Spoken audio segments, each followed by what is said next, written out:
It's like one of my Japanese animes.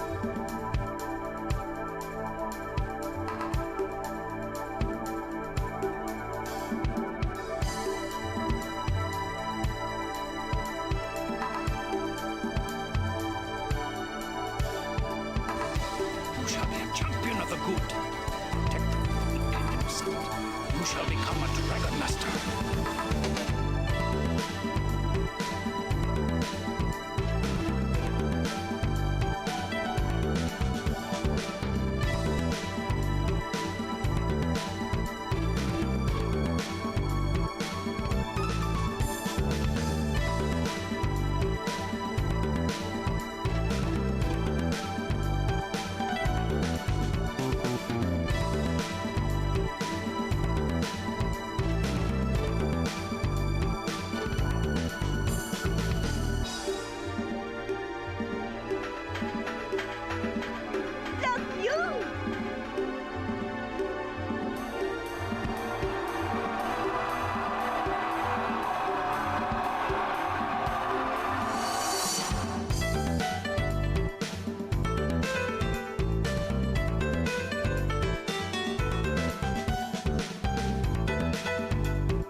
Greetings. Happy Saturday. Welcome. Hello, Raiders. About 670 of you in chat, so apologies for not fully keeping up and greeting everyone individually, but hello and welcome. Thank you, Mighty Cat, for Skull Club membership continuation. Appreciate that. Thank you, multiple people, for following. Let me try to catch up with my event queue here. Thank you for all the affiliate party hats. I guess that's a thing. Sure, why not? Did I miss anything important? Doesn't look like it. But yeah, hello and welcome. Today, we continue with more beat 'em ups. Hype train incoming. Apparently. Sure, why not? I don't know. Which just... I don't know what's going on, but that's okay. I guess it's a good thing. All had a big party before I got here. No big deal. Sure, fine. That's all good. It's all good. It's Saturday. Just big chilling, having some fun, enjoying life. Cracking open a cold one. Again, shortage of Kong Strong, but Rio Punch Monster will have to do, I guess.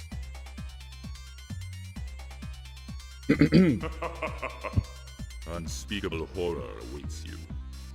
Thank you, White Buffalo, for the continued support. Appreciate that. I'm gonna grab my arcade stick.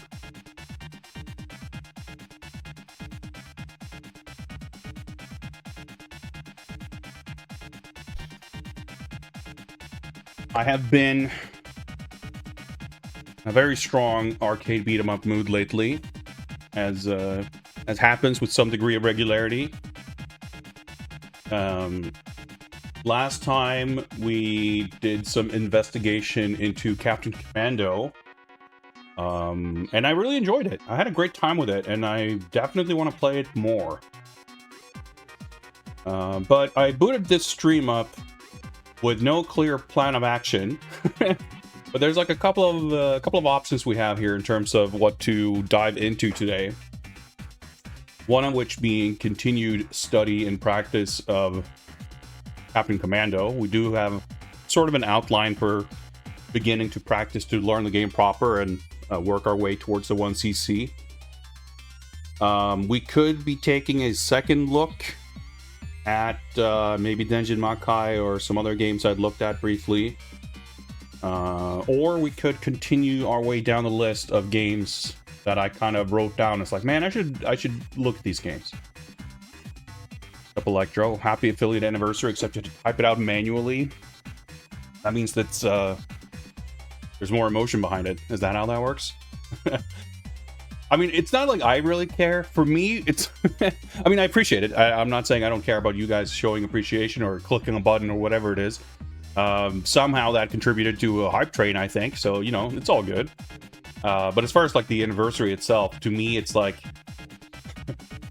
I mean, don't read too much into it. It's not that big of a deal. But for me, it's kind of a reminder like, oh yeah, affiliate. I've been a Twitch affiliate for like, I don't know, 8 years. And it doesn't seem like I'm getting that much closer to being eligible for partner. Although I will say, for whatever reason, in the past however many months, my viewership numbers have definitely gone up to a notable degree. So who knows? Maybe at some point this year I'll be able to apply for partner, which I actually honestly don't even exactly know what it, what it does for me. But what it will do is that once a year, you guys will be prompted to click a button that says "Happy Partner Anniversary" instead of affiliate. So I mean that's something, I guess. Unspeakable horror awaits you. Rubber Kitty subscribed for 47 months. A lot of months. Thank you very much. Get that. Got a prompt at the end of the last stream, didn't show up this time. I see.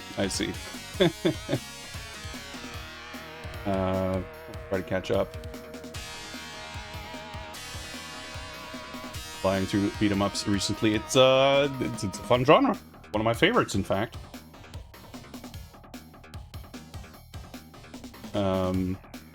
Yeah, we checked out Metamorphic Force a while back. It's not a game I'm feeling super eager to like spend more time with, but I appreciated it for what it is, and I do like it.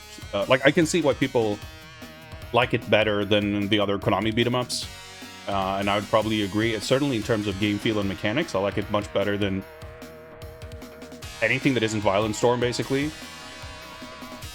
But I'm not as into the theme and everything. But it's a pretty cool game. Pretty cool game.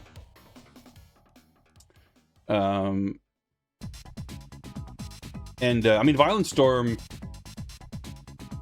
is, well, I was gonna say the opposite. That's not accurate, but like, there are things about Violent Storm that I'm not a huge fan of either. But I guess it's rare to find a beat 'em up that's like the perfect storm of every single thing being like perfectly to my tastes and sensibilities. There's like something like the art in Violent Storm is like a little bit weird, and like the bosses. I don't even know the game very well, but I know that the boss, like, if you watched me trying to work out the loop on the final boss in Captain Commando, my understanding is that that's like every boss in Violent Storm. There's like a throw loop, OTG grab situation you can do on most bosses, or something equivalent. But if you don't get it, then you're like mega fucked. But I mean, that's just a matter of learning it, I guess. But like, I think one of the issues for me, I guess, in Violent Storm, as it is in some other games, like Metamorphic Force, like none of the player characters really appeal to me. They're fine, but there's none of them that I like really want to play over the others for kind of aesthetic or character reasons.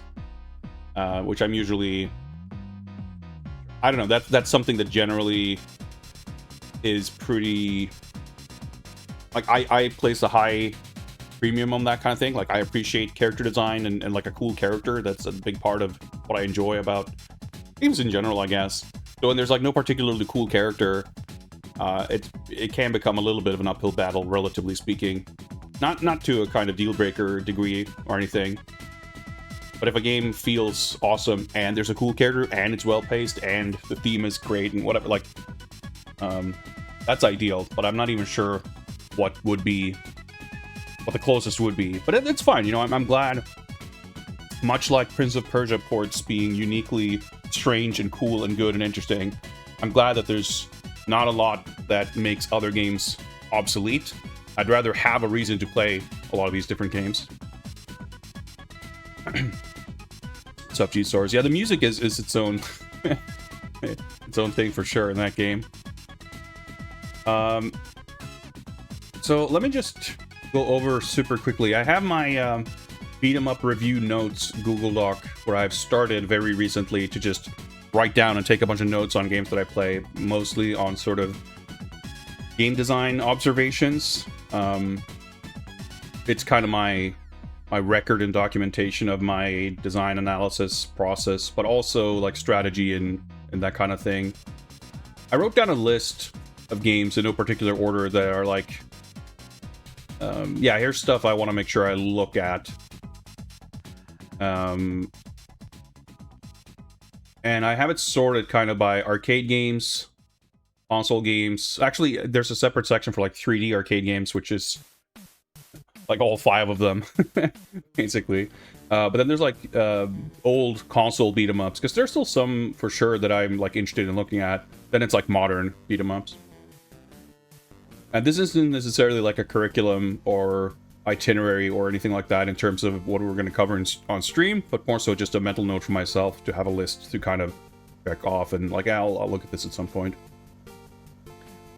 Yeah, Lurkers is all good. That's cool. That's cool.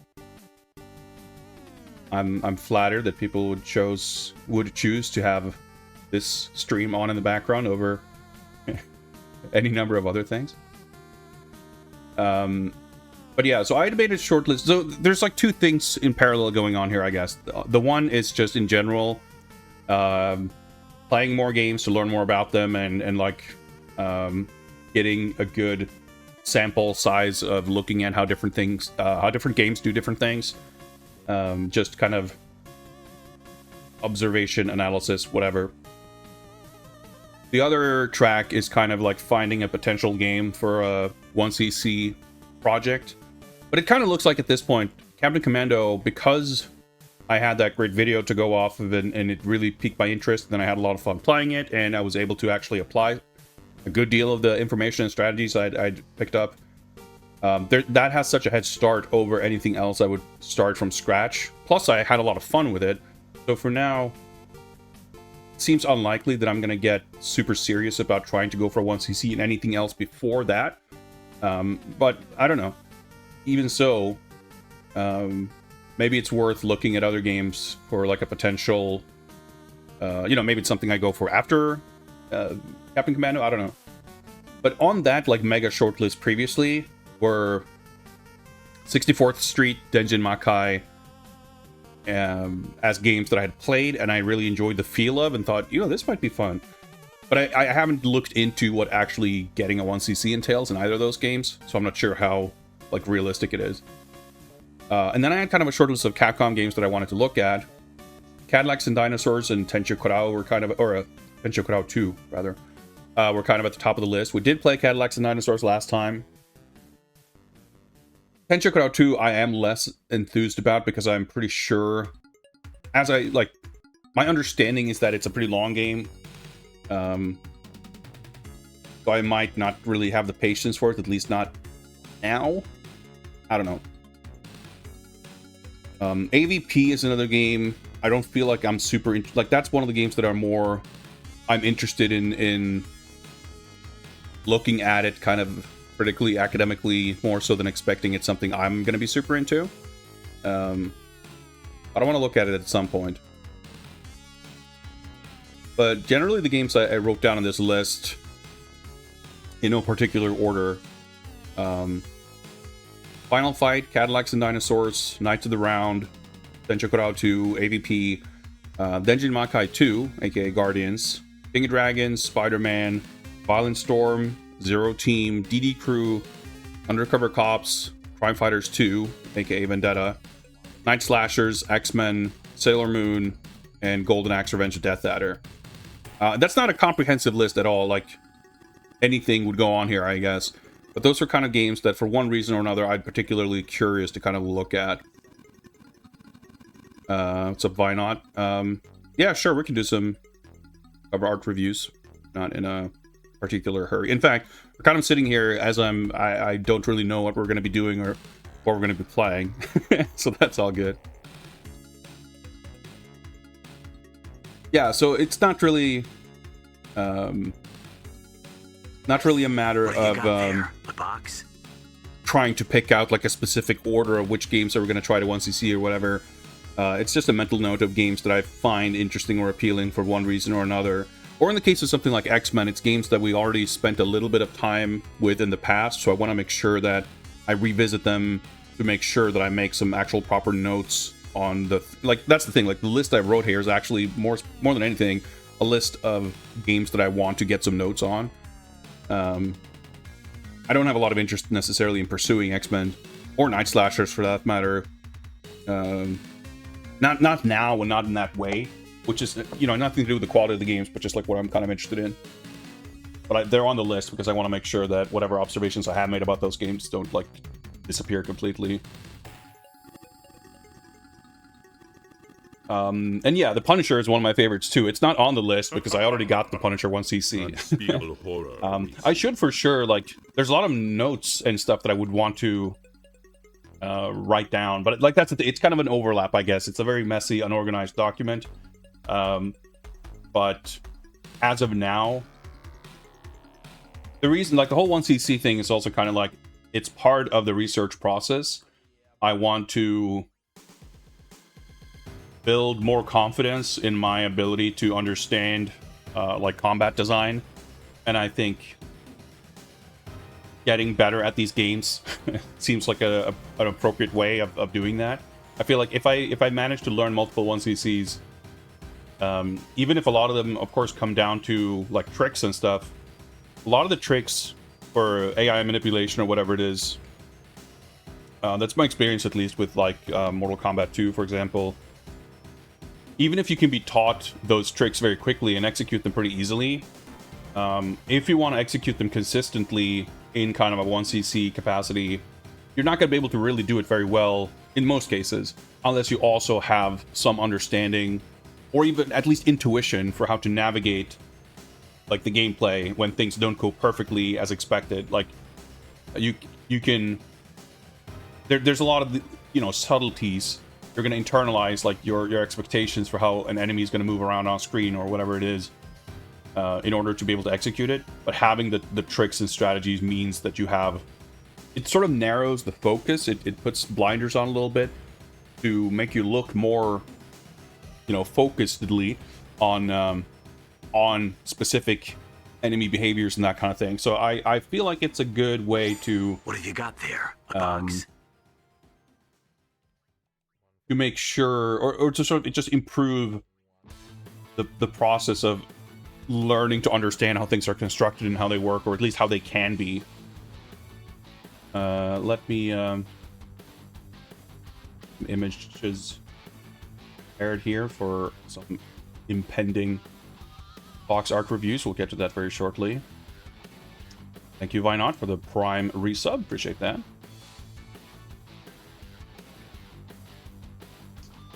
Yeah, it's pretty cool in the Marvel collection that Capcom put out. The airplane hijacking level in the Punisher is like you can access it as kind of an extra thing. There's like they added a bunch of these like sort of quality of life features. One of which is a level select, and the level select basically you set it as an option to sort of like what levels should the game start on. You can like without using save states or whatever, you can just start a new game that always. Or you can set it so that the new game always starts on level 4 or something like that. And in the level select, you can pick the hijacking level, and it's literally just... There's like no gameplay logic, but there's essentially just graphics for like an airplane, and the camera sort of pans through it, and then it ends. But it's kind of cool that it's in there.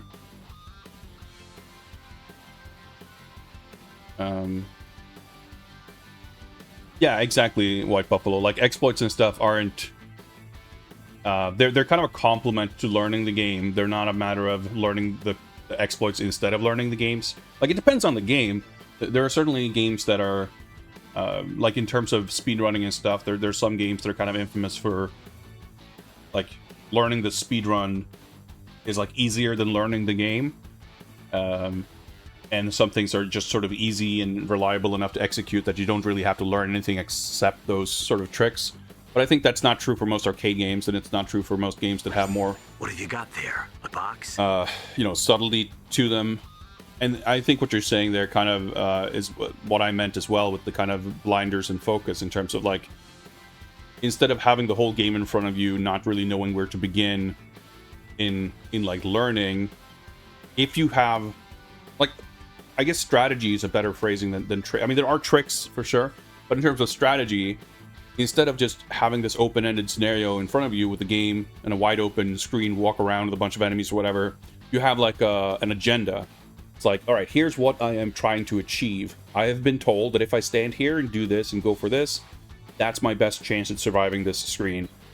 And from that point, you start being observant on when things start to go awry, like when that you have a plan, and when things diverge from that plan, you try to like rein them in.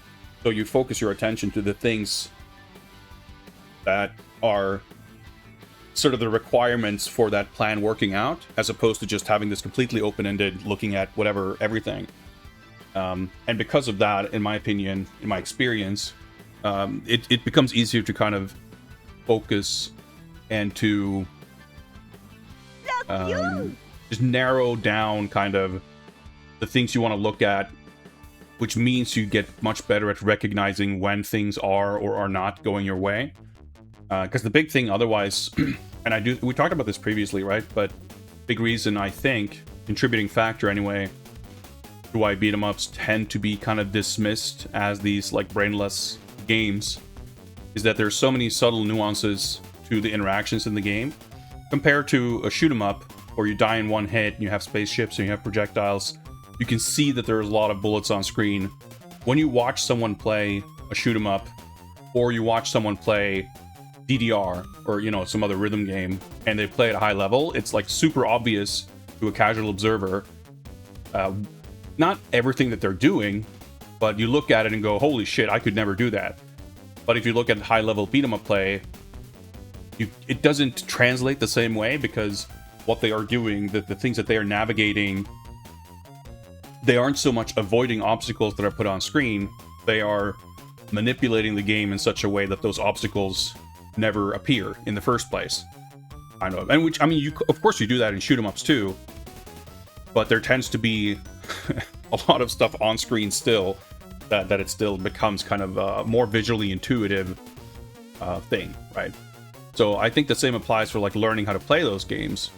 If you play a shoot 'em up, the strategies for making the game easier on yourself in terms of like aggression and where you place yourself on screen and how to sort of kite enemies and manipulate where enemies are aiming to shoot at you and those kinds of things.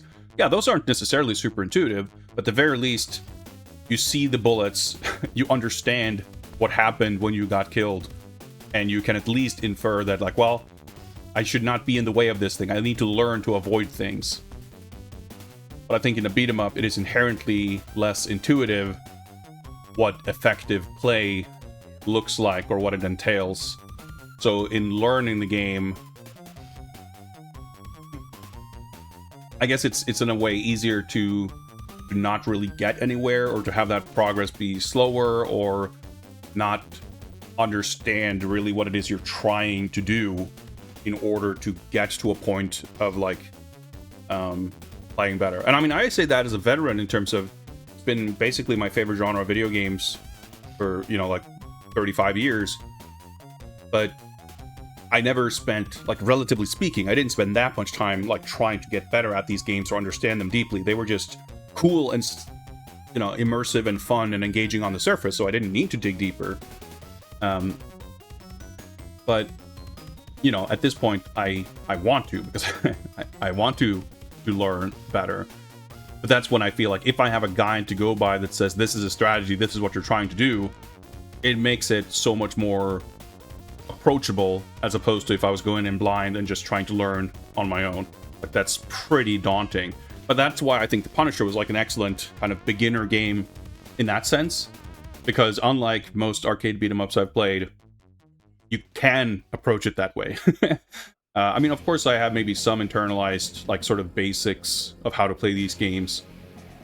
But in general, with The Punisher, there's like the combination of the extremely powerful dashing move and things like that, like the ability to control your combo throws in either direction. Like, it's relatively easy to avoid bad situations. That there were only a few points that I legitimately had to practice. So it went okay. I was actually able to develop my own, like, boss strats and stuff like that. But I don't expect that to be the case in most games, or at the very least, having something to go off is going to be a massive sort of shortcut or help. But I digress.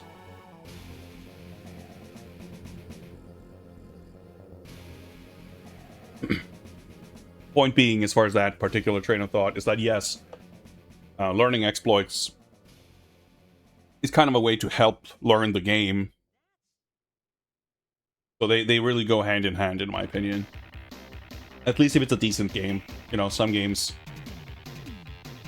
you learn some weird degenerate thing and then that's the extent of it. But anyway.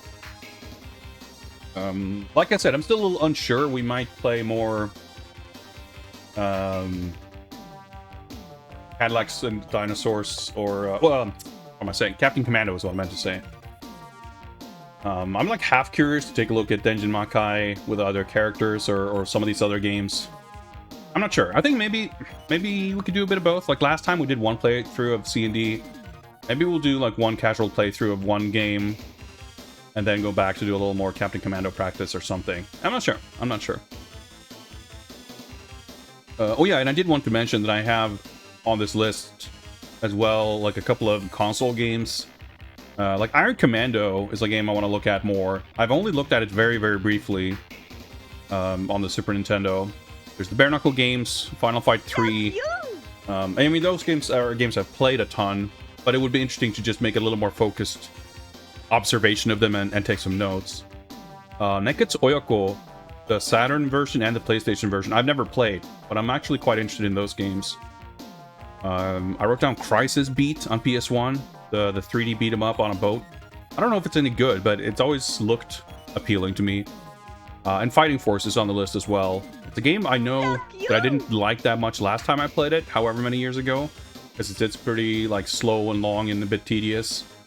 But I'd be curious what I thought of it coming to it now, having more recently done a lot more kind of research, or you know, I just have a feeling that I'd be looking at it in a slightly different way. Yeah, Iron Commando is the follow-up to Legend, by I don't know what the company name they were working under at the time, but Carlo Perconti and Elias Belladoni. And similarly, like all those games, it's like mega impressive, and it's like really difficult. But it seems pretty cool. Fantastic Four, PS1. I mean, this is an extremely short list. Like anything that has like just smells faintly of arcade beat 'em up is something that I want to play. But in order to kind of filter things a little bit, the list that I wrote down here is more like these are the things that I want to make sure. Like this is where I have feelings. I have a feeling that I will have interesting things to observe and write down. Which may not be the case for a game like Fantastic Four. That doesn't mean I don't want to play it.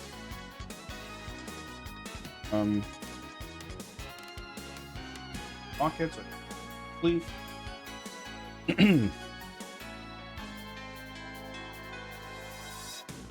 But before we get to any of that, why don't we review some boxes? Let me pair this by saving some images. Bear with me for a moment.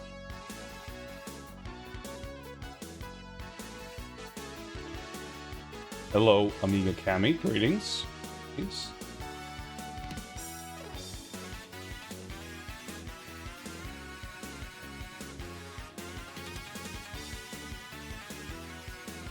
Okay, let's see. Of course, I didn't really need to put my arcade stick on the desk preemptively, because now I can't reach anything, but that's fine, that's fine, that's fine. Box art review, that's this button.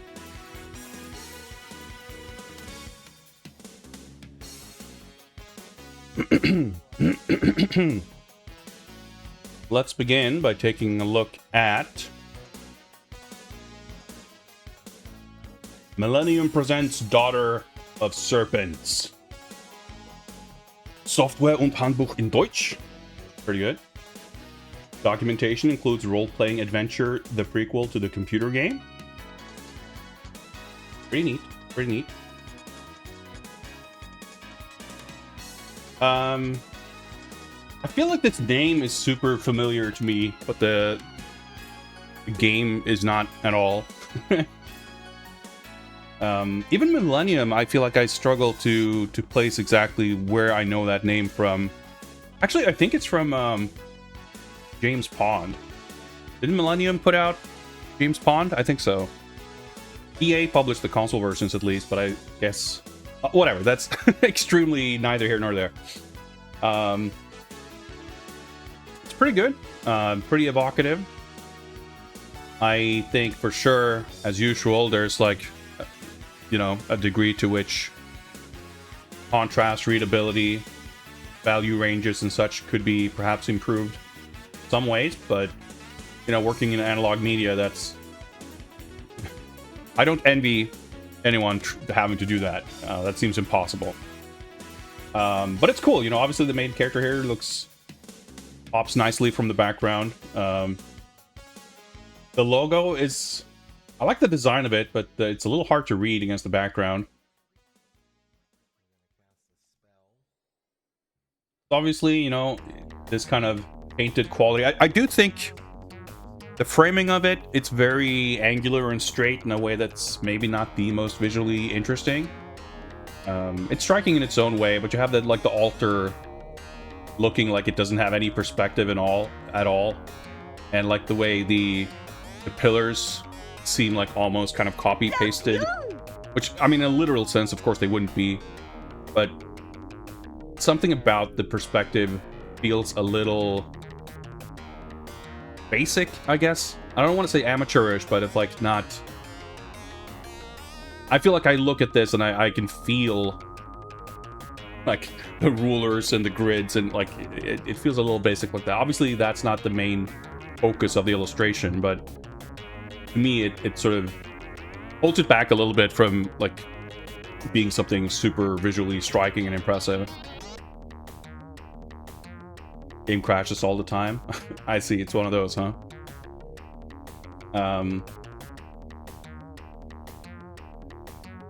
I think It's pretty good. For me, I feel like I don't have that much more to say about it. It's not like incredible to me. I think like I prefer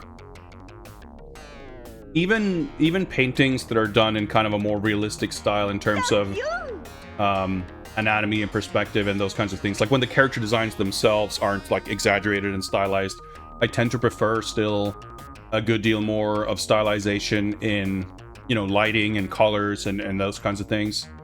When you have these kind of, which I think is pretty common for like kind of Western RPG book covers and computer games and stuff, where you have this like kind of realistic-ish, like this kind of style we're looking at here, basically.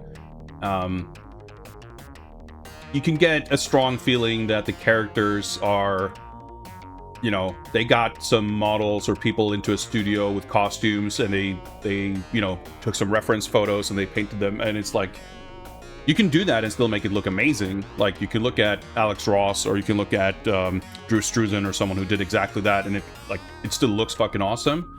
But when it's not done to quite that level,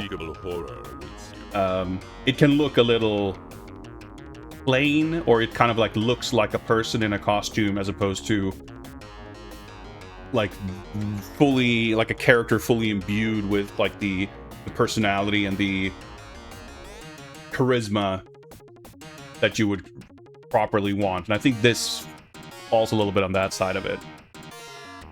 Thanks for all the follows. Thank you for the gifted sub, user 640k. That's generous, appreciate that. Wake up and hear James Pond, instant follow. That might be the first time I've heard that, but that's okay. I have a lot of weird takes, so whichever one of those gets you on board, I'm cool with.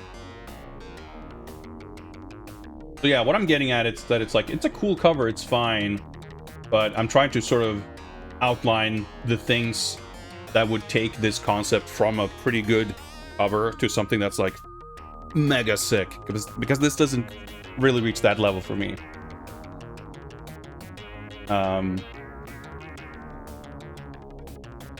So for me, I think that's a 4-star box. It's like, you know, it's above average. It's cool. I appreciate the setting and theme and idea, the concept. I think it's the execution that keeps it from being more than 4 stars.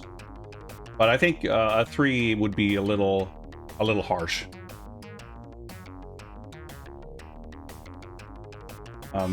I think, yeah, the same scene with a bit more like considered kind of lighting and more atmosphere and a more dramatic composition. Like there's many tiny elements to this concept that, if tweaked, could make for a really striking, much cooler cover. But it's totally competent. It's totally fine.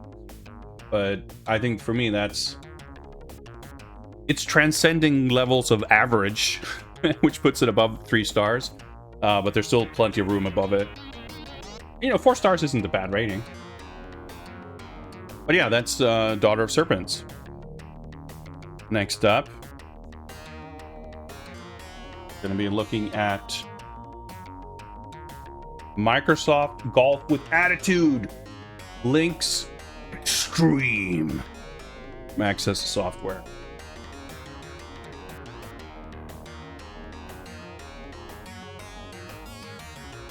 Well, I mean,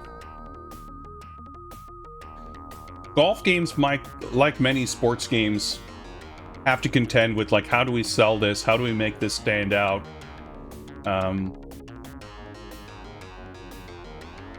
So, you know, this is one thing you can do. I don't know anything about this game. Like, I know the name, Lynx, but I have no idea. Like, my immediate question looking at this is, like, is this an NBA Jam style golf game? Or is this someone in marketing desperate to find a different angle with which to sell their new golf game? How much attitude does this game in fact have? I have no idea. And I don't feel I can trust the cover to make that clear for me. Like, it's kind of funny. It's like, I enjoy it, I appreciate it, but I don't think it's like cool or good. Like, it's funny, right? Like, it's certainly not, you know, it doesn't pass the poster test. I would have no interest in having this on my wall, unless it turns out that this game's fucking sick and I have an appreciation for the game itself, but that's a different story. However, it does pass the back of the box test. Like, I would want to look at the back of the box, see, okay, can this game convince me that it has something going for it and not just a stupid box? Which, you know, could go either way. The golf game with fantasy courses.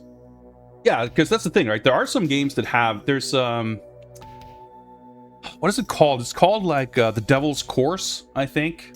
I forget if that's a T&E game. Like, it has a Mega Drive version, but I think it's like a PC-98 game or something originally. That, like, the cover of it is like golf on these like cliffs of lava or whatever. Like, it makes it look like an unhinged arcade, like, mega exciting game. And it's like, it has those things in it, but it, like, when you play it, it's like, oh, okay, that stuff isn't as prevalent as you would think. Or like, you know, it's sort of, it's still quite a simmy golf game. It just has like bits of stuff in that that are like in that vein. I guess for me personally, it's not enough. It's not pushed far enough in that direction. And here it's like, I don't know, it's can you drive a golf cart with flames to like run over your opponents? Like, what is this game exactly? Like, maybe it's sick, I don't know. You fight gigantic skeletons. I'm not sure if you're talking about Daughter of Serpents or Link's Extreme. It'd be good either one.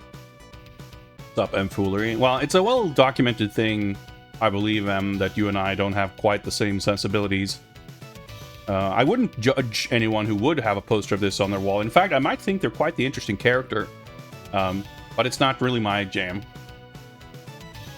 Link's Extreme. Yeah, I mean, that's the thing, right? Like, if you've got, like,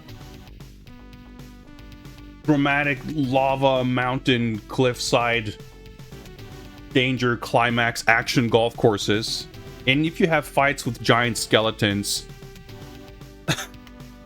why are you gonna put this fucking douchebag with his mega gulp cup driving around his golf cart? Like, that's nowhere near as cool.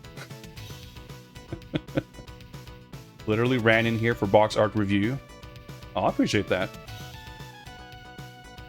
The back of the box does in fact show that the game is insane.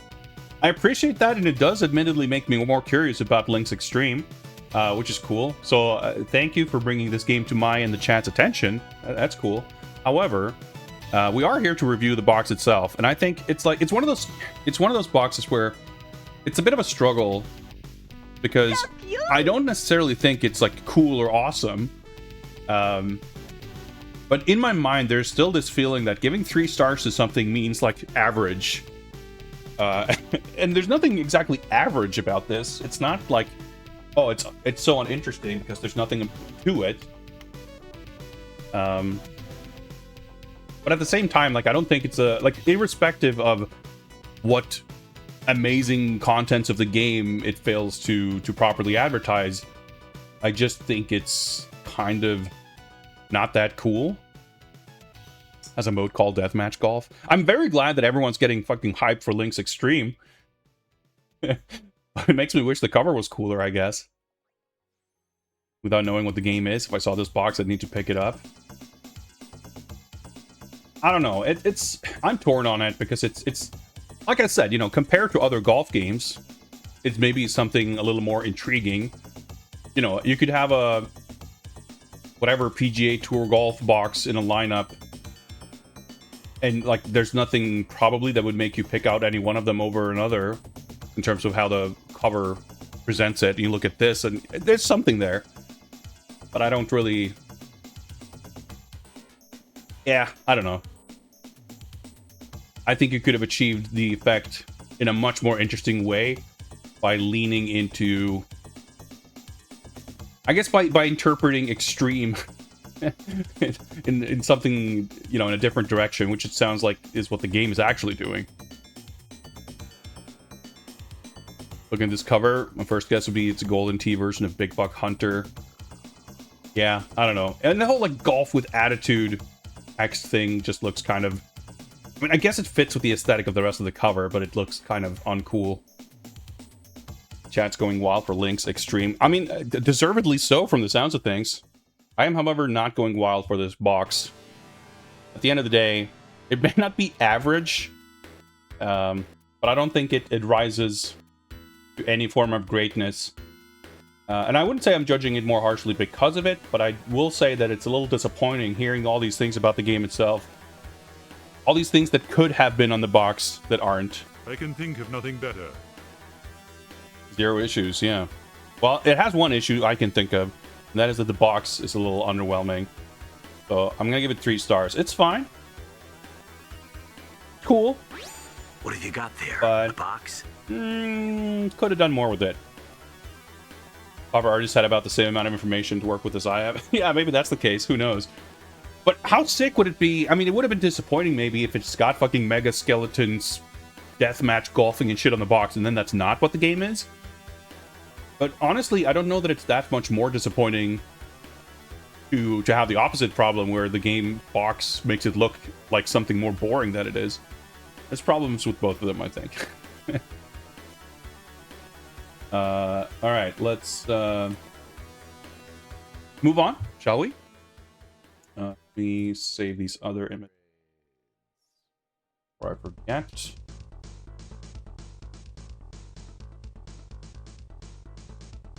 With me.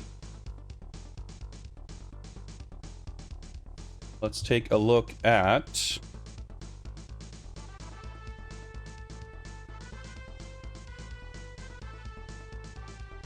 Ghost in the Shell. Japanese name? Kaku Kidotai, something like that. This is a pretty cool game. I have this game. I played it for like 20 minutes.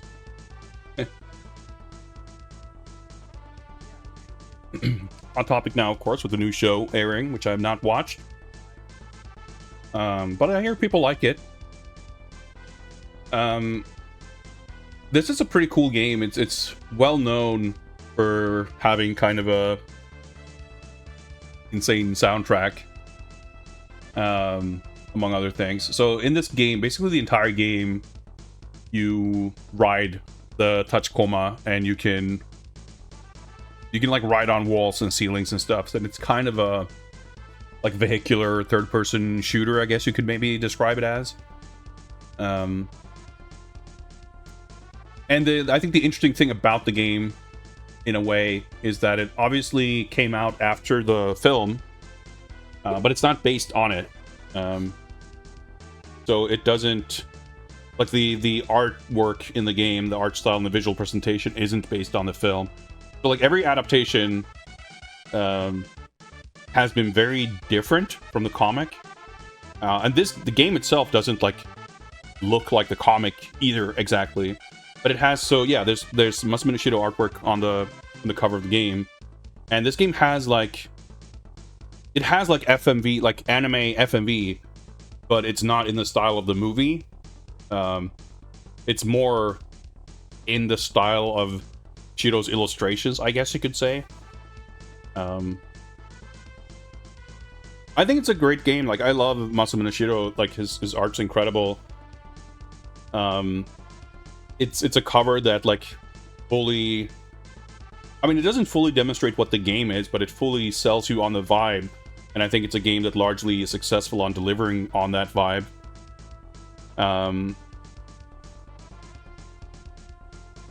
So it's cool.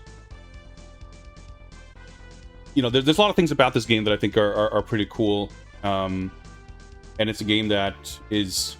It could easily have been a lot of these things, and then also a terrible game. But as far as I'm aware, that's not the case. I don't know if it's a fully like a 10 out of 10 mega god game. I haven't played it enough. I seem to recall it was, you know, pretty challenging. But it's I think it's a cool game, and I love the fact, which, I mean, obviously it has like the branding and everything to sell it, like with the vibe. Like, you don't need a literal depiction of what happens in the game. You would primarily be selling this game to people who are you know, familiar with the source material or the property at least, and a big part of the appeal of it is like the vibe, right? So I think this is very successful. You could go any number of directions in terms of a cool illustration, but I think a lot of the kind of this style of illustration, this sort of composition, this kind of like vaguely abstract cyber, like it's exactly what you would want and expect. So I think it's awesome, and I just visually it's really cool. Like, the thing is, obviously you'd have a borderline unlimited choice in terms of shitto illustrations to make a poster out of, hypothetically. But like, this wouldn't be a bad one. Cool cover. I like it a lot. I think the logo looks great. Like, it's very, like, the readability for how dense the illustration is also exceptionally good. It doesn't suffer from too many logos or things being in the way. Like, it's I think it's awesome. So for me, this is a 5-star box. No complaints, really. Very, very cool.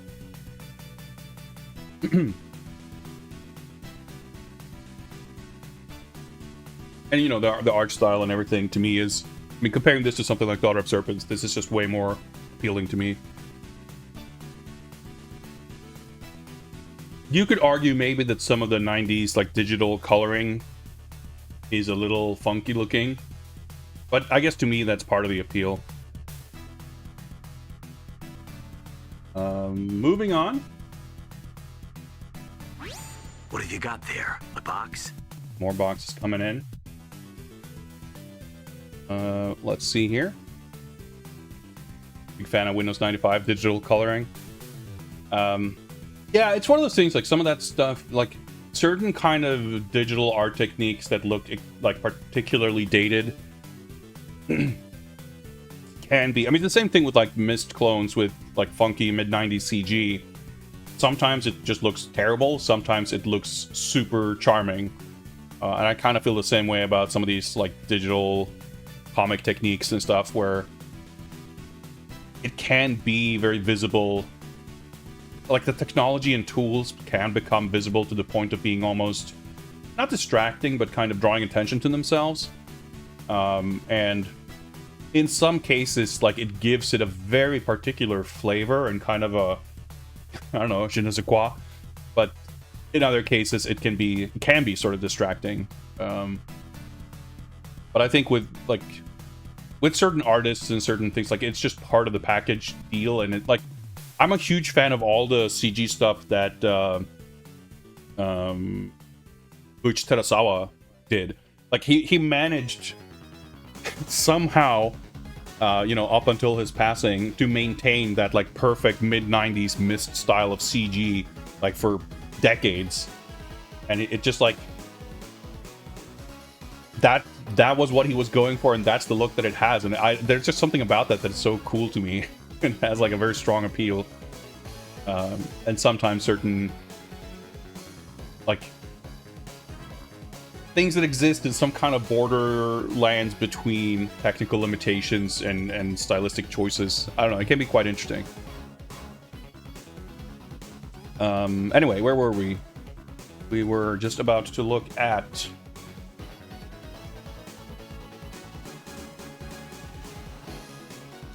arcade game Jeu d'Arcade Star Defender 3. Battle alien beasts as they attack the human race in this heart-pounding arcade-style space shooter. I'm going to assume that this is some kind of ad, an actual box. I don't know. Is this like a shareware thing? I forgot to give a star. I didn't. I gave 5 stars, and they were on screen until I removed them.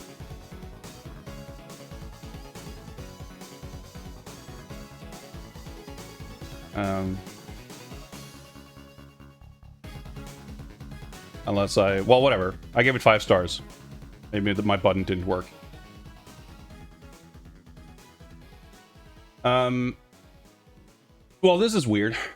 It's funny that the the orange trim on the top makes it look literally like an Xbox Live Arcade game.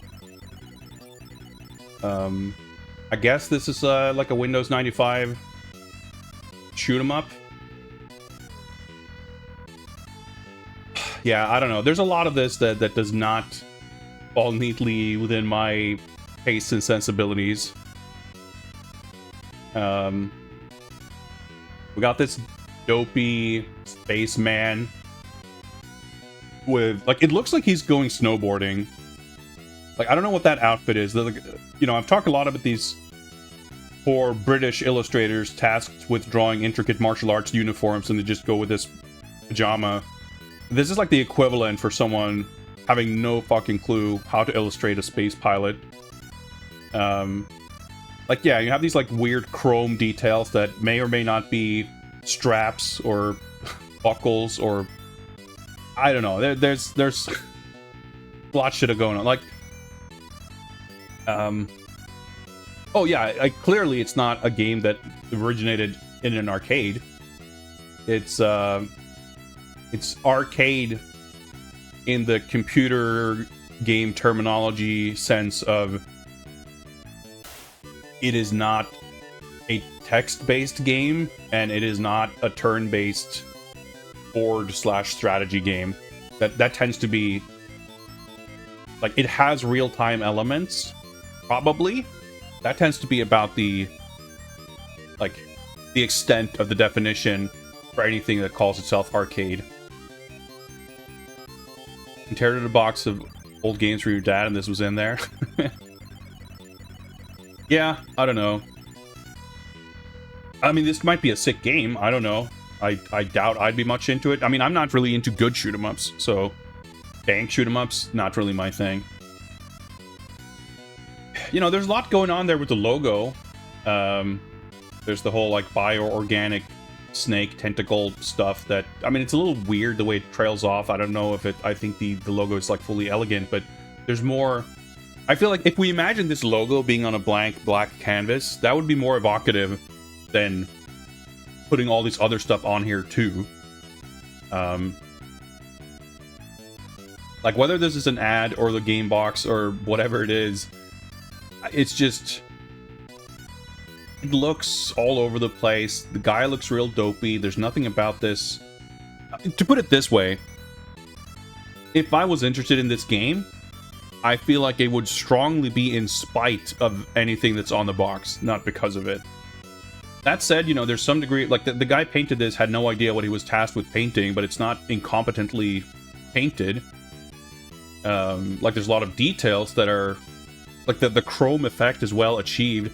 A lot of the, like, folds in the pants that look very well done. But just the character design and, like, weird and ugly, but it's not... I mean, I guess you could say that it's a little bit inept in some ways, but it's not really... That's not the real issue with it, I guess. So, like, we can give it some credit. And the logo's got some cool stuff going on.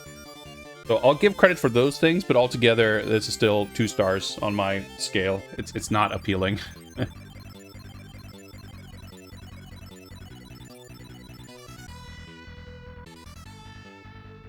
When the big screenshot that covers a third of your box is like the thing you're most interested in looking at, I think that's a little bit of a problem, or at the very least, says something about the rest of what's going on.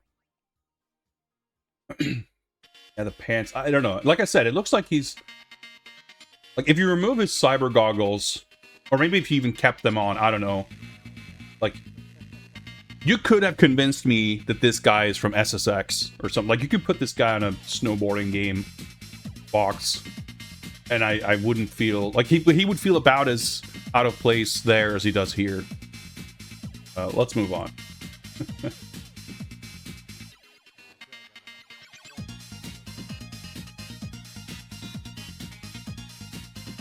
Next up...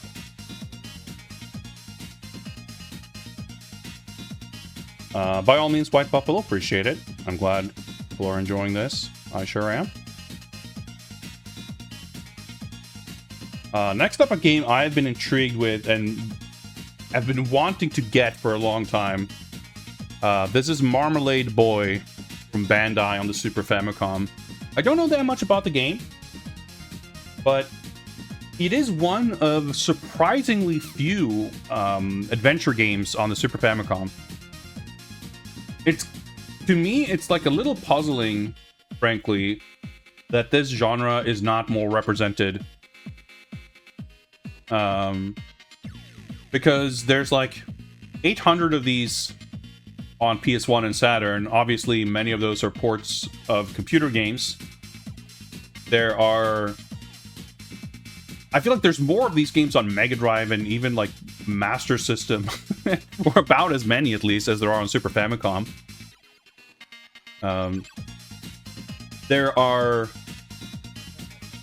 There's like more sound novels on Super Famicom that are on games like this. I mean, I guess technically, if you want to include the Satellaview download stuff, whatever, there's the remakes of the Famicom Detective Club games. But there's no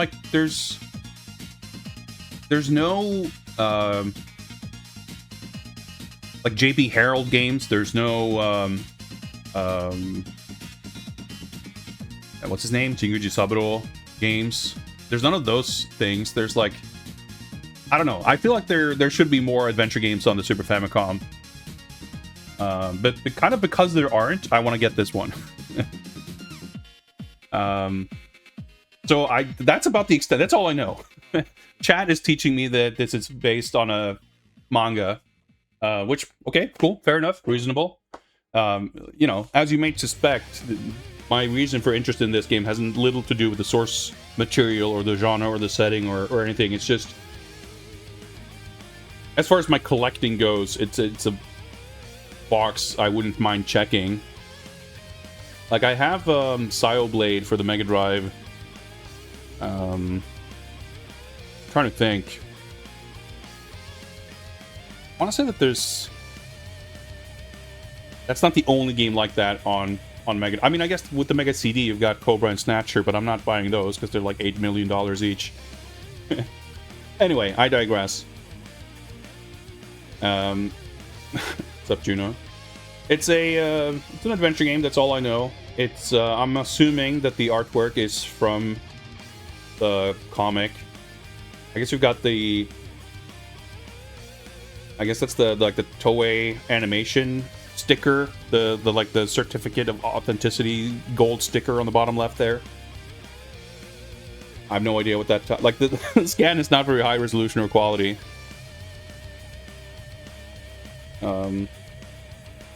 I think all in all, like, it's, you know, I have to Bandai, I think we're actually generally quite good at it, but I still have to commend any Super Famicom box that doesn't have like a gigantic trim, but actually has like a layout and design that fits the format of the box. But I think it's quite appealing. Like, I think the framing and the layout stuff, I think it adds a little bit of flavor. I think if you had this illustration, like in a rare case, if you had the illustration of these characters and that was the everything on the cover, if you just had the gradient, if you didn't have this pattern and stuff, I think the box would look less visually interesting. I think it's like pretty unremarkable. I think it's like perfectly fine for what it is. Obviously, Bandai put out a lot of licensed stuff, and they would have, even if they made unique artwork for them, there's a lot of these, you know, whether it's Dragon Ball games or Sailor Moon or, I don't know, Rokudenashi Blues. They would either put sort of like manga covers or commission some new illustration in the same style, or like, or I don't know, Gundam games, whatever. You kind of know what to expect. And they're all like perfectly fine. And it makes sense what you're saying, McCall, as expected. Like, there's a strong emphasis on art and like the visual presentation. Automod is upset about Doonoob talking about digital coloring. I think it's the word colored that's triggering something.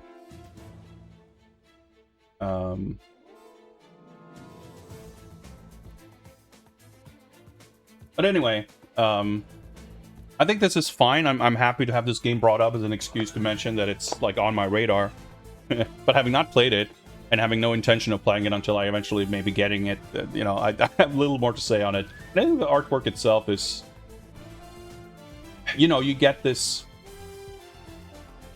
perfectly professional, adequate, you know, manga, anime, key art, whatever official artwork, like for kind of any licensed game like that. And I think it has.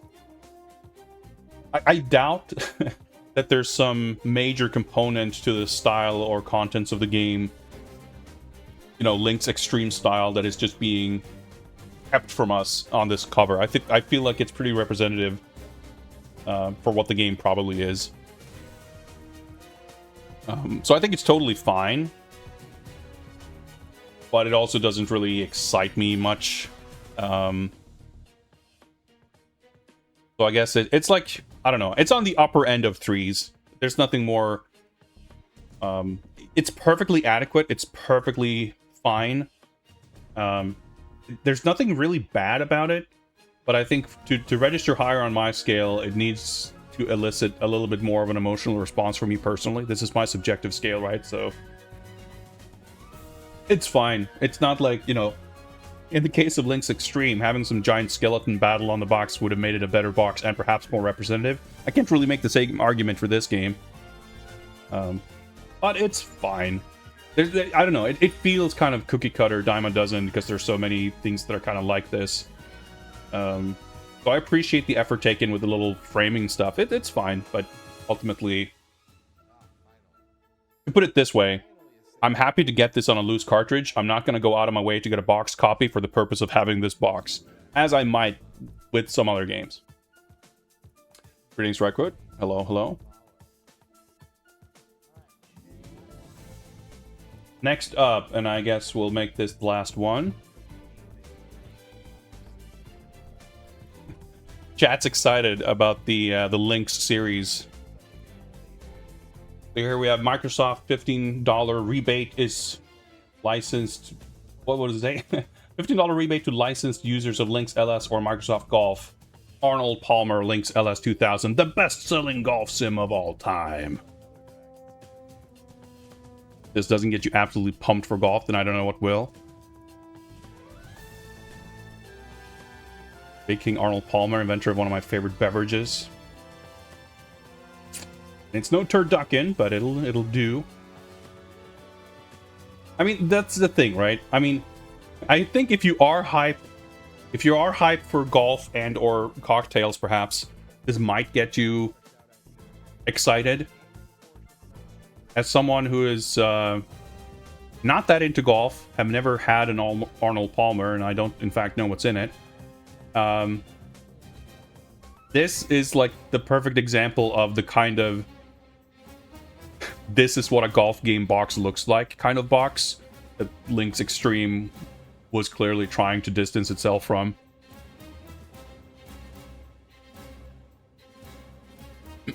Like how they got a great photo of him with the sun in his eye. I mean, that's the thing though, right? He looks exactly like this, except slightly younger, perhaps, in the Mega Drive Arnold Palmer game. I don't know that I've ever seen him not squinting into the sun. As far as I'm concerned, he's about as famous for that as he is for his drink. So that's just what Arnold Palmer looks like, as far as I'm concerned. And Arnold Palmer is 50-50 lemonade and iced tea. Huh. The more you know. Non-alcoholic mixed drink that combines iced tea and lemonade. Oh, that sounds pretty good, I guess. I feel like I have nothing to say. To me, this is like... I think that the white, like, gradient... There's something about this that feels extra, like... Not boring necessarily, but kind of clinical and clean and less... Like, there are boxes that have a similar kind of...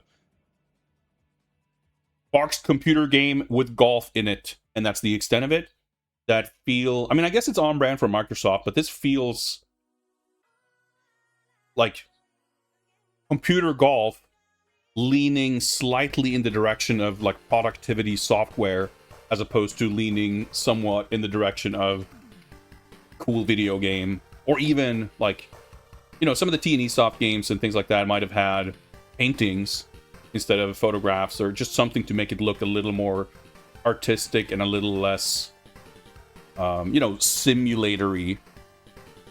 I don't think for the target audience any of those things are detriments. But it does, as far as, you know, golf simulation software, packaging and marketing materials go, it's not leaning in the most appealing direction for me personally. Business software for American businessman who got a PC software, yeah. it definitely had, I mean, you know, the serif font, the clean white look, like... Yeah, that definitely, like the Lynx LS logo, right? It's you know, it might as well be Microsoft Word.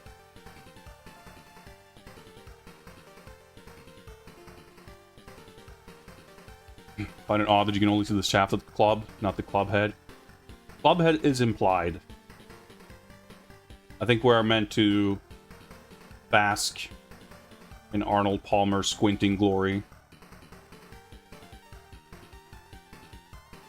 So, I mean, personally speaking, as goofy as it is and kind of unappealing in some ways, that I would find the Lynx Extreme, which, I mean, it makes sense, right? The Lynx Extreme is operating in a context of business productivity software flavored golf games. It's pretty fucking extreme in those, you know, conditions. But that had something interesting going for it, whereas this is, yeah, it's just golf software. You literally have to be less cool and creative to appeal to the blandness enjoyers who would say they would never play a video game. Yeah, I mean, for sure, this is like it's a certain... I was gonna say that it's a real dad game kind of a box, which it is. But I think even that could come in different flavors. You have, like, military strategy simulator dad games. And you can get those dads on board with, like, a dramatic painted cover that looks like a pulpy war novel or a war game or something like that. But for the dads who aren't into that stuff, or who are, like, too... you know, what's the word? Buttoned up, or even dad war sim and dad model trains. You gotta go business software, serif font, white gradients, dryness. I think that checks out, but it does, as far as my sensibilities go, make it a less appealing cover, that's for sure. I think it's probably an excellently designed cover for its target demographic, which is not me. So, I'm torn, honestly, because I feel like I want to reward its, like, doing a proper job. But I also don't really like it. Yeah, so fuck it. I'm gonna go 2 stars on this. It's fine, but it's like so...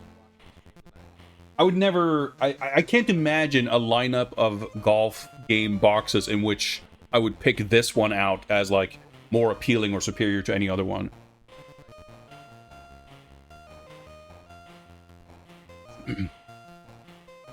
Yeah, I think there's definitely, like, sort of different schools of sports games covers, because there are... Like, if you think of Japanese... Well, when I don't know much about sports-type stuff on PC in Japan, but certainly if you look at the Mega Drive and Super Famicom, there's a lot of those kind of fantasy painting or like, you know, scale model kit style painted illustrations, like really infusing the sort of drama and and like action of the sports. And I think you would see some of that in American or Western sports games here and there. But of course, they would often be associated with a famous person, so they would often have a photo on the box. Obviously, like the PC space is a little different from console games, regardless. But yeah, I think there is just culturally, I guess. We've seen this a lot in wrestling games, but I think it's true for, you know, baseball or soccer things too. Like later in the 90s, you'd see more, you know, graphic design and more like a modern like spectacle presentation of the kind of, you know, maybe bringing in some like TV broadcast aesthetics and that kind of thing, and just general kind of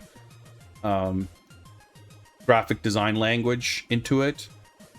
But in the early 90s, maybe even going back to the 80s, I think a lot of both console and computer sports games, the immediate vision I think of is like photograph of a famous person endorsing the game on the box. But there are some examples of painted stuff. I'm thinking of the Accolade, like Winter Challenge and Summer Challenge games with the painted boxes. Olympic Gold. What else was I thinking of? I guess there's Hardball, which I guess is also an Accolade game on the Genesis, with the Boris painted mega jacked bodybuilder guy like that. That's pretty sick. But anyway, this was fun.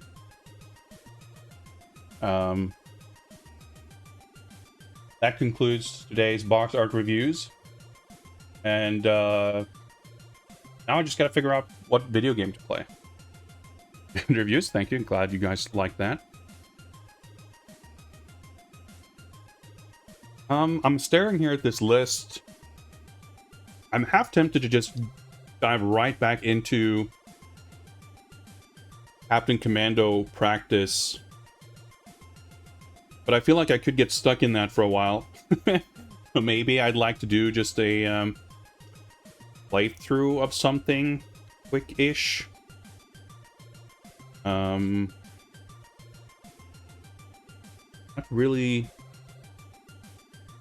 really sure about what game. Good, I don't know.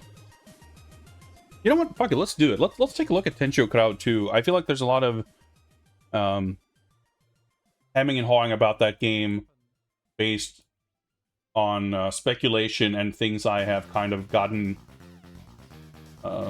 impressions of, but very little that I actually know. So even though I don't think it's something I'm going to be spending a lot of... so fucking annoying. Sorry. My MAME just decided... Well, now it just froze and crashed. Okay. I have to fuck around in like any files to make it open in the right monitor. I have to move it around between monitors. The Windows size is going to get all fucked up. So if I change back to... I changed this yesterday because it opened on the wrong monitor. And then I changed it and it opened on the right monitor. And today it opens on the wrong monitor again. So now that I changed it back to what it used to be, now it opens on the right monitor. Great. Yeah, no Lynx games today, but I'm certainly more curious about them. So again, thanks for bringing it to my attention. Tenchi 2, the game with longevity. Heki no Tatakai.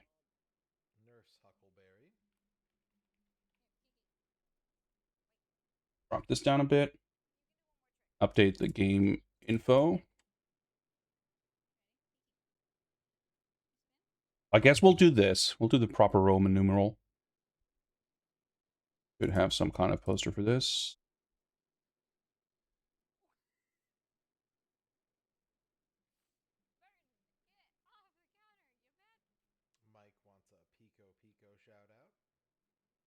Fine.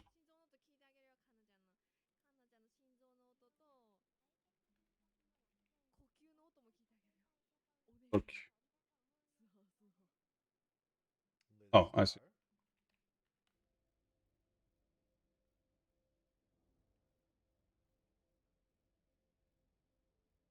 Ooh, I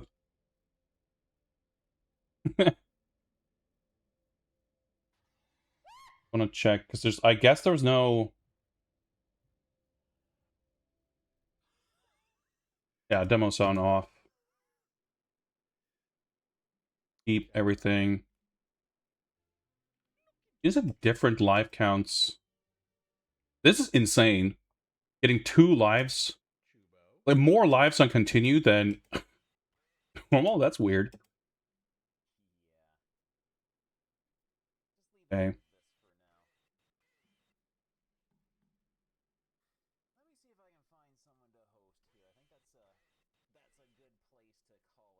Yeah, so the like this game came out before the Punisher, right? So Final Fight was 89, and I think King of Dragons was 90. Captain Commando was 91. This and Cadillacs, I believe, were 92. Punisher was 93.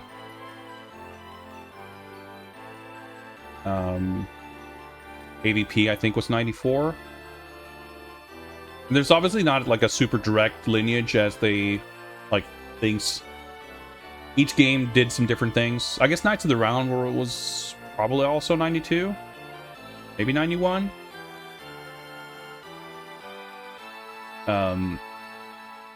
All of them inherit things from Final Fight. Knights of the Round probably the most. I mean, King of Dragons, I guess, if you count it as part of that legacy, maybe the biggest kind of departure. Knights of the Round was also 90. Okay.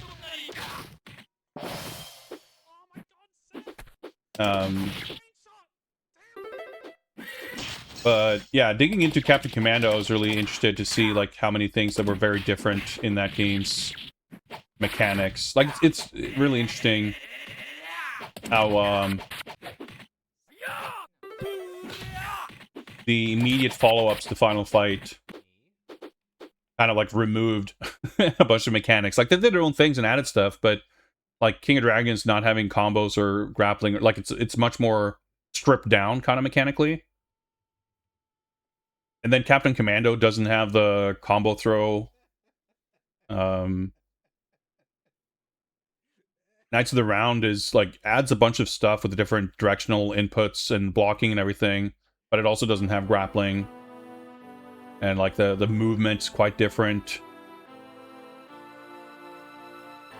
It was definitely not a matter of one template being like iterated on, sort of in one singular direction. Yeah, so you guys know this game better than me for sure. I'm happy to take any advice or recommendations. I don't know pretty much anything. I don't know anything.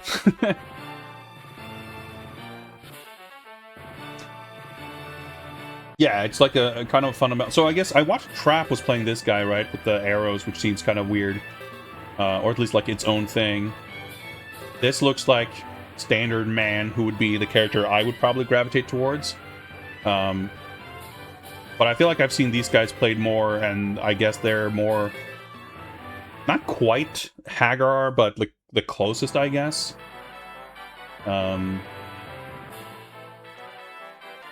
Like it's always, I don't know the Japanese names for these Chinese people that I also don't quite know. I know the first guy's Guan Yu. I don't know Chohi is in, like that's the Japanese reading of the Chinese characters. This has mounts, huh? Anyway, I didn't mean to pick this guy. Time just ran out. Dungfei is hard. Is that? I guess that might say makes sense. Fei is the reading for. Yeah, that's what it's so confused because they like. It's the Like, as far as the Japanese language is concerned, those are the Chinese readings of those characters, but they are very different from the actual... how... It goes through, like, multiple layers of transcription and transliteration and translation. Guan Yu, Zhao Yun, and Wei Yan, all standard because normal back and forward throws. Oh, you mean like when you grab them, the back throw, it's like a weird one? I guess we might as well start with Guan Yu, because I feel like that's the character I've seen use... or when you throw... Okay. He's first... He's technically, I guess, the default. And I think he has, like, big range.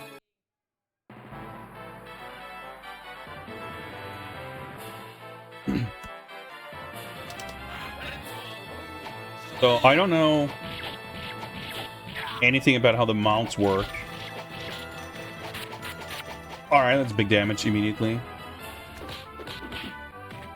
Okay, and just fight it. So in the... yeah, I was gonna say, it looked like in the attract mode. Cannot attack items. So the one thing I know about this in terms of like what this game is like from a very superficial design point of view is that it has, relative to Final Fight, true for all of them I guess, pretty small characters. And, okay, so forward attack. Or is it back forward maybe? Oh, you have a back attack. Jump to turn around. Oh, nope. Back and jump to turn around. It's got small characters and gigantic belts. Oh, okay, no need to press a button. Down plus jump. Oh. Maybe. Okay, so that... Forward and jump does that. Off the horse, okay, I see. Yeah, so I guess... Okay, just jump is a big attack. Forward and jump. Tackle. Back jump is to turn around. Back attack does this. So I guess a good, like, just basic question. Are horses good in this? Or are they bad?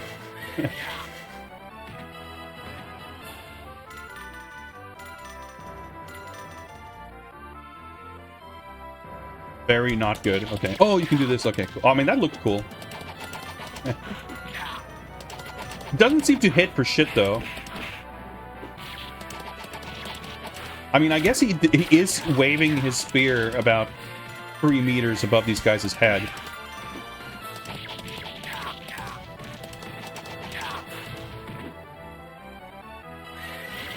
Big crowds of dudes who kind of don't do anything.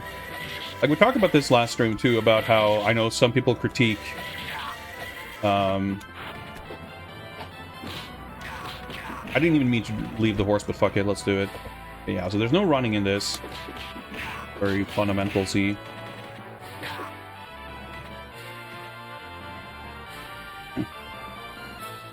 People critique... Yeah, he's got a longer range than it looks like. Cadillacs and Dinosaurs for having a lot of kind of filler and downtime. Oh! Sure. This seems like it might be similar.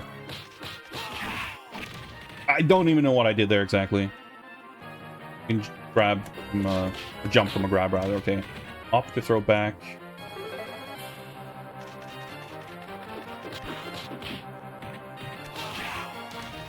Okay, that's the second time I do that completely by accident.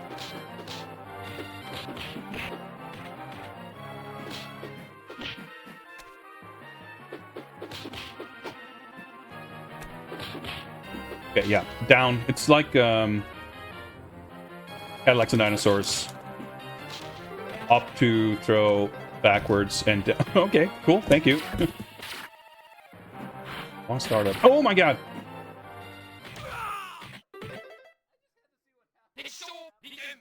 I don't think you can turn around while doing a combo throw. I think, like the Punisher method. It's really kind of weird in Punisher because you have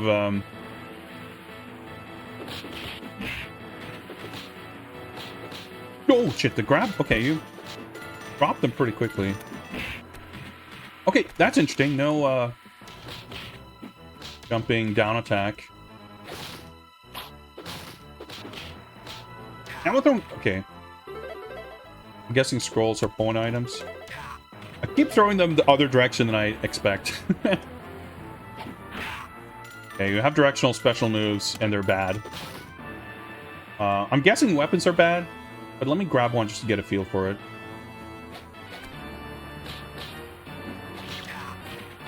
Got some barbarians. Wait. Oh, okay, that was really weird. It's like a fucking Dynamite Deca grab. You do like a button combination, and then it comes out. Doesn't seem like you managed to get up faster. Oh, that has like no splash effect.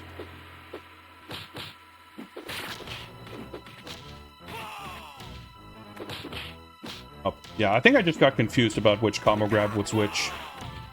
I keep doing that up, down, up move by mistake.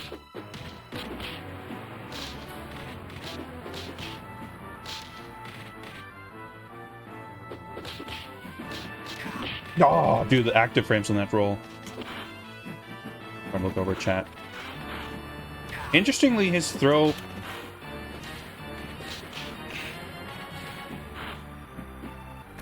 Do I have a back jump? Well, it's not...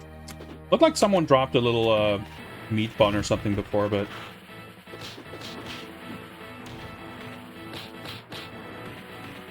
He's not dead.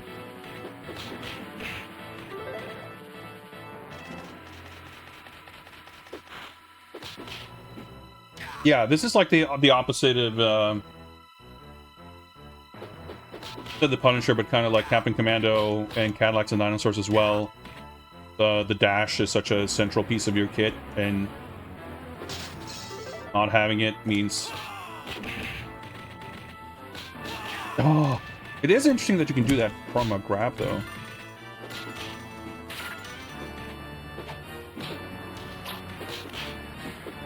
Oh, okay, so you're still turned around.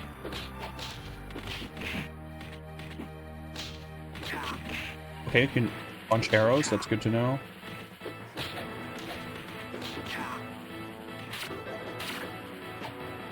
Ranged, but that's... I guess that makes sense. These guys have spears that outrange my punches. But yeah, like, he throws pretty high.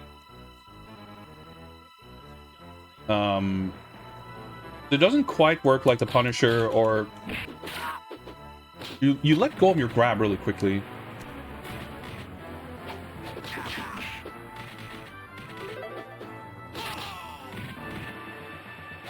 I gotta be super careful about pressing up or down. I'm guessing I'll throw this.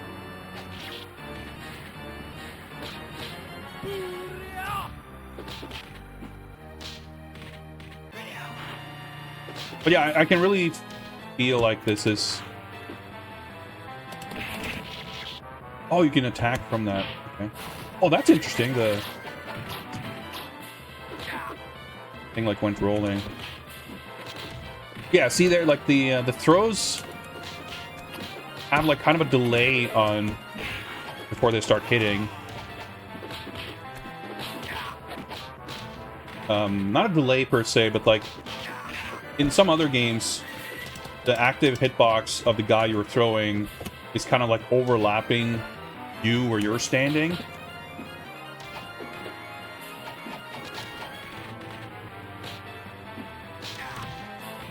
Oh my god.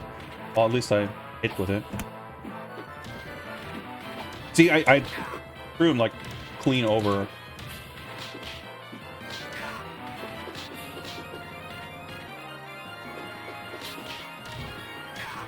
Good. See, I tried to pile drive him and it did not go well.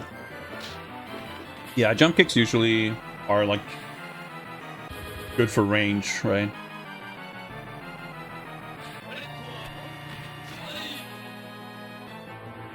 Super secret magic weapons.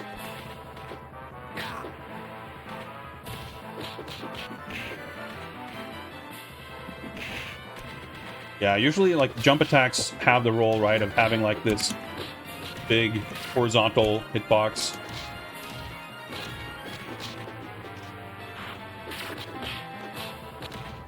Or not to take another death. Good range on that. Oh, he's not dead. Yeah. The first continue on second boss, that's about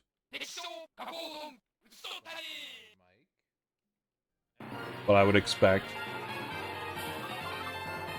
I think, yeah, I had... there's the extent. I got my first game over in Captain Commando as well against Strom.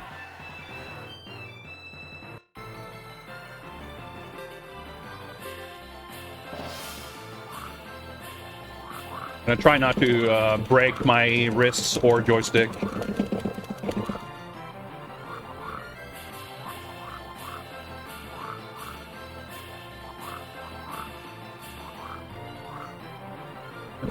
The microphone wobbling like crazy. Yeah, it's funny. Second boss being one of the hardest, I guess, is like a... It must have been like a design... It must have been intentional. Because it's true for Final Fight. It's true for this, I guess. It's true for Captain Commando. I mean, it's not true for every game. I don't think it's true for the Punisher. I don't think it's true for Cadillacs and Dinosaurs. I was trying to remember what the second boss is.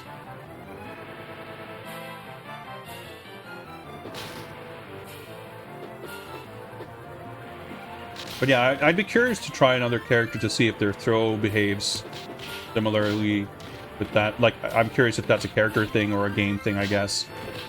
Because, like, in the Punisher, again, you have, like, the forward throw and the back throw, but you can do either throw in either direction because you can turn around while doing the throw. But his back throw is, like, really low. So it doesn't... It like, cannot sail over people like this.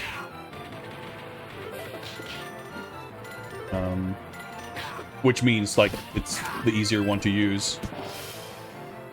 Oh, okay, that summons the horse. Chicken. Oh, yeah, I guess you have... You can buffer Super Joys in this game. You cannot do that in Cadillacs and Dinosaurs. I think, like, there was one game where you couldn't do it, because I think you can do it in Captain Commando. Yeah, okay, that's bad. Kind of curious. Oh, boy. Yeah, it feels terrifying when your throw doesn't, like, clear out the crowd immediately next to you.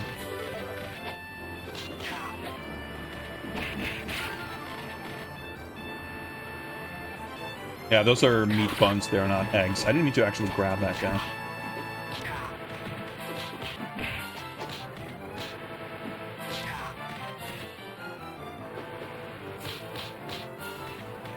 But yeah, I can definitely see how this is a good, like, fundamentals kind of game.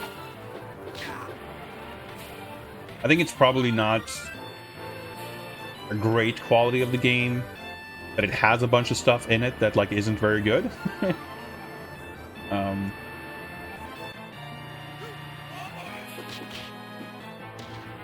Like, yeah, very effective, I mean.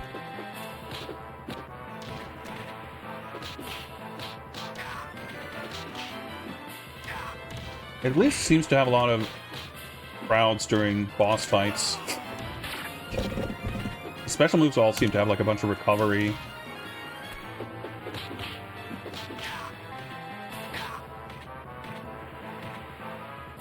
Dude, the arena is gigantic.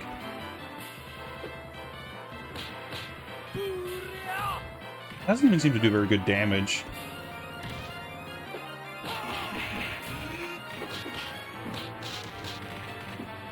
Here.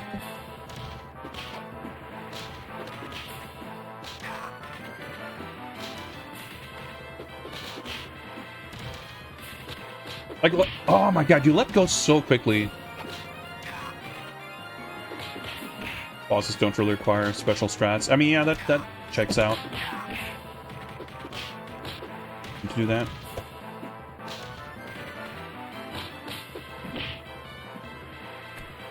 Like, I was trying not to mash too hard because I wanted to get the 2 headbutts and the throw, but I routinely let go of them by mistake.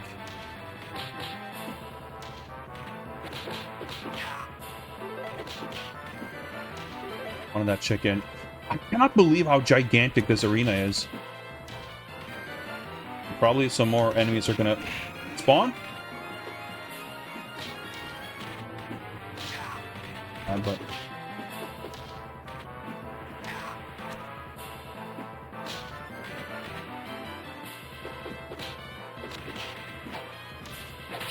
oh, do the combo. Fuck. He's got no health. That's annoying. Oh well. I mean, for our first play, I can't be too upset.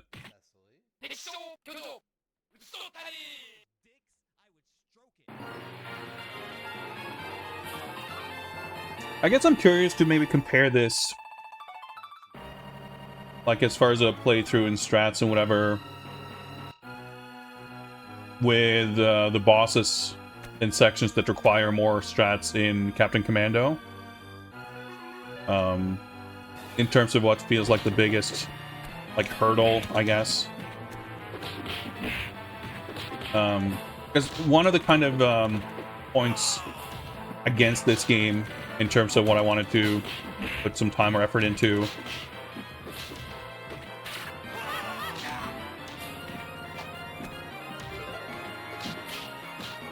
is it being like a longer game. And I think that can make for like a kind of rougher experience in terms of the patience and perseverance you gotta have, like, for a playthrough. It might make the kind of research, study, practice phase shorter or simpler because it's, like, more straightforward. There's less, like, unique.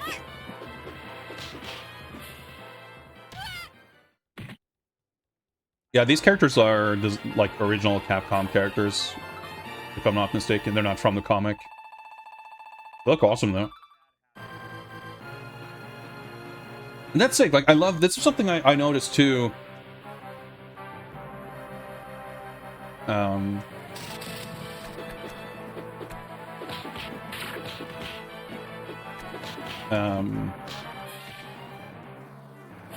In terms of, like, level pacing...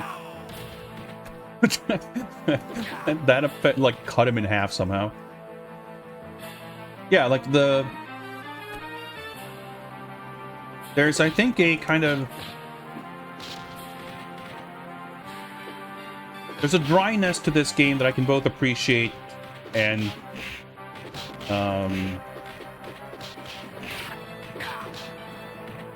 feel... I can see kind of both sides of it. But, I mean, it feels really good to control. It's fun. But I could see it getting a little... like, I like the core of it, but I would maybe prefer things being a little mixed up or a little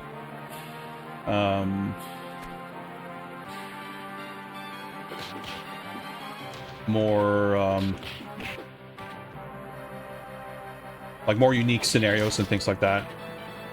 I don't know. I mean, I'm not judging it too harshly just now, but those are, like, kind of my impressions so far. And as far as, like, the aesthetics and the theme and the setting and the character designs, like, those aren't really up my alley. They're cool, it's fine. Like, it's not a big problem with the game. But on, like, a fully surface level of those kinds of things, this wouldn't be the immediately most appealing Capcom beat-em-up. But here, like, we got a proper encounter here for sure.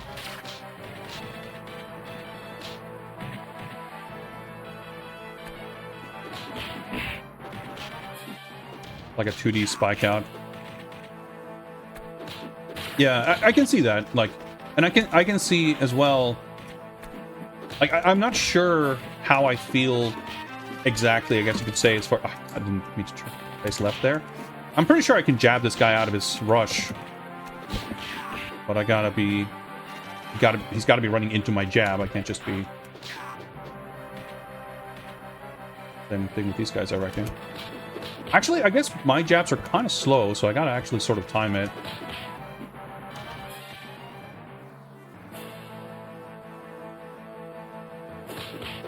But yeah, like, it's less about learning these 15 encounters. It's learning the one strat and then having the patience and presence of mind to be able to execute consistently for like a longer time. It is interesting to see like this, like we have a full vertical screen belt. Well, maybe getting blocked off here, at least visually. In Cadillacs and Dinosaurs and Captain Commando, it makes sense to have these like much bigger arenas because your mobility is so much improved. But that's like not the reason for it here, at least not, you know, you don't have that mobility.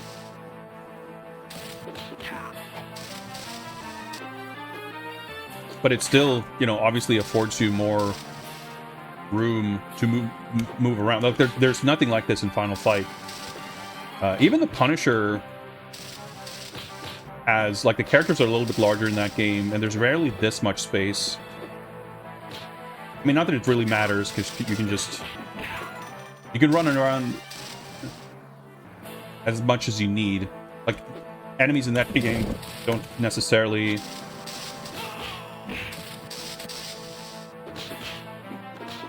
threaten you. There's like the pretty boys. Anytime there's a character with guns or weapons, like, you just bring out your gun anyway.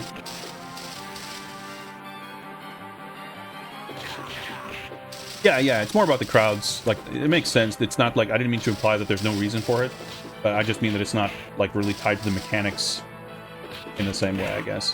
You do, okay, that's interesting. So you do have a pretty good hitbox surrounding you and like behind you on your punches, even if your throw has like a pretty weak hitbox right next to you in the early parts of it. So yeah, I guess I could see how this is debatably like a less quote-unquote interesting 1cc.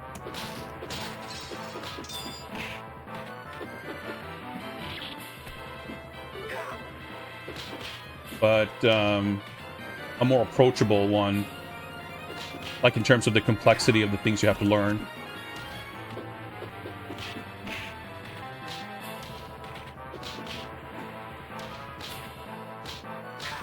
I'm guessing, by the way, that the enemy spawns... Well, maybe not. I was going to say that they're based on, like, boss health.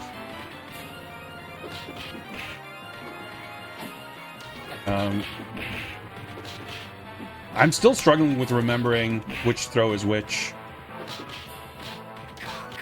I like these guys that are dressed all in white. So in the Punisher, I found it kind of interesting that... the minion spawns during boss fights, like, it's different from boss fight to boss fight. Some of them are handled, like, are triggered by boss health. Some of them are triggered by, like, clearing out enemies. Some might even be on time. And it's very generous with health.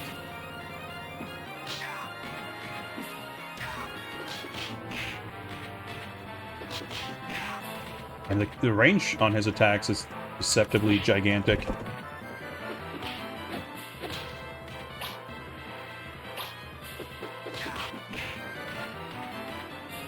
Oh, I didn't mean to do that.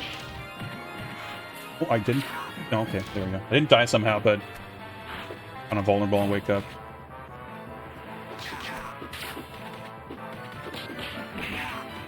Fortunate to take that death, but still, I think I'm pretty happy with my performance, given my inexperience.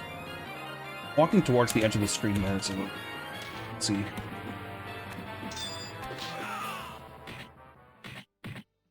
Still on one continue, pretty far into it. Yeah, the CPS hardware did not have any transparency support. In fact, that was pretty unusual. Even the CPS 3 doesn't have transparencies. When you play stuff like Ray Force and other like Taito games, or Metamorphic Force for that matter, it feels really weird to see games with this kind of pixel art that has transparency. It feels like so incongruous with that aesthetic. because it is so unusual. I don't know why I threw these guys to the right, but...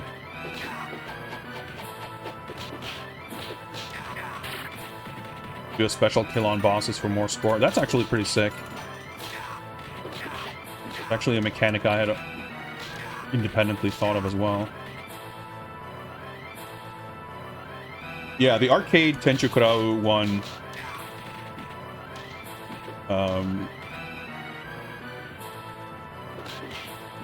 is, I believe, Dynasty Wars. And the Famicom Tenchi Kurau is Destiny of an Emperor, I think. And to get like mega confusing, I think there is another game called Dynasty Wars on NES. That may be the Famicom Tenchi Kurau 2. Forget how it goes. Can you? You can. Overjoyed to get rid of weapons. And I think for sure if I was gonna have a move like that for a character, I think the hitbox on landing with your pile driver should be like big and chunky to make it fun and satisfying to like clear out a big crowd, even if it has like limitations or weaknesses otherwise. There's something very unsatisfying about pile driving into a crowd and like maybe one or two guys get hit and the rest just like aren't touched. Yeah, ultimately I think score for now. Do I get points for this? No. I'm not gonna care about it. Like most Capcom beat 'em ups, you don't have to work for your extend, your singular extend, because you're gonna get it. Actually, I think the Punisher is like my favorite with how that works. Wrong direction. Because the extend happens like halfway through the game, whereas in Final Fight, you get your extend on like on stage 1. So there's no like learning curve to getting good enough at the game to make it to the extend. Because you're gonna get it. Like, unless you just have absolutely no idea how to play, you're gonna get the extend.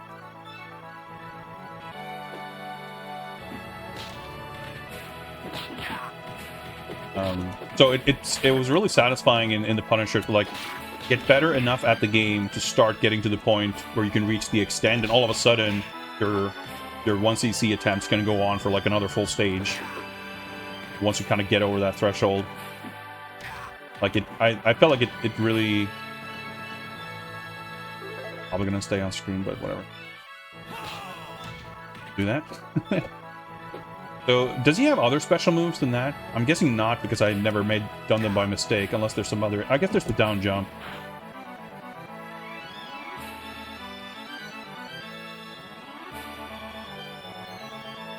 It's kind of cool, this like foreground crowd. Well, I guess the background crowd also. Yeah, the travel distances are so long, too.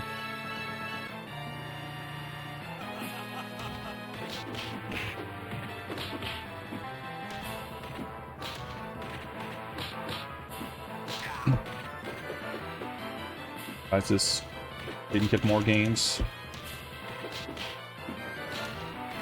Yeah, it seems to have stuck around. Ah! When dudes die before you get to throw them. I definitely like how this game handles boss health bars, by the way. Like, having it part of the regular UI as well as the common bottom on the screen, always visible boss health bar, I think is very good. Its range feels so good. Fuck.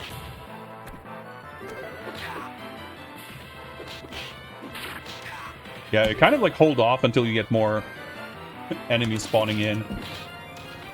A lot of the bosses like jumping at you. It also makes like throwing dudes pretty effective, I guess. But they're actually more in line with the enemy throw hitbox. Okay. My finger slipped. Oh. Especially with long-range move like that, you're gonna be... That's hilarious. I was killed by the impact of the bomb hitting me. I'll stick with Guan Yu for this run, but I'm curious to try other characters later.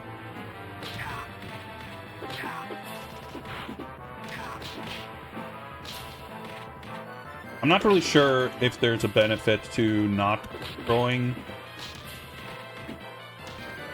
or damage or positioning.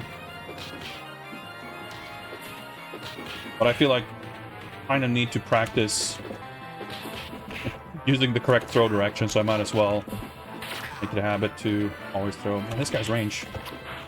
No joke. Which means...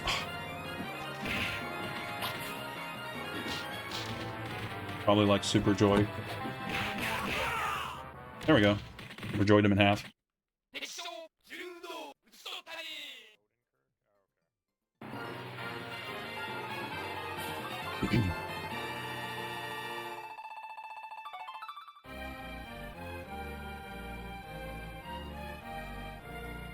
I'm curious where we're going to end up in terms of credits by the end.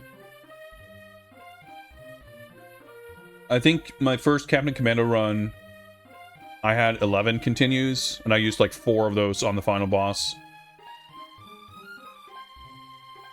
I think Cadillac's was something like 6, 8 maybe. We'll see how things escalate. But I feel like I might actually clear this. I mean, barring any unforeseen brick walls, at this pace, even if things dial up, like I'm not even keeping track what stage we're on, but it feels like we're pretty far into it. I guess the game's quite long, but on like what, stage 6 or something?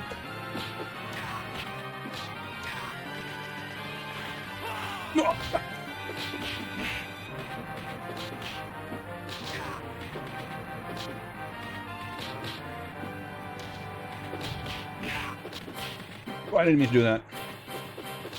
Well, now we're fighting in this direction. Fuck off. I didn't mean to do that. Well, that's how it goes. Oh, we're fighting this side now.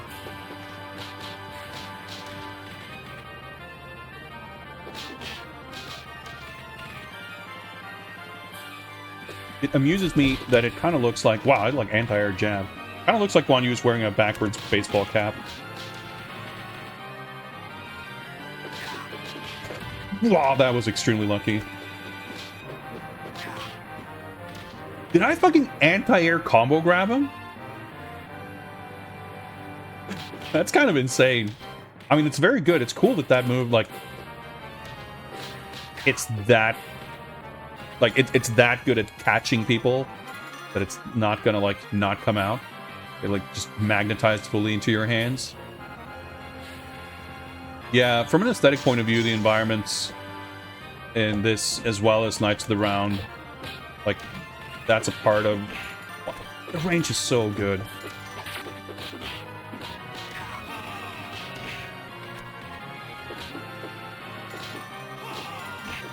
I keep wobbling between up and down as I try to remember which throw is which.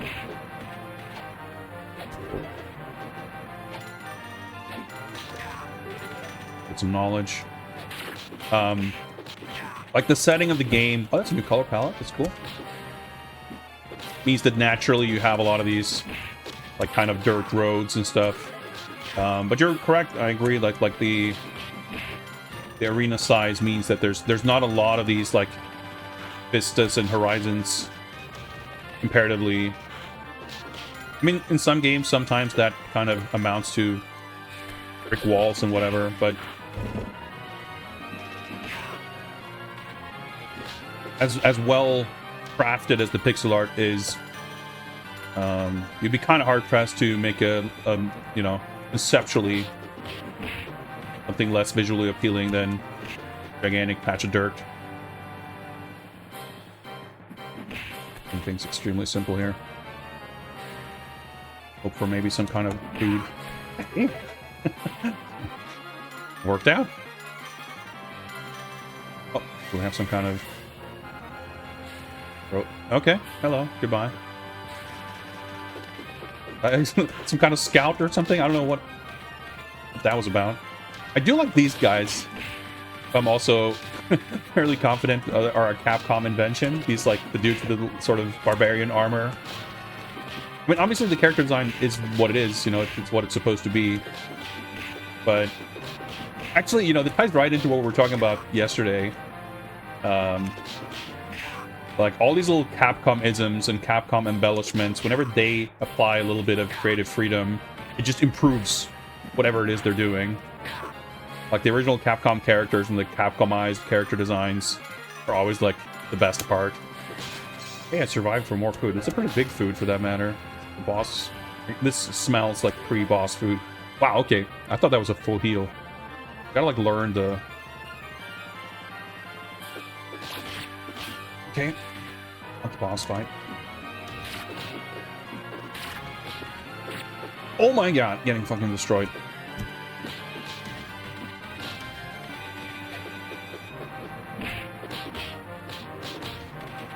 I keep, like, a mistake I'm making is I start, like, charging up my, I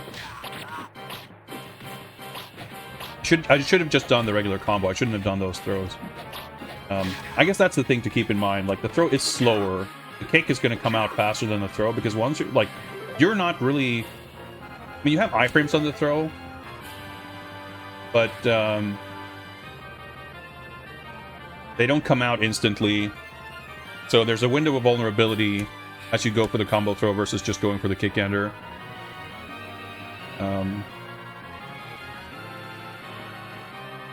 Worth keeping in mind.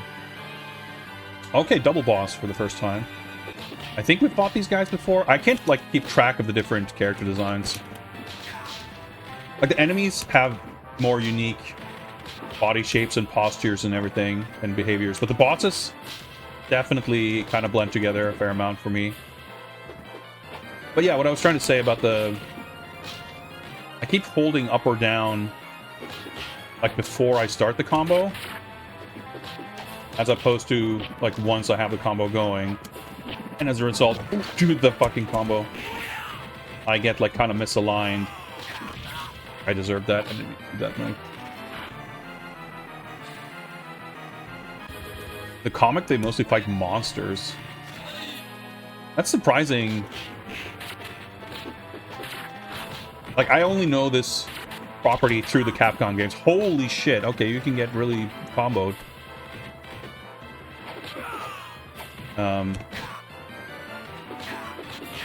That looks like a super secret magic sword.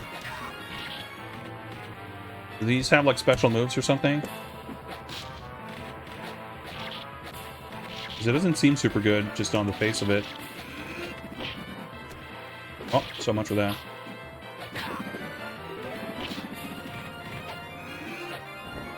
Like, I guess I wouldn't have expected Capcom to dial down the fantasticalness. I was go for a throw. I guess I got a diagonal or something.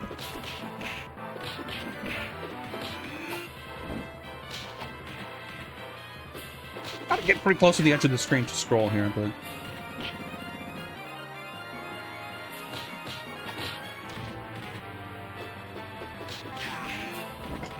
Okay, let's not take another death. Oh, fuck, I thought that might kill him. Mashing so hard. Okay, that should be it. Nope. Not dead yet.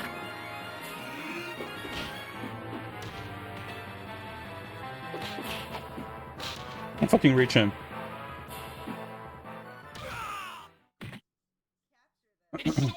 Capcom went out of their way to make weapons not fun and beat them up. I mean, that's the thing, though, right? Like, weapons are such a tricky thing.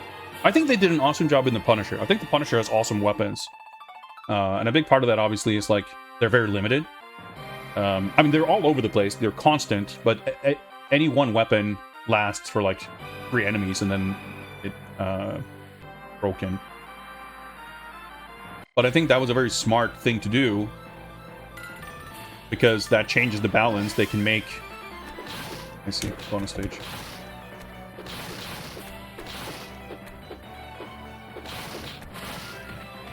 One way to break them, I guess. Oh, they just leave.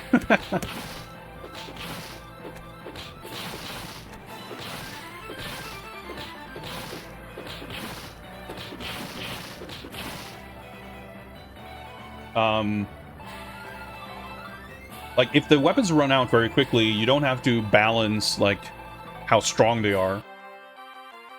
You have games like Tough Turf, which to me is like the go-to example of a game where weapons are too strong. You get the pipe, you can get, like, mega range, and you just, like, can dominate the... Oh, that's full-screen cinematic. To the point where, like, the key to playing that game is, like, get a pipe and don't lose it. So I think a lot of games... I guess it's a combination of things, right? It's like a combination of, well, we don't want to make weapons too strong to make the game, like, degenerate or just make it too annoying to lose weapons. But I think, honestly, a big part of it is probably also just kind of accidentally, like, not maybe realizing, like, the full extent of some of the core strats during development.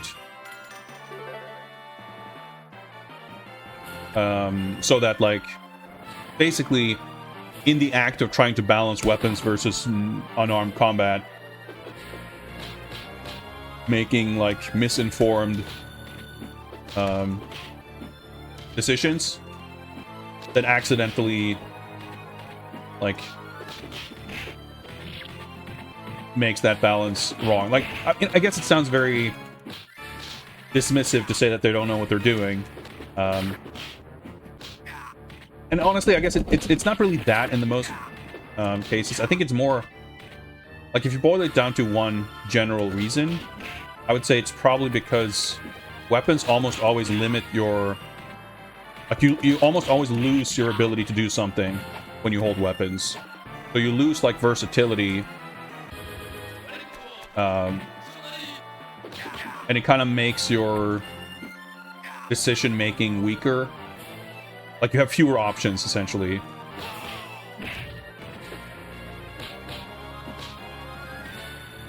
Not just bosses, a lot of enemies jump at you. Okay, the fact that I hit that guy behind me is, like, very convenient. So I think a lot of games, you end up with this situation where, you know, a lot of it is just kind of resources, right? Like, you can't animate a full moveset for every weapon, for every character. It just creates too much work and too much, like, memory storage requirement. So your character is gonna, like, just have a more limited moveset anytime you hold a weapon. And I think, honestly, like, again, I think Punisher just sort of solved that all really well. Because you have... Oh, I kicked out of his range. That was pretty sick. There's a huge amount of weapons, but a lot of them obviously have, like, the same animations. You don't have, like, combos and stuff. You have, like, a smaller moveset, but generally... Oh, whatever. I was careful. I didn't want to pick up the sword. That's your boy Jay. Yeah, and some games do have, like, more extensive weapon movesets for sure. And it's something I've been, like, curious to experiment with. But, you know, it is, again, like, it's not a smart way to approach it, I guess. And again, I think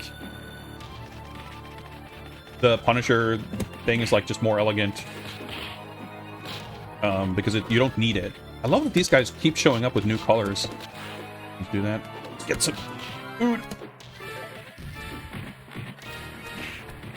Good face on that guy.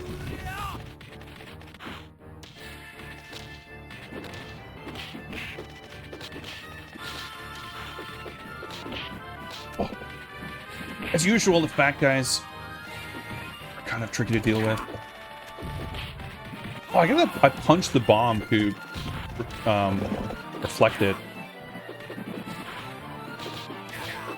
Ah! I didn't get the combo because he got knocked down. Yeah, I'm alive.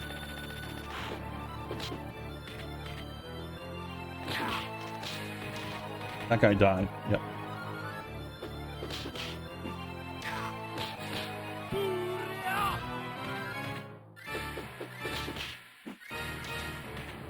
Throw him in the wrong direction. Hey, throw him in the wrong direction. I can't.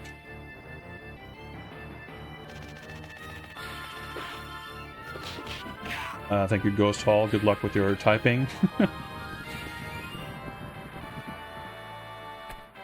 But yeah, like I said, Punisher, like, weapons are fast for the most part. They're easy and fun to use. They're very effective. And they just, like, break. And, like, the scoring system encourages you to pick up weapons whenever they drop. Like, the mechanics encourage you to pick them up. It's almost never a liability or, like, fuck, I didn't want to grab this. Like, even if you didn't want to grab a weapon, you can literally throw it as an attack. Like, every weapon, if you just jump and attack, you throw the weapon. So it's like, it's easy. Like, that's the thing, too. They have this sort of contingency plan baked into the system where even the player who doesn't want a weapon accidentally picks one up can get rid of it in a way that's, like, legitimately effective. So, fucked up.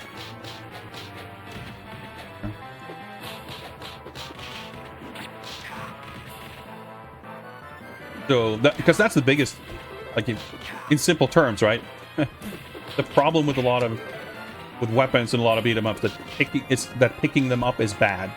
And as soon as you pick them up, you go, fuck, I didn't want to pick this up. And it doesn't really matter why exactly. In some cases, it's like not even a matter of it being ineffective. It's just like less fun. Do the perfectly timed fucking Super Joy iframes that the boss used there. Okay, this is a trickier boss for sure. Yeah, exactly, G-Stars. Like, even if you don't like using the weapons, sheer, like, mathematics said, whoa, he Super Joyed out of my combo. Like, you will have fewer opportunities to get in a situation that makes you go, man, I wish I had the ability to XYZ.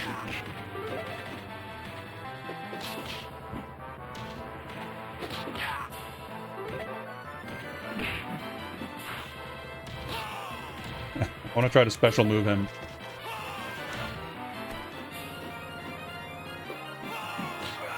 There we go.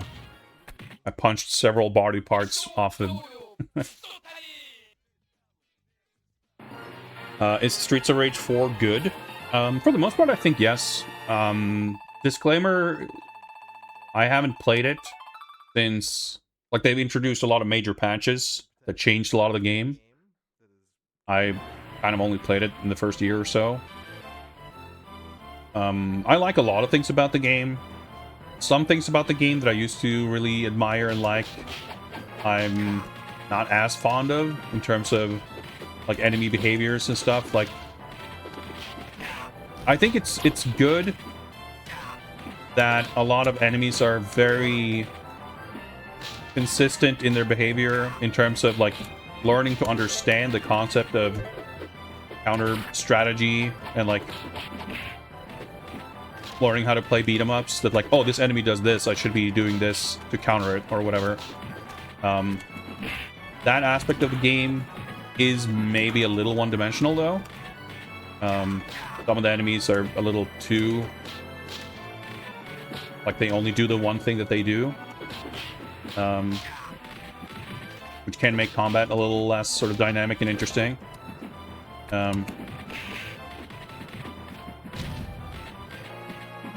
But I think the biggest problem with the game that most people would, I think, agree on is that it's a bit, well, two things, I guess. It's a bit long, and some of the boss fights are a bit annoying, which are two common complaints. And relative to most other beat-em-ups, like modern beat-em-ups, it's not any worse than any other game on those counts. Well worth a play, by all means.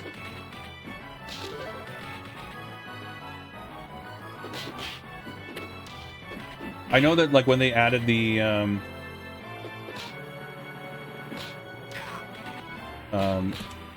Mr. X Nightmare DLC, that included adding a bunch of alternate moves. Like you can choose different like special moves to equip on your character, and some of those apparently have been kind of whacked for one reason or another. But I couldn't. Okay, that guy just exploded himself. That was pretty funny.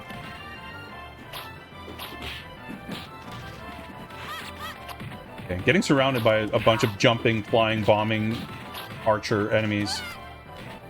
Not great.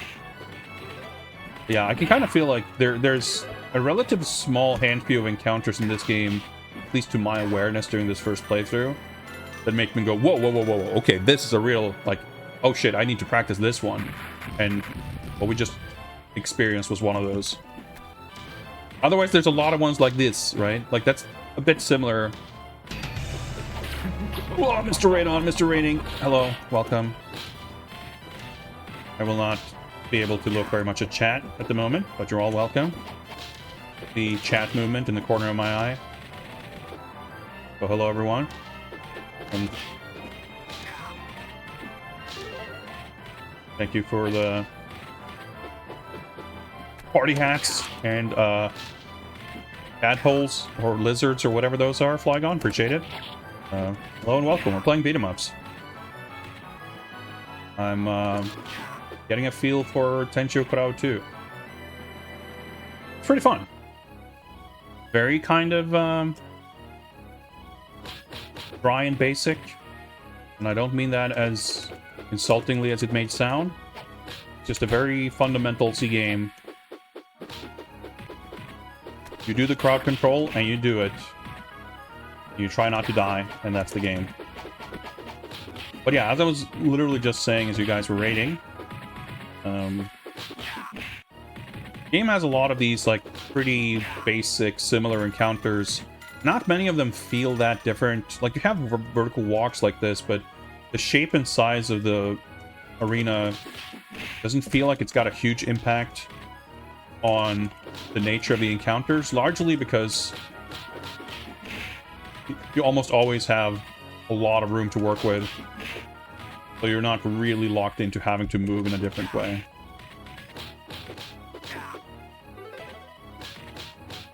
Core combat's really fun, so it's not a problem, but it is interesting how, like, I think that's a clear contrast in encounter design, where this and Cadillacs and Dinosaurs very much has these kind of like bog standard encounters, which if you were a little more critical, you might call filler, where once you have the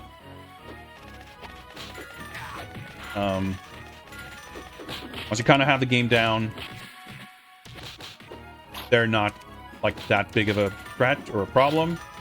And then you have the kind of more key encounters that like, oh shit, I gotta focus now. Whereas it would seem to me that Captain Commando is a little more, it's shorter, but it doesn't like pad anything out with these standard encounters. Like almost every encounter is a bit more specific in its design, I guess. And also, like, there's just much, there are clearly fewer encounters. Like this section here where we first walked up and then we walked to the right and then downwards, like in terms of the geography, the ground covered, there's like not a single area in Captain Commando that's that large. And every stage is like 2 or 3 areas, and each area is like 2 screens, 3 at the most. It's interesting, as I said. Off. Looking booby-trapped roast pig. At least I didn't die. And it's really interesting to me how these games have such different design philosophies. It's sick. I love fighting this, like, proud of this enemy, and I tried to throw him and I got the headbutt for some reason. Need to do that. Everyone has a different color. Normally in Capcom beat 'em ups, you only get like 2 color variations per enemy type. First time I didn't wiggle out of a suplex. Thank you for those 100 megabits. Appreciate that. Yeah, this fight went really shit. We got a little more under control now.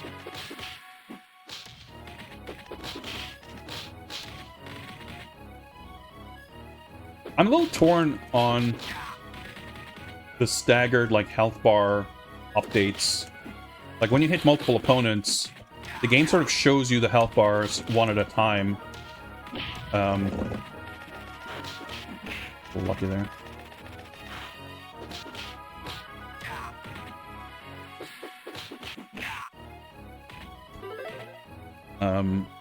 Which is like, on the one hand, it's good to see the damage on each of the enemies. But it can create a little bit of a timing discrepancy where the damage seems to happen way after the fact.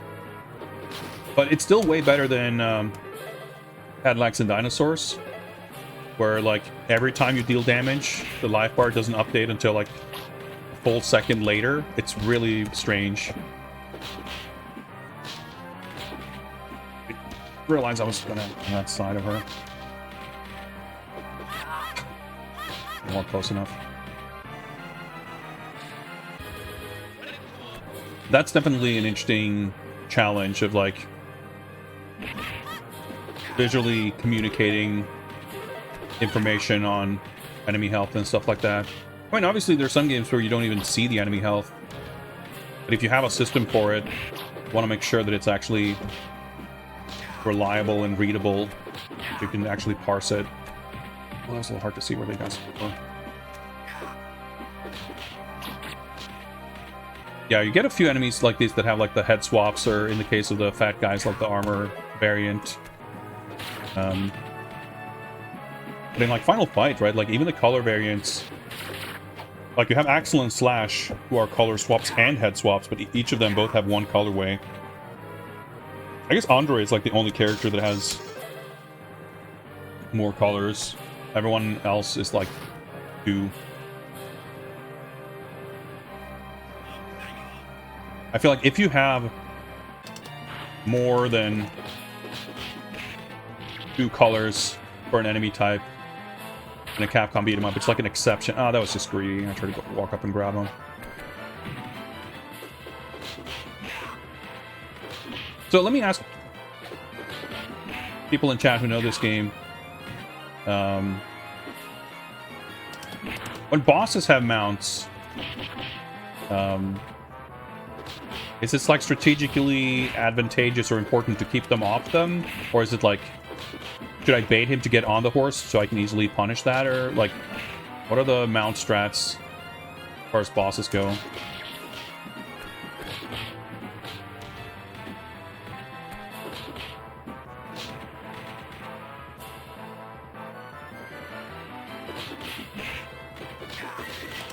Oh, not a concern anymore, either way.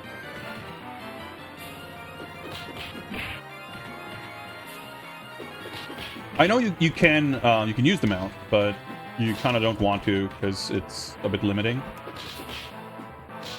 But in most cases, if there's a horse, either you use it or it's just standing there and sort of nothing happens. But because bosses can also ride them, that's become something that's why I asked. It's a different situation. So Fights are a little more threatening, but I'm also, I think, playing a little more sloppily. So I'm dying a little more rapidly, but we're still on 8 continues.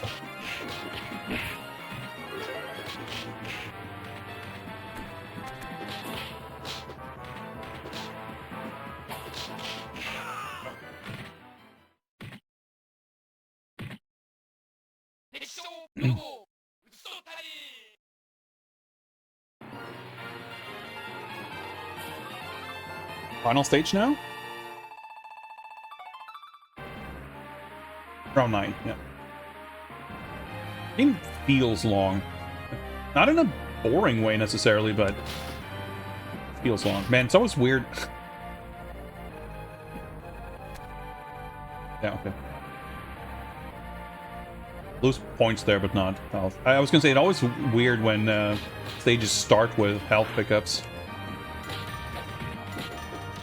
It tends to feel like a trap if you can grab food right away. But I guess it's like for storytelling flavor. See, I fucked up there by... I was holding up too early when I was trying to go for the throw combo. So it made me fuck up my positioning, so my jabs whiffed. Be traps. This game actually hasn't had a ton of traps or hazards, though. And those falling rocks in a few places, but I guess that's it. Not to say that I wish there were more of them. But I think it ties into what I was saying before, like, the game has a lot of stages, but they don't really feel very different. They don't look super different. And unlike Captain Commando, the game doesn't move at pace such that you, like... That game, everything shifts so quickly that nothing has time to feel repetitive, because a lot of things are repeating. So yeah, I would say this feels a little bit more like Knights of the Round in that regard, where there's not a lot of standout gimmick levels or set pieces or things that are where the levels feel different enough to be more kind of distinctive and memorable in that way.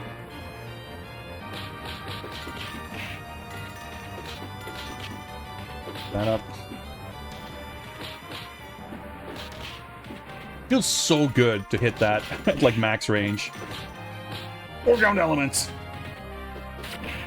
Oh, okay. Good. And I keep fucking up. Like I keep holding up or down in neutral.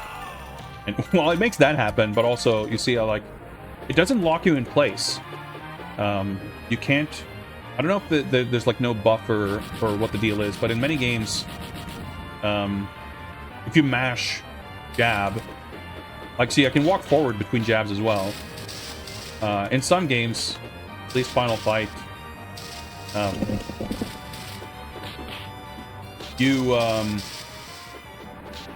you're kind of locked in place, and there's like a bit of a buffer period. So basically, if you're punching rapidly, oh fuck, I can walk out of the way. You'll start the next punch before you have the opportunity to walk, even for a single frame.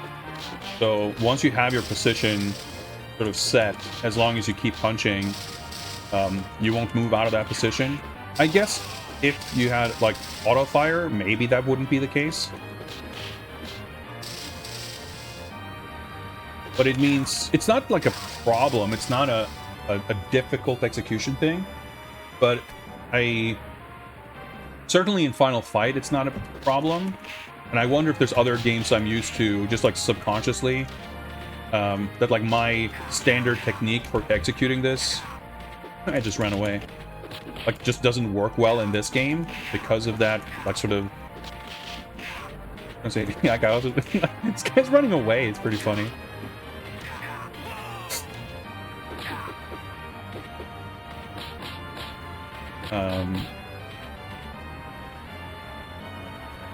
So I reckon, just like based on the fact that I keep doing it in kind of a bad way that has consequences, I'm presuming that it's me doing it the way I would do it without thinking, that must have not had those consequences in other games, or else I would have unlearned it.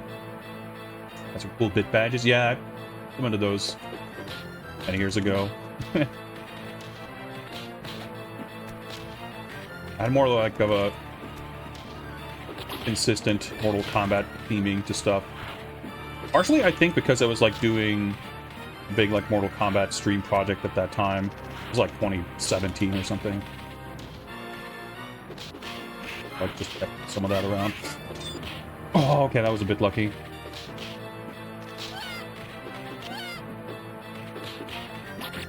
But yeah, so I gotta, like, learn to punch more in neutral and kind of hit confirm the combo before I start holding directions. Whoa! Kind of worked out.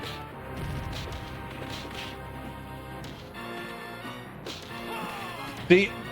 That's what happens when I don't do that. The range. Dennis just let you walk up and grab him. Oh.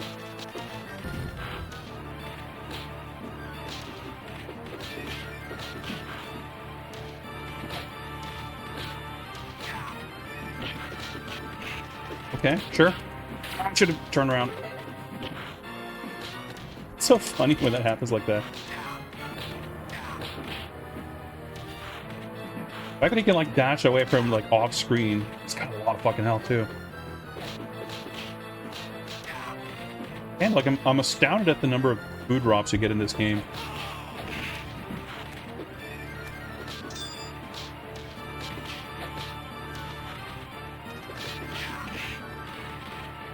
The combo feels really good. The range and everything.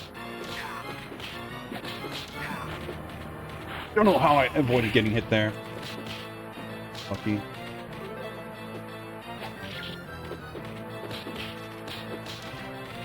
Okay, nice. I hit him out of his Blanca ball.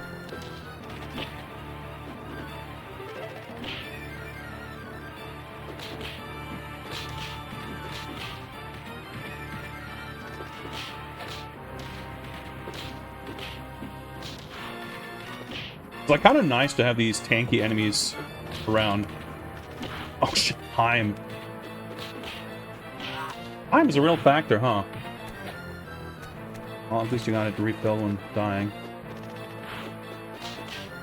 This foreground object is very annoyingly placed. Very funny. He's got like the Arthur Super Joy from Knights of the Round. Still like him.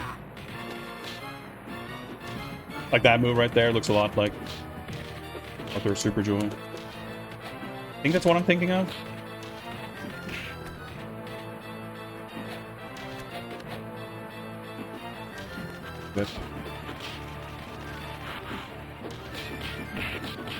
But yeah, the fact that your jab hits like behind you. Dude, the timer again. Holy shit. They really don't want you to play defensively or carefully in this fight, huh?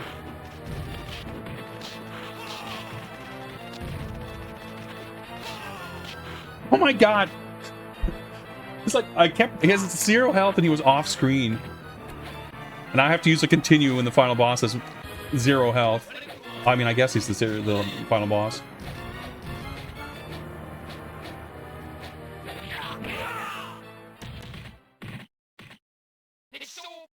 That was still a pretty fun fight. I like that he's sitting back up with half his ribcage hanging out.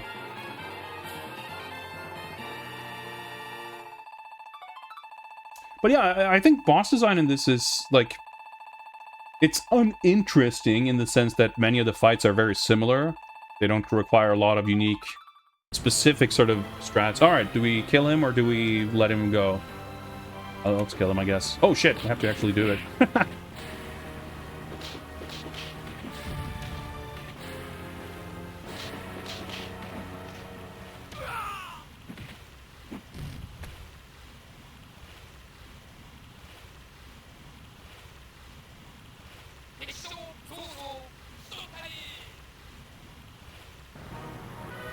$9K bonus points. Perfect.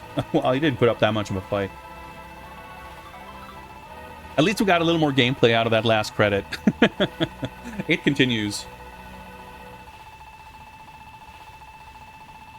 Yeah, for blind play, that's... But it's interesting too, right? Because it's 8 continues where I wasn't cheesed to death by a bunch of boss stuff. Yeah, I like this game. Like, I still think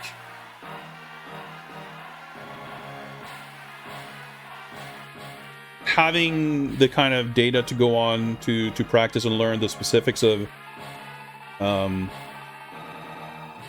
Captain Commando, I still think for me currently that's like a more interesting effort to put in at this moment.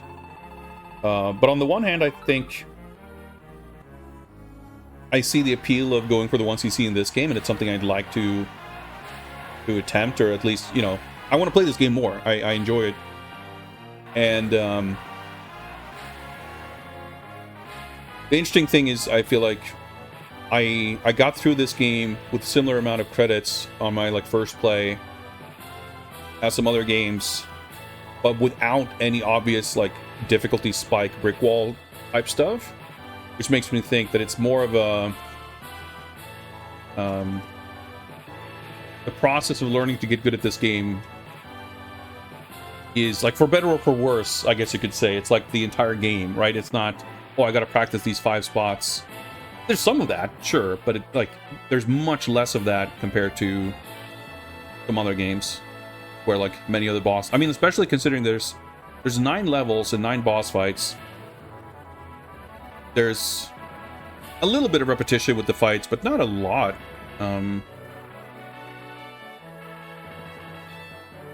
Although Onanoko design, girl design by Akiman, that's pretty good.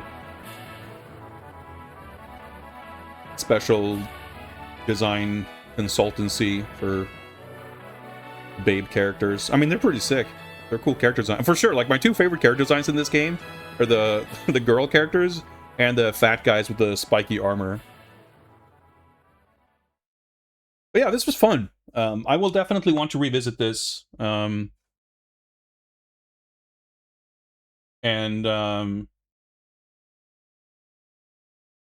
was Saikula. It's pretty sick that there's like character popularity ranking. Such an old game too. Whether or not I want to pursue like the 1cc, I think this is a interesting and fun and good game to come back to intermittently, just for general sort of practice. But just like with Denjin Makai, I'd love to play through this multiple times with other characters, just to get a feel for how they differ. This was a fun character to use. I won't mind using them, but I obviously have no frame of reference, having not played the other ones. Back to Nin. Nin, of course, not Nine Inch Nails. But, what's his name? Akira Nishitani, who left Capcom to found Arika the 90s. He was one of the creators of Final Fight. Anyway, I really need to go to the bathroom, and I've been streaming for almost 3 hours, so I definitely should be taking a break anyway. So let's quit out of this. I'm going to take a break, and when I return, we'll play something else. I'm not sure if we're going to go for more Captain Commando or more exploration or what. But we'll think of something. In any case, I'll see you guys in a little bit. Yeah, drink refill. Refill? Refill sounds like a good idea as well. I can't even speak. I'll see you guys in a bit.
Shamrock raiding.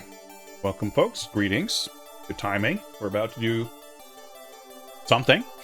Just returned from a break anyway. What's up, Taco? Thanks for the party hat. Chat just erasing itself, but okay, whatever.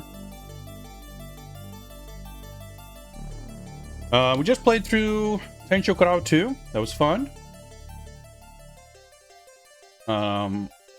I can't really be taking notes in real time, but I guess I should make a note to take some time to take some notes about the game after my stream.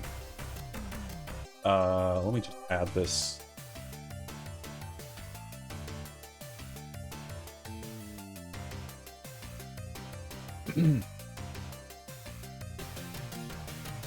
Ruby.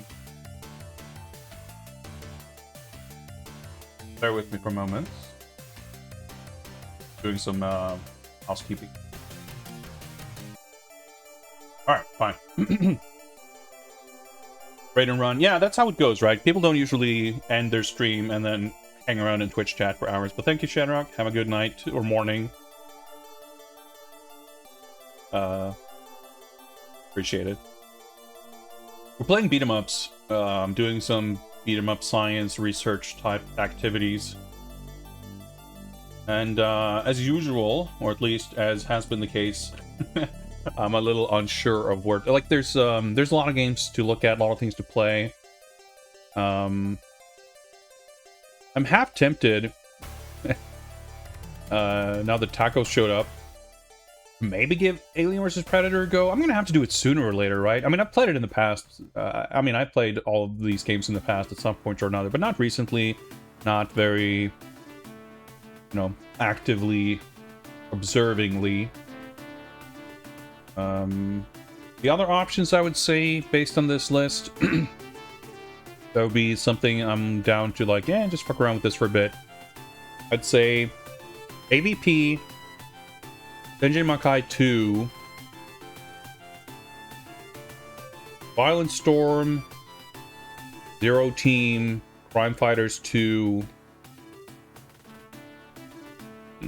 Golden Axe Revenge Death Adder's on the list. I'm not super into that for the time being. You have to spill about your favorite game. Well, fuck it, let's do it then. Let's hop into some AVP. Might as well get it done while you're here.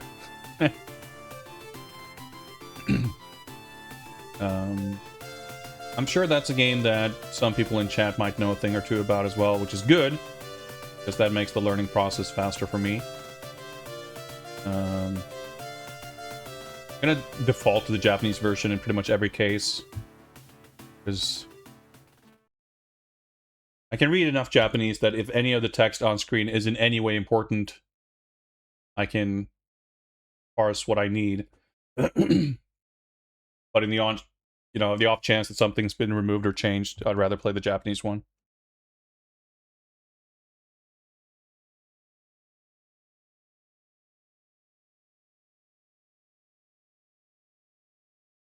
Can't type, but that's fine. Some artwork here.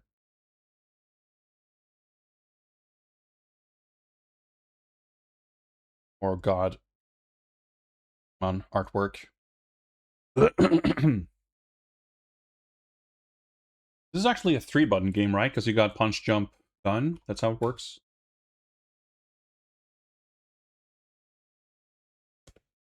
That.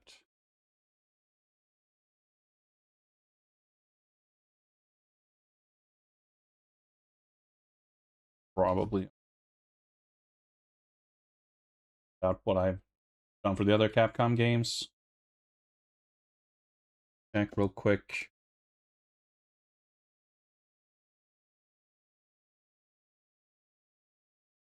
Sounds 2 players, 1 shooter.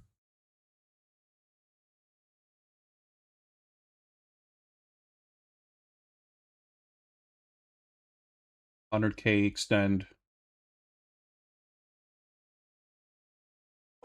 What? Is this the default setting? I get more lives for continuing? There's a lot of weird options here.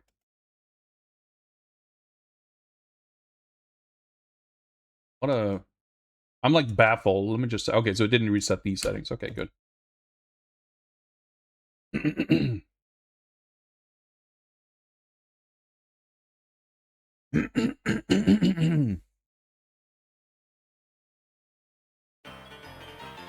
Yeah, we're just talking about that, how the default settings typically is 1 extend. For Capcom games. But where you get it, it's a bit... differs a bit between games. In Final Fight, you tend to get it, like, on the first boss. So game overing before you get to that extend, like, takes a little bit of effort. But in other games, like The Punisher, you get the 1 extend. At least, I mean, you can optimize score to get it earlier, I'm sure. But when I would play, I would typically get the extend on the bonus stage, like after stage 3. So you actually have to... You have to learn the game a little bit to be able to get good enough at it to play long enough to actually earn the extend. But once you do, that extra 1 life, like... Yeah, you know, you get to play, you know... I guess you start with 2 lives, like in most games. So you get another 50% extension, like, once you clear that hurdle. And that was, like, a very satisfying... sort of bump in progress when learning the game. When you get the 1 extend, like, almost immediately, it just feels like such a... kind of perfunctory thing that doesn't really do... much of a difference to the gameplay experience, so I much prefer having it make more of a difference.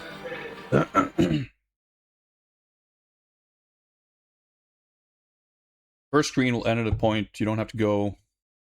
You can kind of stand around, I guess is what you're saying.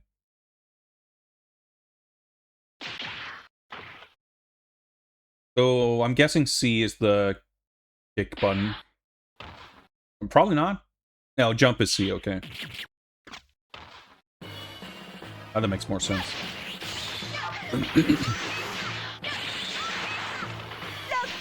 So whenever I play this in the past, I've pretty much always only ever played as Lynn, because she's sick, she's a cool character, and that's the extent of that. I don't really like any of the other characters, like in terms of character design, appeal, at least like historically. Another raid. We're getting raided left and right tonight. I say tonight because everyone's just streaming at night. It's 1 p.m. It's not even night. I guess it probably might have been for whoever ended their stream.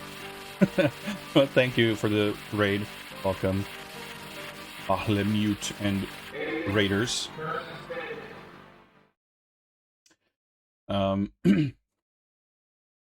as I have grown to appreciate tank characters and beat 'em ups more, I have more of an appreciation for Schaefer in this game than I would have had previously.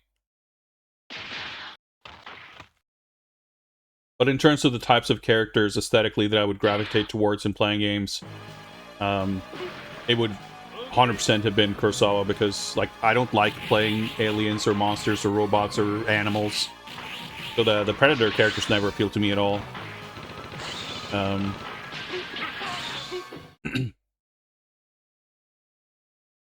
But to me, like, basically the last time I played this, I had not really formulated any of my current kind of philosophies on what I like in beat-em-ups and, like, beat-em-up design and stuff. So I would have been much more into and open to, like, hyper-aggressive mega combo juggle stuff and whatever. A lot of the things that, like, I don't like about a lot of modern beat-em-ups would have been things that I thought were cool then. And I would not have... I mean, I don't know this game in detail enough to say that I dislike how Lynn plays, but I know that she's got these, like, jump, cancel, juggle stuff and whatever. But currently, I don't think... But for a number of reasons, I'm not going to play her, because I'm more interested in exploring different, like, other playstyles. And I want to get a more thorough... She's basically the only character I've ever played in this. I don't remember her that well. I don't have experience with the other characters. But I also think that she's maybe not my preferred character or playstyle. So I'm most leaning towards playing Schaefer. Again, the Predators, like Warrior. From what little I know about this game, I know that he can do like the flying kick and stuff. Like he's got that mobility to move him around, which I think makes him the easy character. So it's appealing in that sense that it's like, well, if I want to try to get the 1cc, this is a game that I have. How do I put it? Like, I'm less concerned about playing it. Like, if I wanted to get the 1cc, I don't mind doing it the easy way. I'm not going to insist on only trying to go for it with Schaefer or whatever. But I'm not necessarily... This is not like step one on the 1cc journey necessarily. I'm more interested in getting a feel for the game. Sorry, I forgot that Dutch's walk is like... It's got like the fucking Double Dragon 3 walk. I mean, not quite, but... It's like this weird staggered animation thing. Where it's like not moving smoothly. But yeah, I've come to understand that too, that like it does have the hyper combo, fast-paced stuff more so than probably any other Capcom beat 'em up, but it also has just generally more character variety. Because it's interesting. Agar is super different from Cody and Guy in Final Fight, and then the games right after that has much more homogeneous character mechanics. I think Battle Circuit certainly, like that's kind of Denjin Makai like in that it's got like a bigger roster, and at least on the surface they seem very different. But I don't know enough about how that game plays to say how different they actually are. Yeah, I guess like when I'm talking about like the frantic tempo and whatever, like it is a very superficial analysis. It's more to do with like there's like a flash, like stuff like this, like you can fly around and do stuff. Multiple characters have like high mobility options. There's plenty of stuff where there's like big crowds of aliens that die very quickly. But I know that that's not representative of necessarily of the actual experience playing it. I don't know, we're going... Oh, that's so weird. You get this opening before you even pick a character.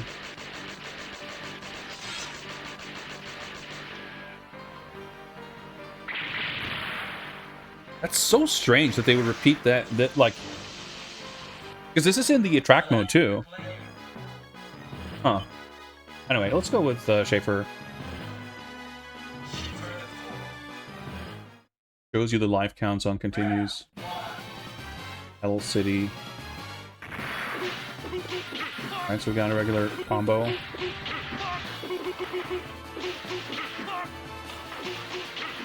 Hey, these guys don't survive long enough to let me try if I have a different combo ender. Okay, that's my forward throw. Alright, that's his jump. Okay, that's interesting. Okay, I can jump with up and jump.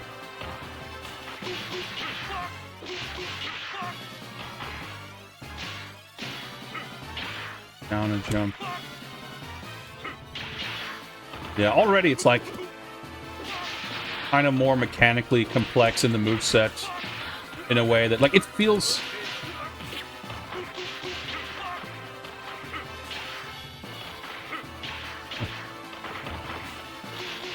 more modern, parentheses, not derogatory exactly, but not, I don't mean that as praise. It's a value neutral statement.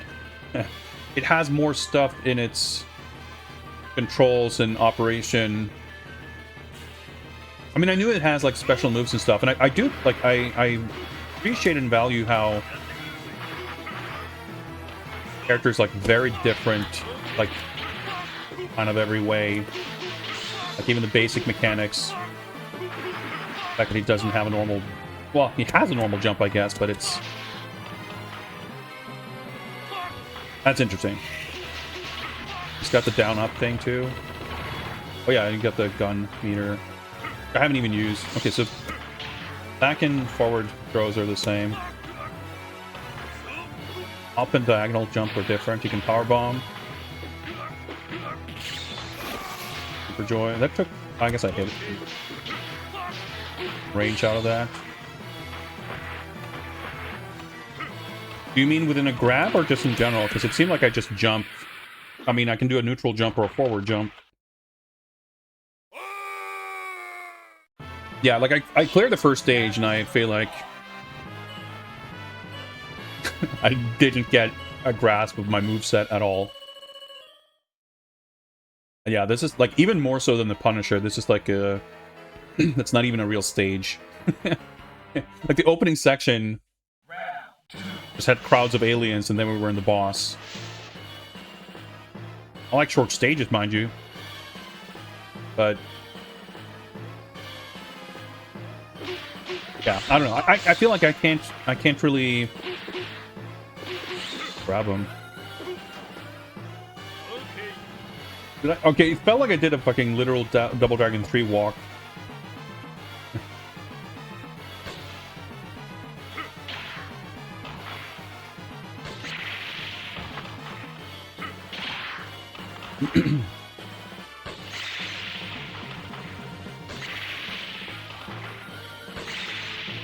Okay, so the other characters, I see what you're saying. Like, up jump isn't just a weird thing about Dutch doing like a tackle on his normal jump. Like, it's different from other people as well. I see what you're saying. Oops. Okay, that's what the gun looks like. Something about, like, the fact that he's walking... You cannot cancel into the neutral jump, I see. I always love that, like, the little warning that the gameplay is about to end. That's your cue to go pick up anything you need. That's a feature I've always loved about this game. I think Punisher does that too? I forget.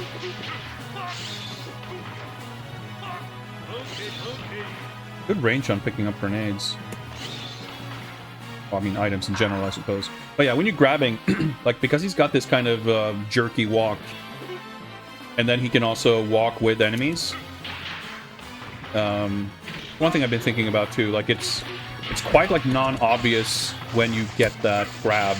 Like, you can grab someone without noticing. So his down up, like, anti-air special thing, that like a good move? Oh yeah, your pseudo juggle thing going on there.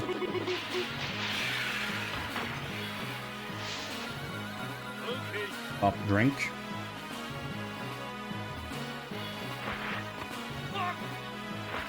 Yeah, I'm guessing he does not have different jump attacks.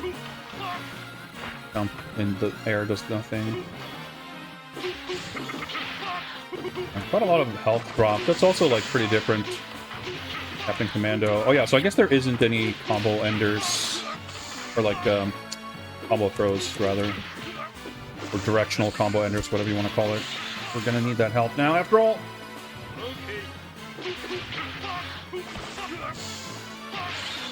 Oops. I do appreciate the two-player sized health bars. But it is kind of weird.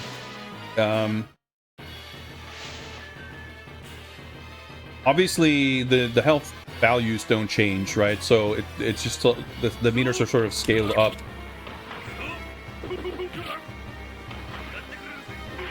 Phone.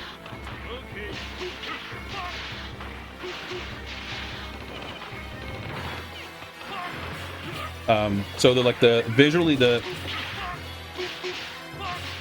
how much life is drained in the gauge looks a little weird. Like it drains more than you think it would.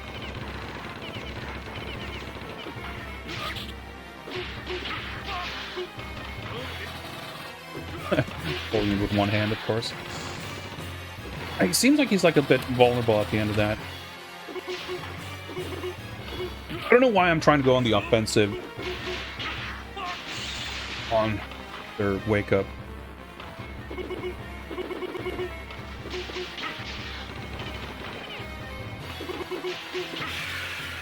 I was pretty lucky.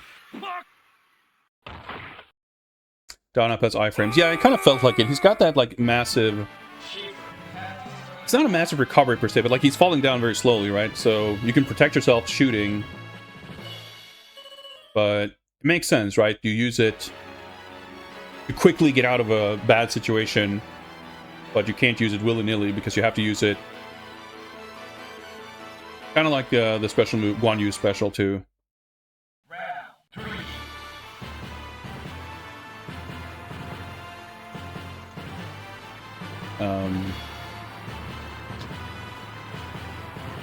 Like the biggest weakness of it is like happens at the end. Right, okay, this is the whole shooting thing, I forgot. Yeah, the jump kick I kind of it's just a lot to keep track of.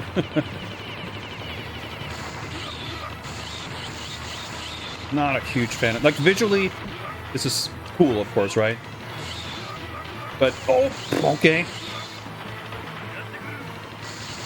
I can just hold the button, I see. Like, I can appreciate the breaking up the pace. Okay, that was a stage 3 boss, apparently. Well, I guess that means I get my health back, so that's good. But yeah, it felt like I almost died in the bonus stage. Yeah, it's not that fun of a level. Funny health pickup. Whoa, porker! Didn't mean to grab that, but fine, I guess.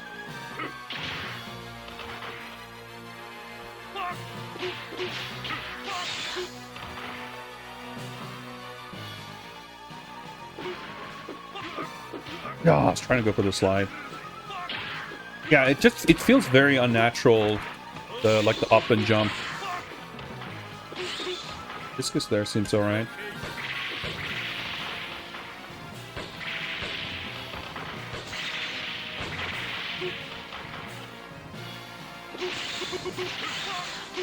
Yeah, I never really used the gun either. And hot dog. Flamer. Item names are pretty funny. But yeah, like as far as the scale of the health bars, like I don't know, it feels a little strange. Like in one way, you could say that it makes you feel like you do a lot of damage, but I don't know if that's really how it actually feels. I'm not sure how I feel about it.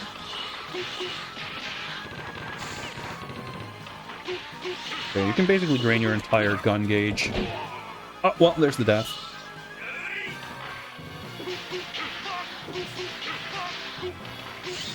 But technically we're on stage 4 for our first death on our first credit. That's pretty dang good.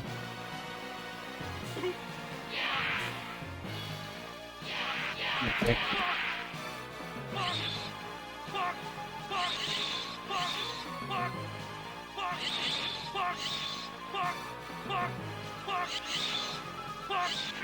This guy's out of the line. Oh, hello.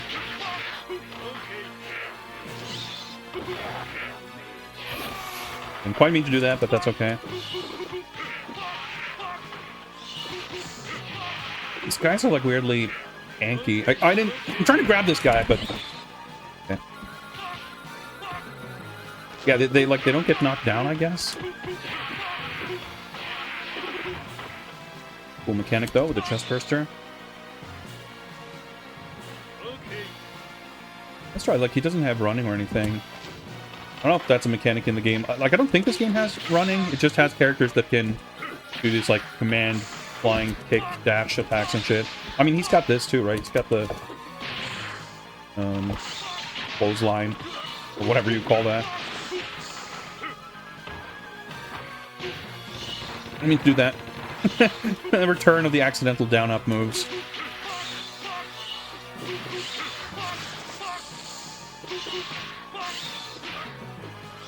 Smasher. This is kind of annoying to deal with.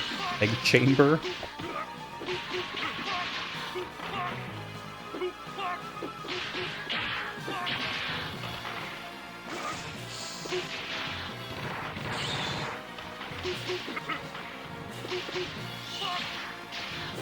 Ah. Recovery on that. Yeah, we don't have a stage 2 boss spike. Hand was misaligned. It's the wrong button. So don't get like a Sodom from Jr. But yeah, that section, like big crowds of those smashers, not trivial. Save that on screen, I guess. And Knights of the Round salad.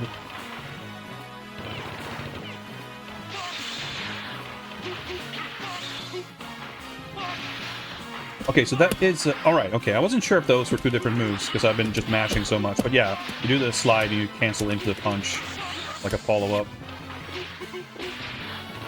Context. Back punch. Okay, you can scroll back a little bit at least. I like their, like, convulsing dash startup animation. Okay.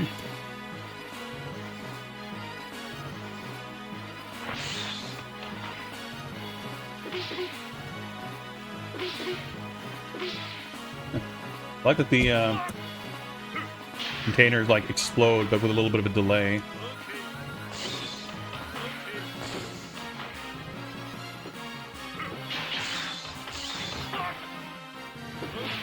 Dude, the pickup range. I did not mean to pick up that meat.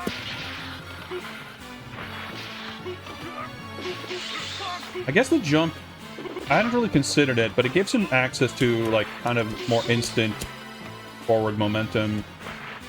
Like it's faster than walking, and it doesn't have startup like the other C button moves. Hello, Goaty. You're enjoying vacation. Oh, I was trying to grab him, but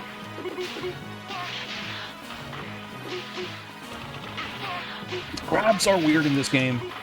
There's some limitation to grabbing that I'm not aware of. Perhaps.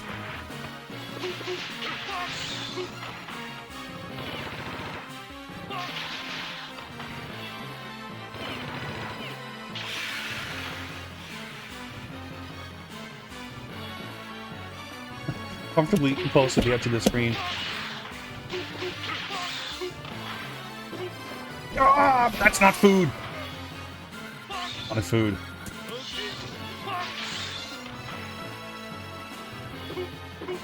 Also not food, but take it. None of these are food.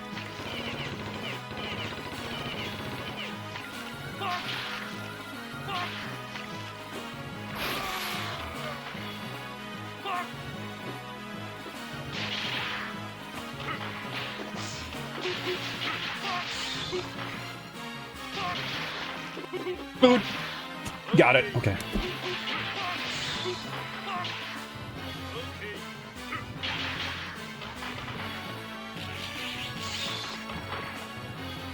That was pretty tense.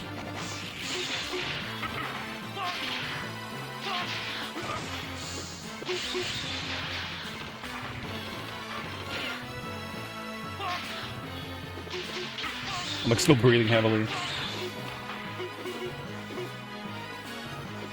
Oh, God. That was goddamn jump. A diagonal up input so unintuitive or like unnatural.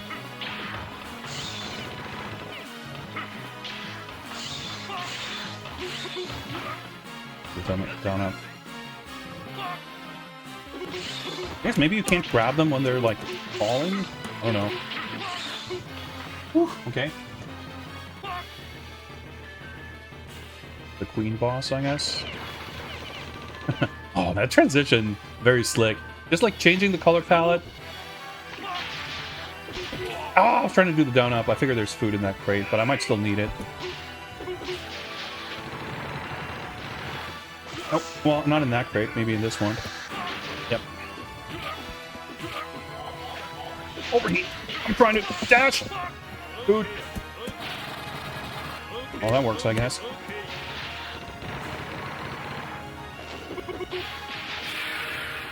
Yeah, she was weirdly weak. Now I'm like, man, if I actually had gotten to that burger, I might have actually done that deathless.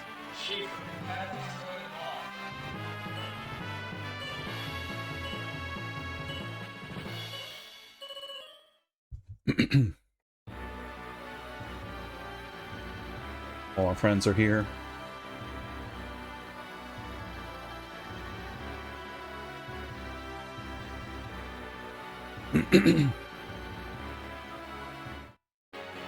Yeah, like, it's interesting. Like, even something like that, right? Oh, this is where we start fighting humans. The sort of design philosophy behind food items, where they're placed, and how they're used, is also something that's, like, pretty different. Like, that's one of the cool things in in Captain Commando that I kind of appreciate, that, like, it doesn't have a lot of healing items. But, like, more generally, like, the enemy formations that pop in to do a projectile and leave can drop food. So it becomes kind of a knowledge thing of, if you're aware of those and are quick dispatch them, you can earn a little bit of health back. There are some static food items, but not a ton. Like, for a game with 9 stages, only a couple of stages have them. And some games, like, it feels like kind of a almost trope to have, like, the boss chicken. Like, you almost expect, you're certainly never surprised whenever you play a beat 'em up and you get to a boss and there's a full heal in the boss room. And this game seems to be pretty generous with food items, so there are quite a few of those. The one-handed smart gun. And he switches hand from idle and walk. That's a bit weird. But in this game, like, even though there's a lot of food, for the queen, like, that food was definitely not placed to be like, oh, here's the boss fight's coming up, here's your chance to heal up for the fight, which is usually kind of how it goes. Like, Final Fight has generally, I think, for the most part, there's, like, a full heal before the boss. It's not like in the boss arena. Like, you have to scroll it off screen before the boss fight starts.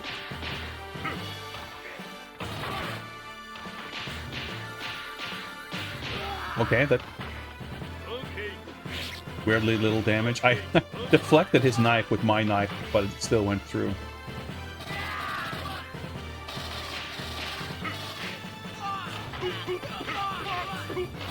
So just the Alien Queen felt like kind of interesting in that, like, yeah, there's a food item there. I don't know how much you get from that burger. I'm sure it's not a full heal, but it's, like, kind of awkward to access. Get rid of these before they do anything.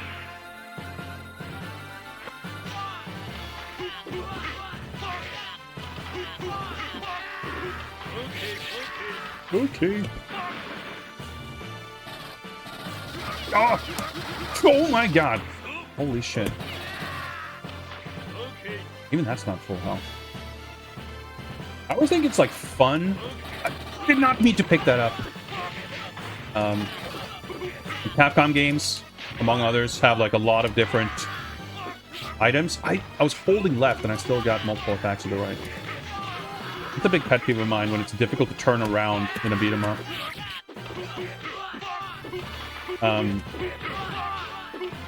Like, it's funny that there's a lot of unexpected items to collect, and it does give you a lot of room to be sort of creative and have fun, but also have more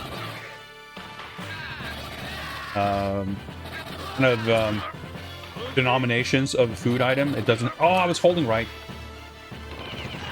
Like, it doesn't have to be a big heal and a small heal and a full heal. You can, like, it can be much more granular. But the flip side of it as a player, obviously this is something you can just learn, but as when you see this giant roast pork or a big steak or whatever it is, and you just kind of expect it to be full heal, or at least a big heal, and then it isn't.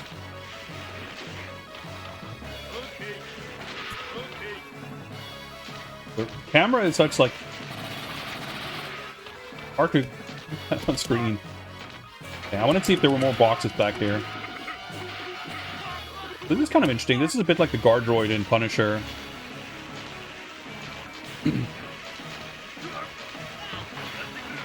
lateral. Well, yeah, I didn't have a lot of room to maneuver there. This is still just our second continue. Bad positioning for sure, but...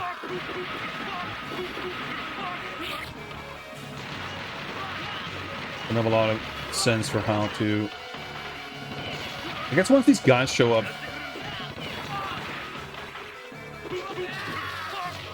you can get more weapons and stuff. Oh, don't... Ah! Did not want to take that death. Blood Lux Paint Tim, Mandrel, greetings. Thanks for the... congrats. Oh, that was a little stressful. But yeah, armor is not fun to deal with. But I think it can work in a limited capacity, especially if it's justified aesthetically. It's not, you know... You don't question why a big mechanical unit behaves a little differently from humans, or in this case aliens. But also it's like flashing, like I think it's not confusing, and like I think in armor mechanics and bosses and enemies in beat 'em ups can often be unintuitive in a way that feels pretty bad, where it's like all of a sudden the rules don't seem to apply. And I don't think you have that problem specifically in a situation like that. Feels more learnable, I guess. At least. And, you know, it's a little bit of a change of pace, at least. Power loader can suplex. That's pretty good. Grenade. Trying to slide.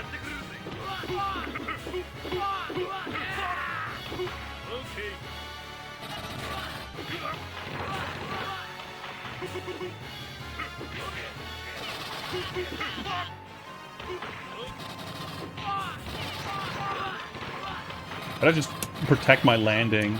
The gun. Well, kind of an interesting mechanic. Okay. I don't know if I could have gotten... I guess I could have probably have super joyed in between there. Because it didn't feel like I was literally locked down and hit stun. There's just like a tiny gap. But I was like trying to walk out of it, and that clearly didn't work.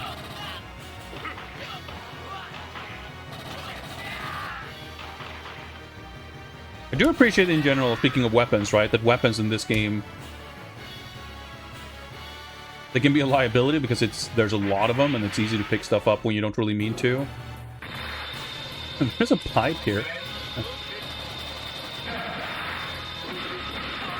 I somehow shot through this thing and hit it from the right.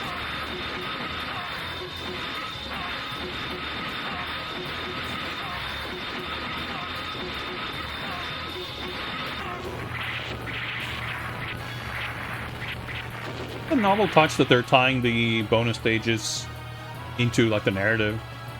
Doesn't feel like detached from goings on. It's just I don't know what stage we're on.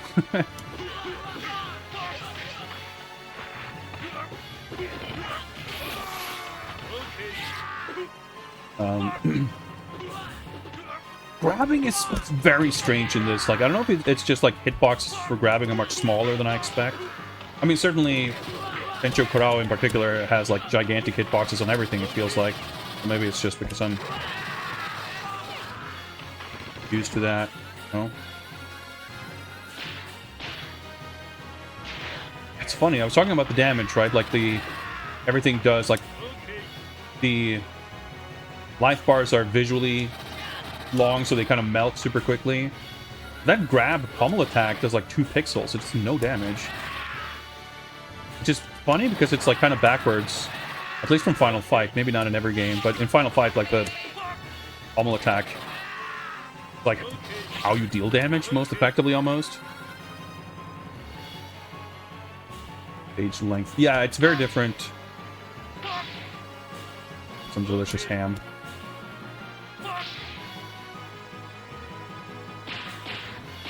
Yeah, look at that damage. Like, you can get damage, but it's like Max's bear hug in Streets of Rage 2. Like, it's a big damage move, but it takes so long you can't really do it if others are around. Except, the damage isn't even very good.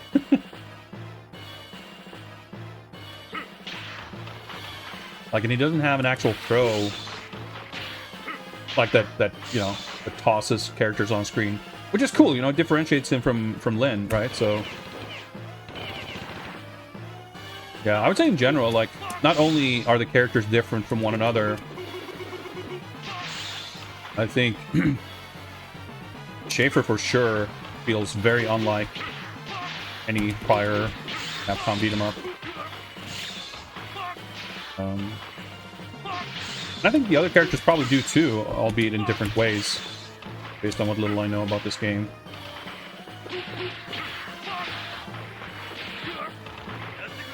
Tail whip. First satisfying to get the slide anti-air. Smasher. Foreground items. Not a big fan.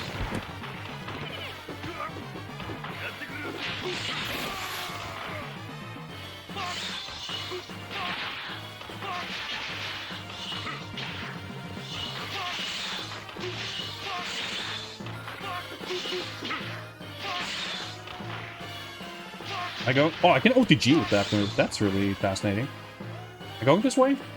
Did I come from here? We're going this way.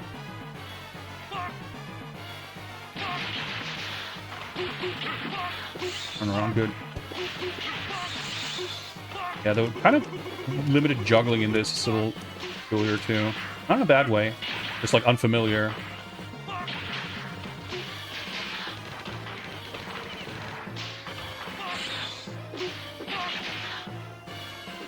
I did not mean to do that, but I'll take it.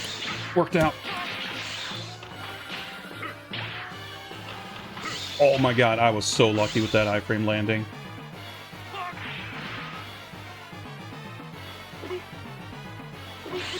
The fact that I couldn't walk behind that wall, that was a pretty sick heal. That terrified me.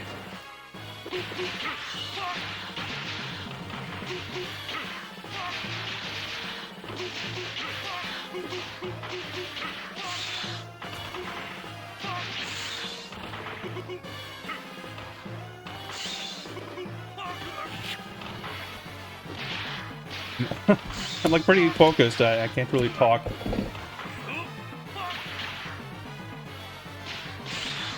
Active hitbox in the air there feels pretty good.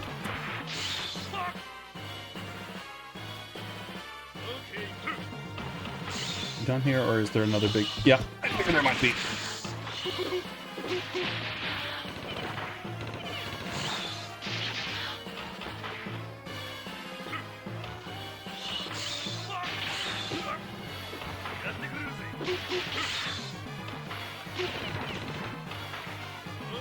Like, I was afraid to pick that up because I wasn't sure, like, when a good time to use it is.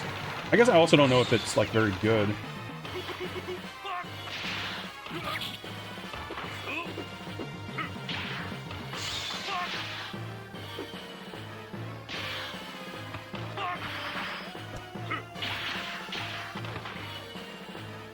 Yeah, the slide into the punch feels pretty good.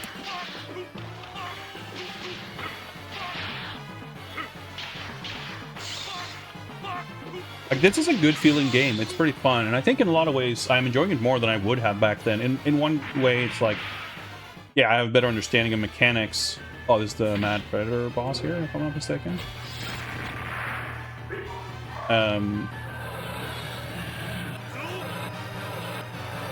More fun if you know how to play, but also,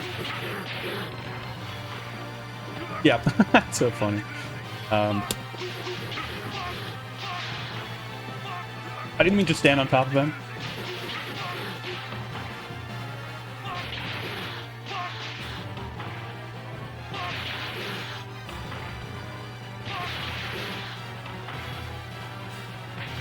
Yeah. Oh, I survived reasonably long.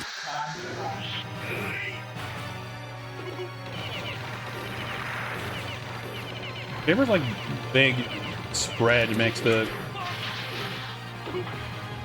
power gun also kind of weird to use.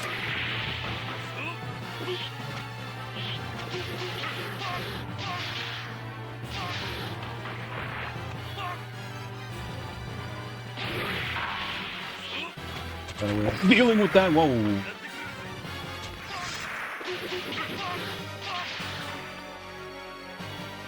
Oh, you didn't see... Ah, I didn't even notice little dots before the reticle. Alright, it's pretty hard to catch up with them. Maybe I can just do the... That's better.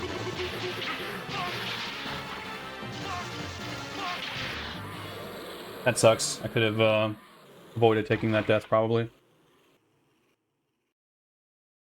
But that was still a pretty interesting boss fight. The bosses are pretty good in this. Anyway, I was trying to get at... It's just very hectic and hard to speak.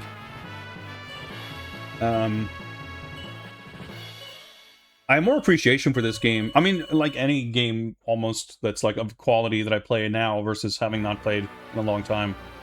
I'm better equipped to appreciate what it does well and what I like about it. But there are definitely still things about this that I'm not as... Like, I can appreciate it more. But it's not my favorite. There are things I'm not personally super fond of. But it's cool, and I definitely like, especially playing a bunch of these Capcom games back to back, like how different they feel. And it's cool that they made the characters. If there's one thing that I would want to take from this game, even if I wouldn't want to copy the specific implementation, so to speak, it's the character differentiation. Like, characters basically having different mechanics, I think, is very cool.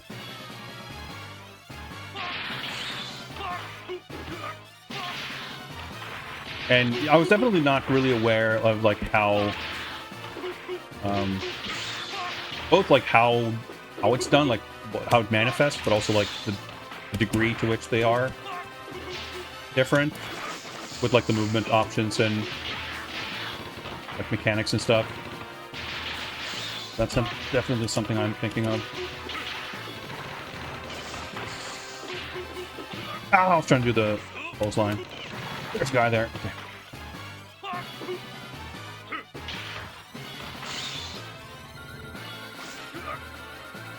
Could have heard that noise. The whole like OTG thing is also like, that's definitely something that sets this apart. I don't know if they did any of that in Battle Circuit, but the juggles and OTGs in this game. Oh, that's death. That's a credit even. Easily my shortest lasting credit so far, but that's to be expected.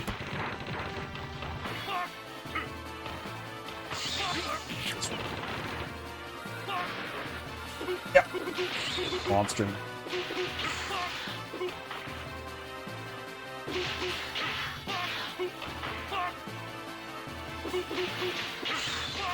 But certainly this game has more of that, like, surviving until the health resets. Sort of pacing to the levels, or you know, that's how the food items are used in the level design.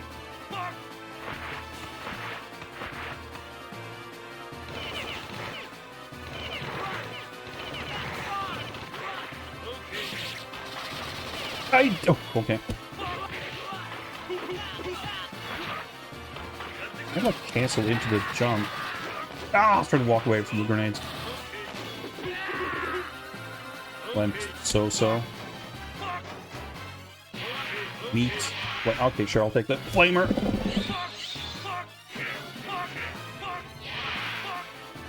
think it should be effective. Guys, infectoid. Put him in time. It's kind of cool though too that like they have a lot of health, but they died to one flame. They, like waited out. They'll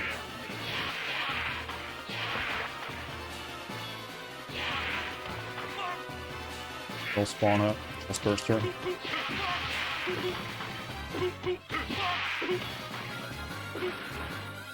Sure, I'll grab the disc. Like, short of breath. Oh, that's okay. Pretty much could not have timed that worse. Not have spaced that worse. Perspective makes it weirdly tricky. Guess you want to kind of be... Oh my god, close to the wall. This is a deceptively fucked up section.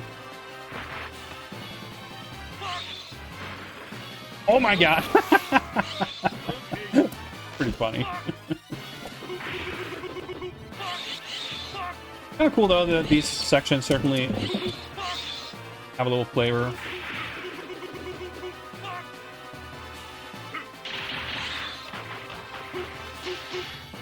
Like enemy variety, I do think is a bit of an issue in this game. Obviously, you have the different alien types that certainly have different behaviors. And I like the addition of the human enemies and the chest bursters and stuff, but obviously I'm not experienced enough to know all the subtleties and nuances. But even on a purely kind of visual level, I prefer kind of the feel of having stuff that feels more different.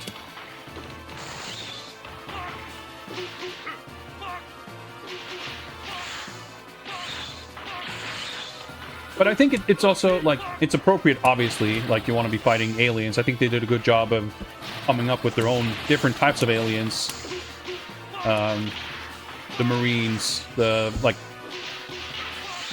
don't think they did a bad job with it. I'm just saying, like, it's part of why, it's one reason why, like, it's what this game should be. I don't think they mishandled it, but it's a contributing factor to this not being my favorite.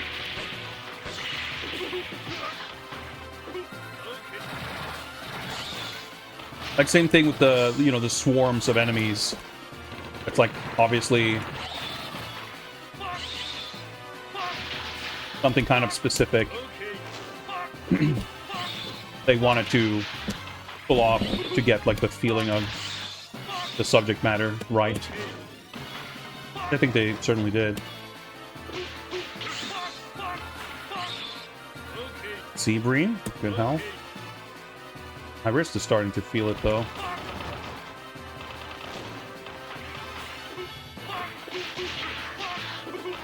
Multiple boss refights here. I didn't realize I picked up the mega gun.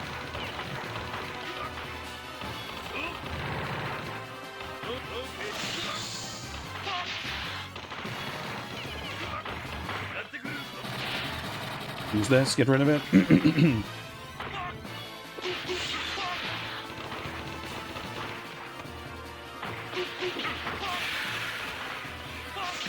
Oh, fucking acid. Dude, the perfectly sniped backflip anti-air. I think, visually I think they did a good job distinguishing them with the colors and the the heads looking different and everything.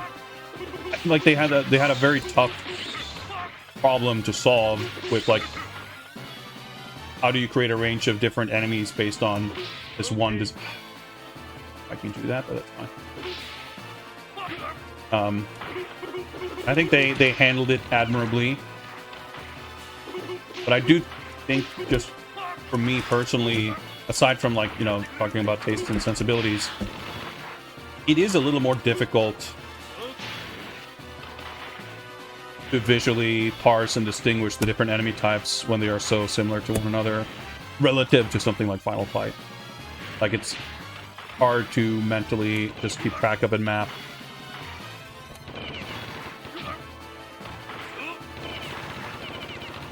Gun is doesn't seem very good.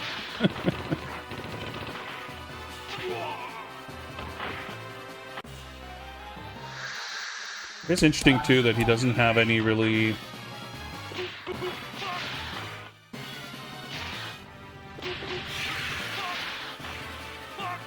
okay, I guess these guys still have wake-up iframes. Like when they were like, that's another thing that can kind of be different in different games. When you refight bosses as enemies, do they still have boss properties like wake up invincibility and stuff? These guys apparently seem to. Radio helmet. Okay. Like that he waited for a while, but not forever.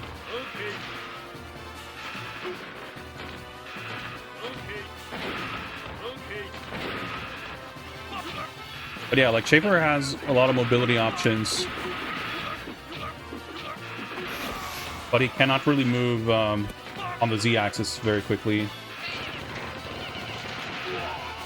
Yes, that doesn't. No. Power loader. There we go. It's got some really good moves and some pretty shit moves.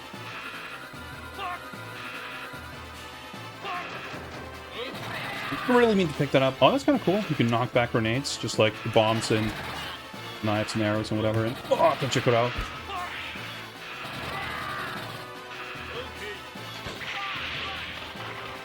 Thought I smelled the power loader there somewhere. Yep.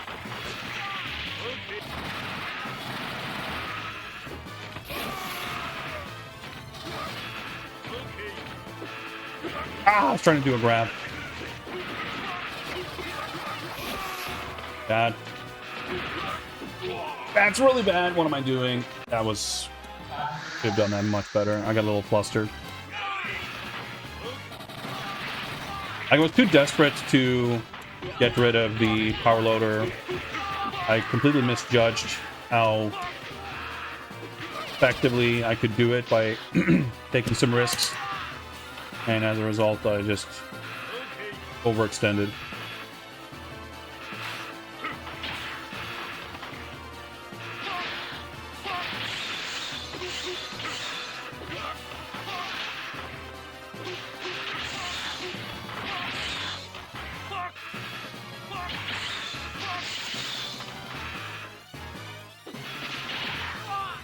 I like doing the power bomb because for like half a second you get to like breathe.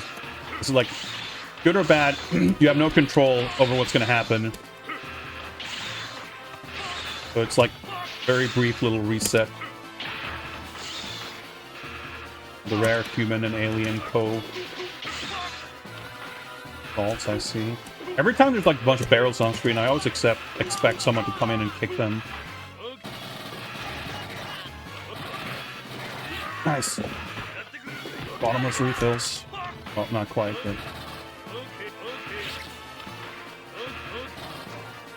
Item pick-up priority seems a little mysterious as well. I wanted to keep... Oh!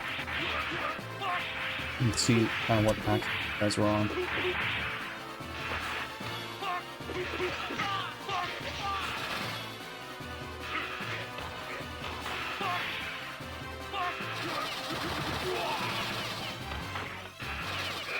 Not sure still good ways to deal with that. I presume you're kind of... See, I was trying to Super Joy before I died there. Yeah, I didn't check if you can buffer Super Joy inputs in this. Do that. But yeah, the smart gun seems to melt you worse than anything else in the game. I guess, you know, not entirely unreasonable. An interesting enemy type for sure. Whew. Oh. Up game dev Jap, thank you. Greetings. Oh, man, I'm so... This is a pretty exhausting game. Yeah, the presentation in this is obviously like 27 out of 10. To be expected.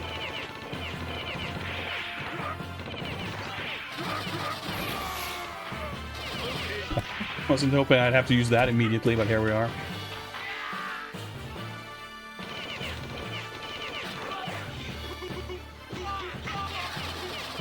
Yes. So I can walk on that side of the screen. Luckily that guy was shooting the floor. Load.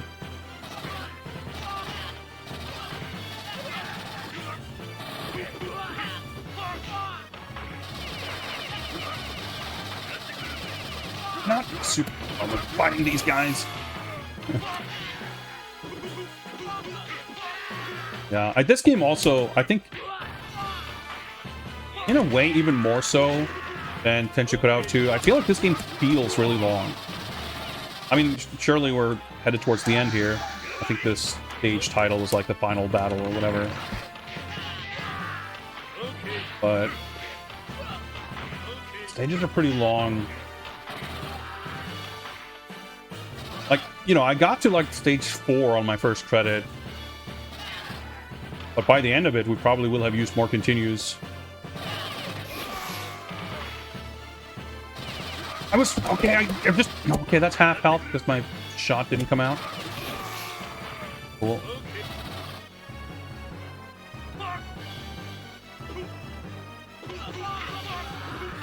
Oh well.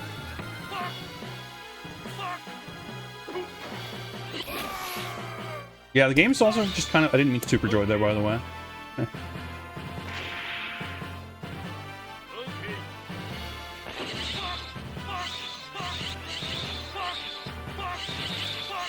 If it's what you're looking for, I can see why you would be... Like, I think it's a very well-made game. Maybe I'm not under the best circumstances to enjoy it, but I do certainly feel like it's quite exhausting. Kicked from off screen. I was just trying to throw a knife at a dude. Clear up the left edge of the screen. I got kicked from the right edge of the screen.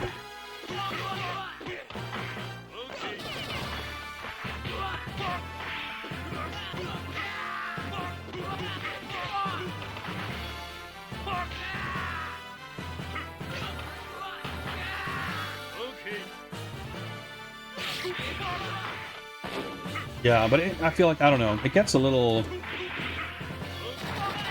It's funny, like, I've heard Tenchi Kurau 2 described as like a little bit of a chore, like it keeps going. But I'm feeling it much more here. Maybe I would have felt differently if I played this first, but... I think it's...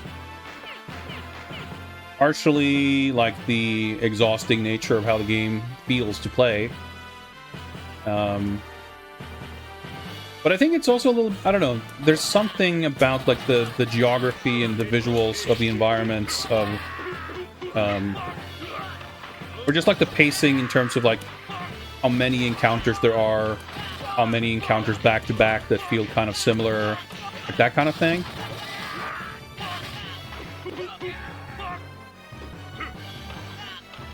Which I think that even if Tenchi Kurau 2 doesn't have the breakneck pace of, I can do that, that's okay. Or Captain Commando, or like Spider-Man or something. This feels a little more like arduous. I don't think it's like bad. I don't know. It feels to me like it was kind of a deliberate attempt to explore. I didn't mean to do that. That's annoying. Sort of expanding the scope of the game. Thank you for the follow, by the way. I probably missed multiple followers. I was mashing too hard and I accidentally picked a character.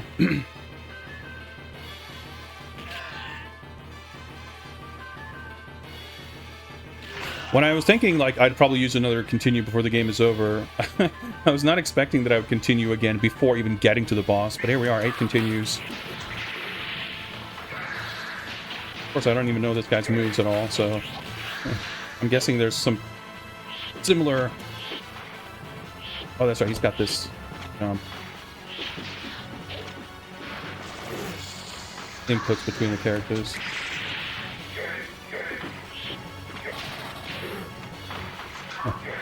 You know, that's like maybe a first, having not just enemies, but having a boss fight, like multiple other bosses spawn during a boss fight.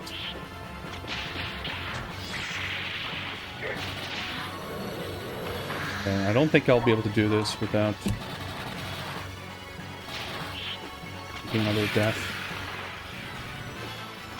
Oh, that's right. Forgot about this phase. Oh, I got like a back jump. Of course, that's an attack. I should have known. Literally should have known. That was stupid to not debate that.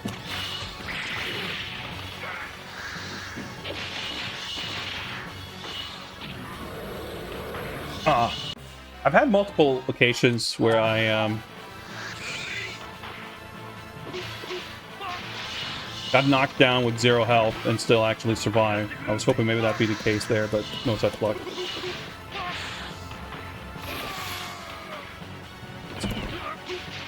Probably handful.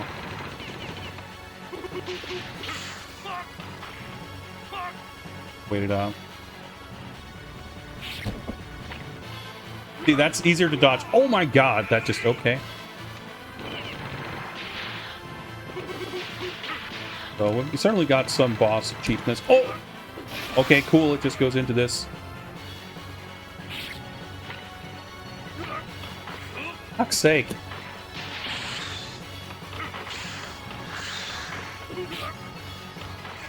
Oh, it's not... see, I died. Maybe that's a Schaefer thing. And then I died. Another 2 credits. Oh, this is just annoying.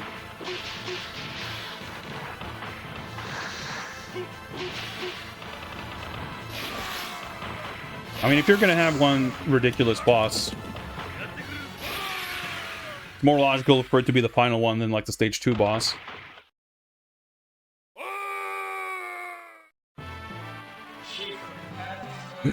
Yeah, 10 continued. It's so funny, like, I don't know.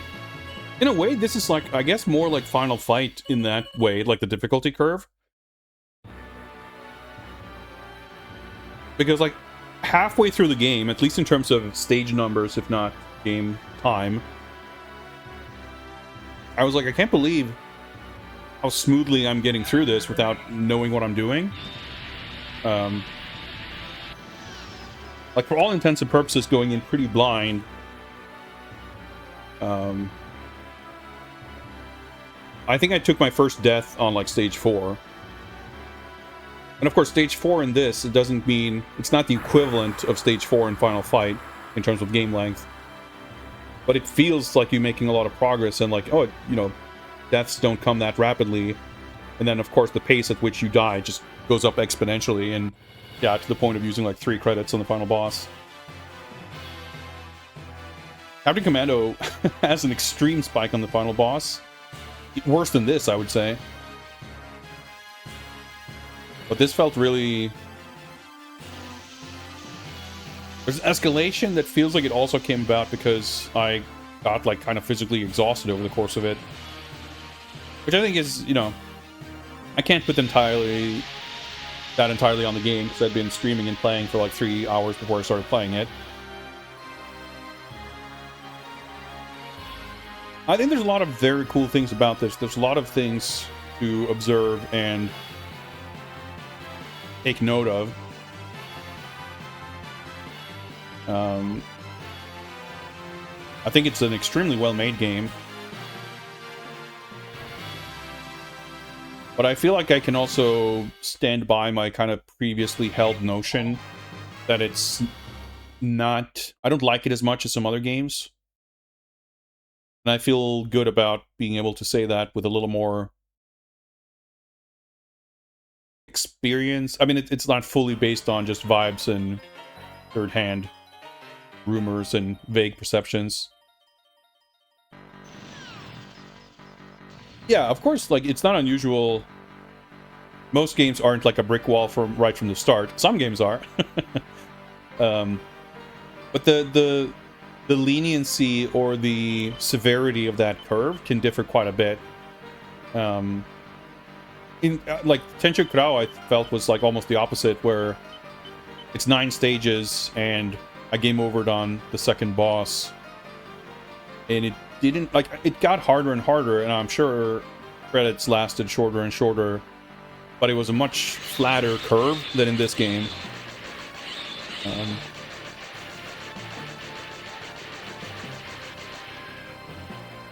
I think there's like an art to it where you can make it feel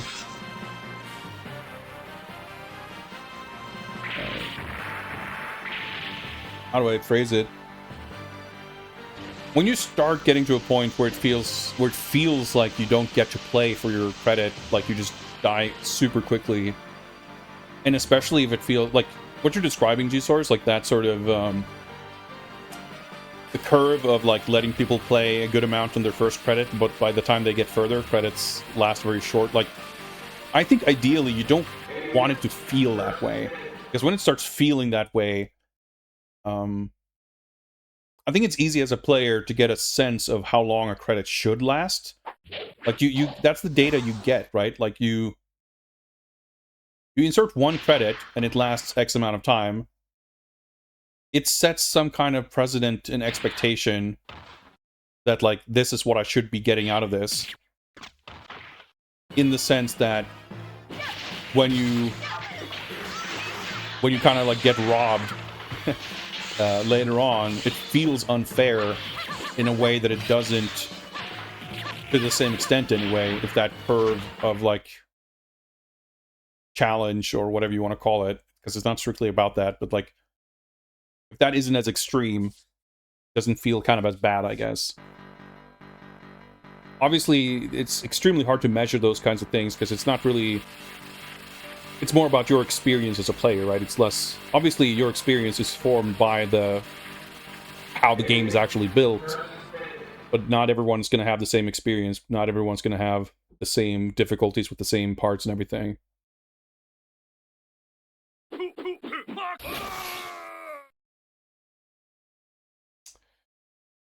And of course, at this point, I'm like pretty exhausted, but I would definitely want to try Predator Warrior the next time to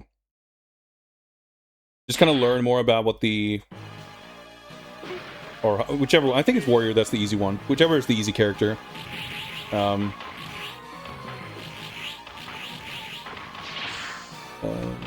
Because I know he has also those like rocket jumps that make you fly across the screen to sort of dodge everything. And I think that's like kind of a common thread in a lot of beat-em-ups, that strong characters or easy games are ones where you can navigate the screen and get out of danger.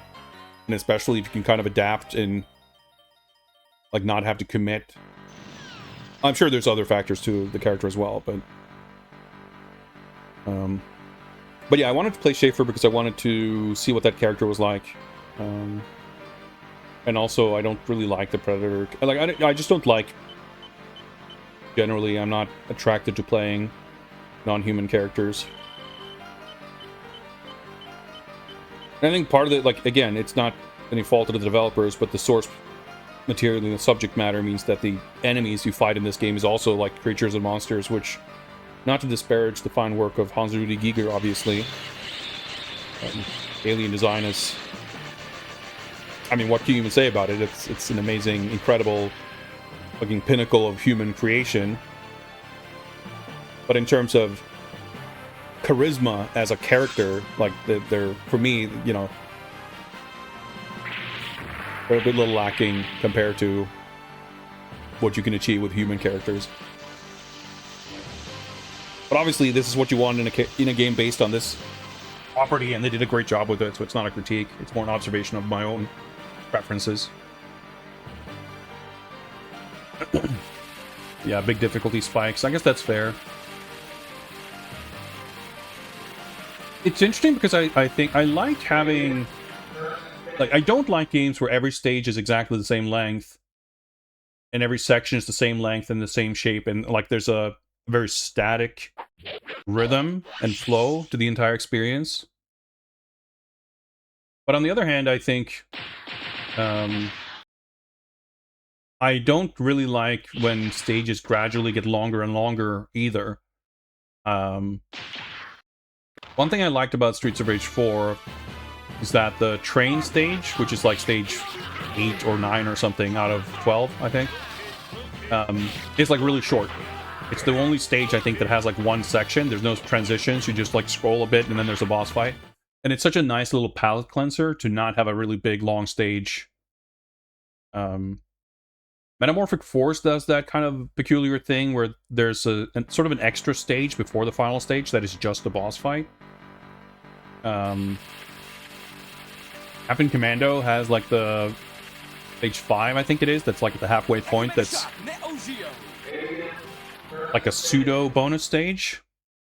Thank you for those 100 megabits, Razor, appreciate that.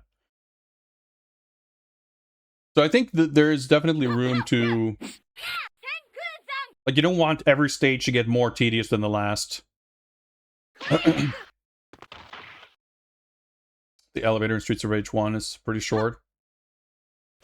I guess I never thought of it as that, like, extremely noticeable, but on the same token, like, I guess the fact that there's no boss on that level also makes it stand out. But yeah, I think, you know, stage length, you have both kind of, longer stages as more content and more game and more value and more good because of it, on the one hand. On the other hand, you have the kind of idea, I guess, that like the longer stage is, the more challenging it is. And I think kind of both of those are a little bit of a... they're kind of untrue, because, first of all, for sure, longer stages doesn't mean a better game. And it's like, yes, one stage being long is difficult than one stage being short, but that's kind of like the word, a false dichotomy. Like, you don't have to do it, like,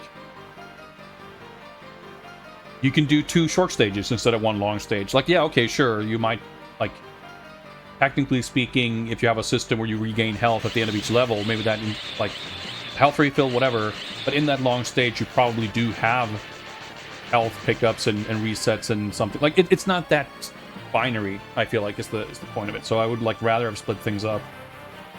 And I think it is, in a weird way, a little bit to this game's detriment as far as the flow and pacing of it goes, that it is so, like, the narrative is well... It's a funny, weird, little ironic thing, I guess. Like, the narrative is very well integrated into the game. Like, you have a lot of these little dialogue bits and cinematics throughout the stages, and they don't get in the way. I think they're well handled, like, with the fast-forward stuff and everything. They're not obnoxious. They're not tedious. They don't feel like a annoying break in the gameplay. If they do feel like a break, it's usually, well, you know, it's a welcome little breather. But the issue I have with it is that it creates this kind of seamless transition between stages where, yeah, there are boss fights, yeah, there are, like, title cards, but I think a game like Captain Commando, for example, a game like Final Fight, like, there are many factors that play into it, and I'm just kind of, like, speculating or forming this thought in real time here, but having a clear break, or like Streets of Rage is maybe a better example still, where you have a rigid enough structure that the stage ends with a boss fight. There's a boss theme, you fight them, there's a dramatic sort of KO sequence, the transition to a different kind of screen, we tally the score, everything sort of resets, there's a new stage, there's a new music track that plays, maybe there's even a little cutscene or something in between, but there's a clear, clean break. Like, every stage becomes its own sort of individual section that's, at least for me, I think easier to kind of mentally sort and compartmentalize into its own thing, whereas this and maybe Knights of the Round feel more like sort of one seamless thing, which, and again, like, it's part of how the presentation of the beginning and ends of stages look. It's part of the visual aesthetic of the level themselves. It's part of maybe the encounters looking or feeling different. It's music. There's a lot of different factors. I think that's one area where Captain Commando is helped by its, like, super rapid pace of environment changes, in that it feels like something new is happening constantly, and every little bit becomes more kind of distinct from one another. I mean, we get this sort of miasma of, like, this one shapeless blob of a game. It makes it feel longer, and makes it feel less, or more repetitive, or however you want to phrase it. It's not to say that I think this game is poorly paced. Like, it drags a bit, for sure. It's still exciting, and it's still, like, high pace. It's not boring. But it's interesting to me, like, that there can be elements that aren't really to do with how the combat feels or what the challenge is, or even necessarily the geography of the distance you travel. that have such an impact on whether the game feels like it's like constantly refreshing itself, and if it feels like you can remember in this individual parts versus this whole thing. I don't know. It's interesting to me. Well, the thing is, like, I think from a purely aesthetic standpoint, I think the visual presentation of the narrative being tied into the game is done extremely well.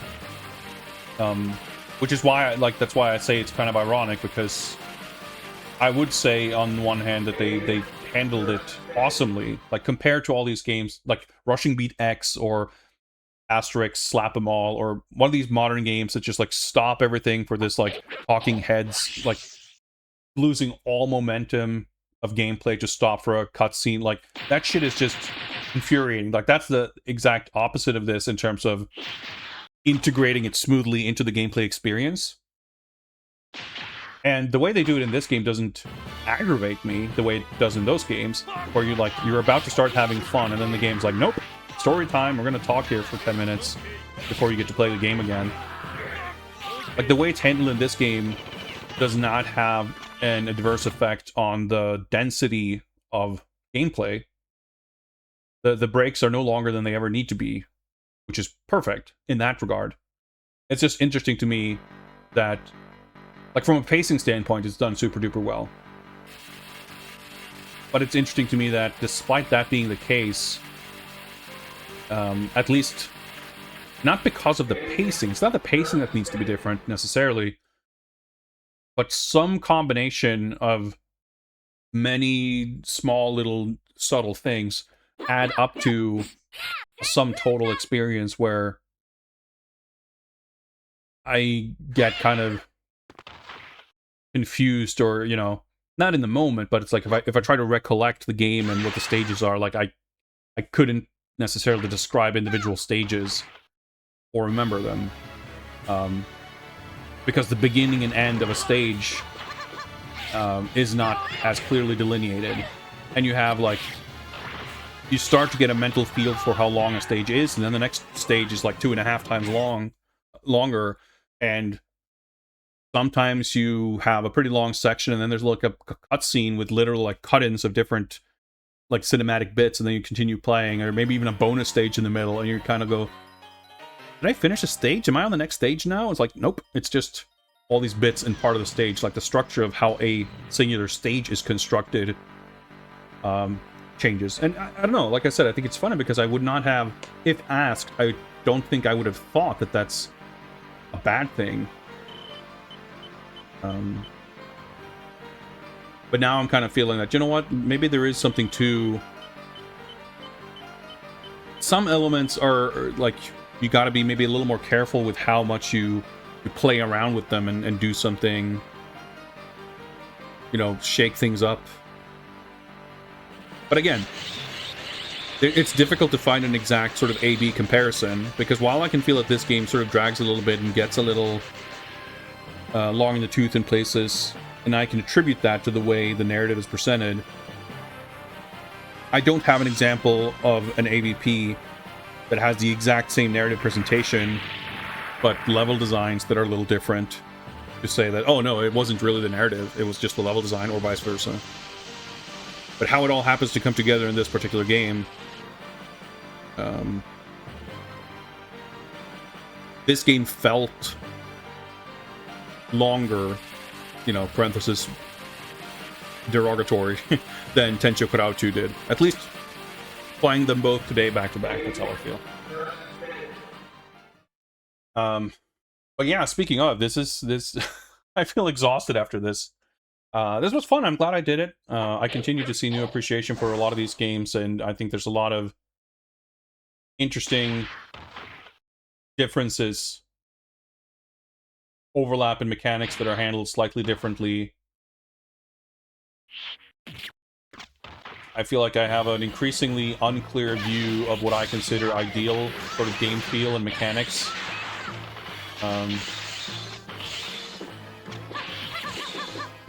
Yeah, I agree, Usars. I like stages having a very clear theme And I think it helps when stages aren't overly long. And I like on a, it's kind of both on a micro and macro level, right?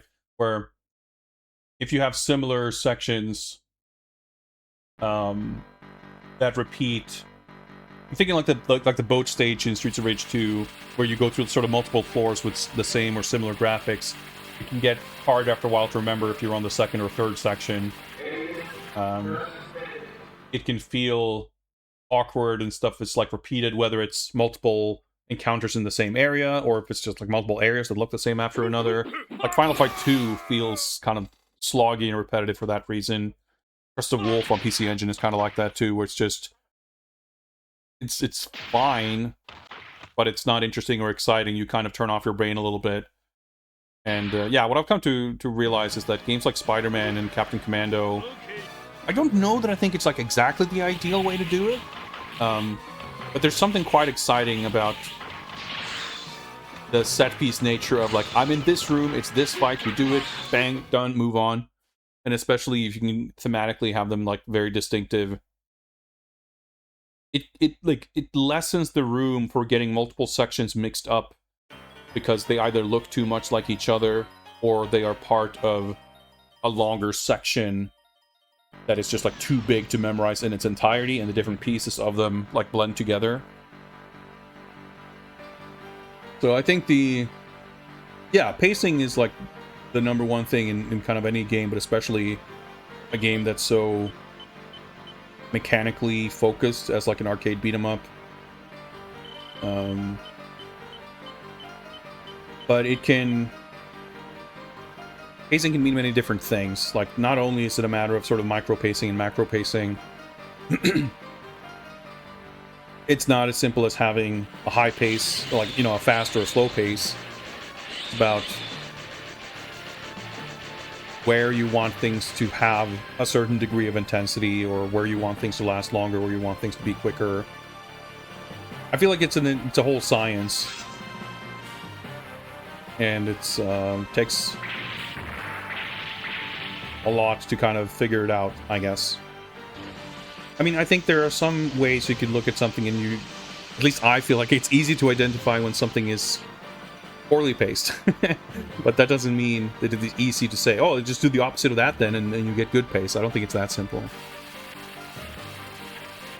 How's Rushing Beat X? It's kind of fucked. It is kind of fucked. It's got like, pressing buttons feels good, and you got like chain grabs and shit that are super fun to do. But enemy design, encounter design, level design are all like a bit problematic. It's too long. It's got 40 hours of completely meaningless, tedious dialogue that only, speaking of like, you know, rhythm and pace breaking, the game, like the momentum just grinds to a halt whenever the characters stop to chat about old Jalico memories or whatever.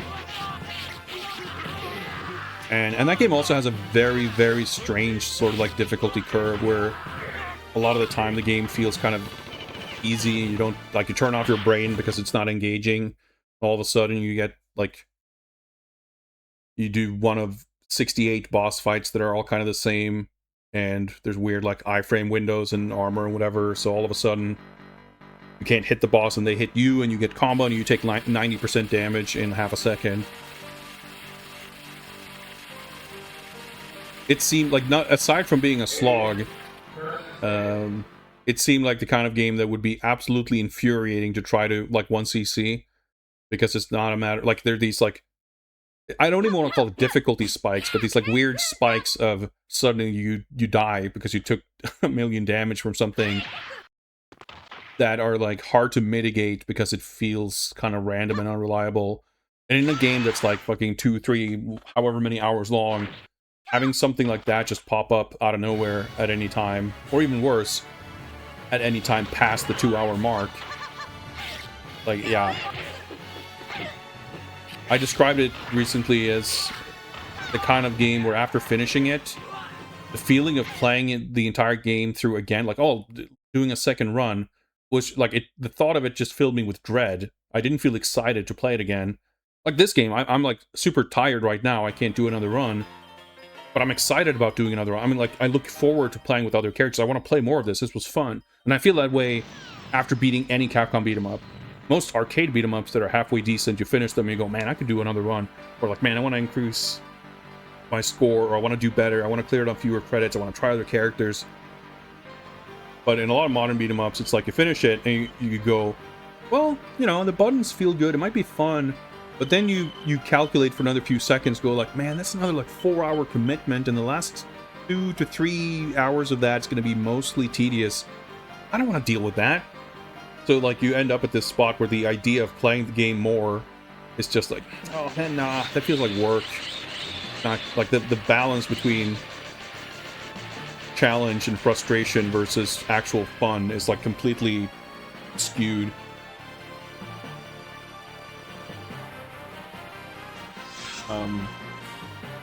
So I think Russian Beat X has like some fun combat mechanics, but it's, you know, it's suffering from weird enemies that like walk away from combat, so you have to like chase them down, and then they walk into the background where you can't reach them, and there's like too many encounters and things slow down, and like the economy of the healing items in the shop feels like super out of whack. I don't know, that game's,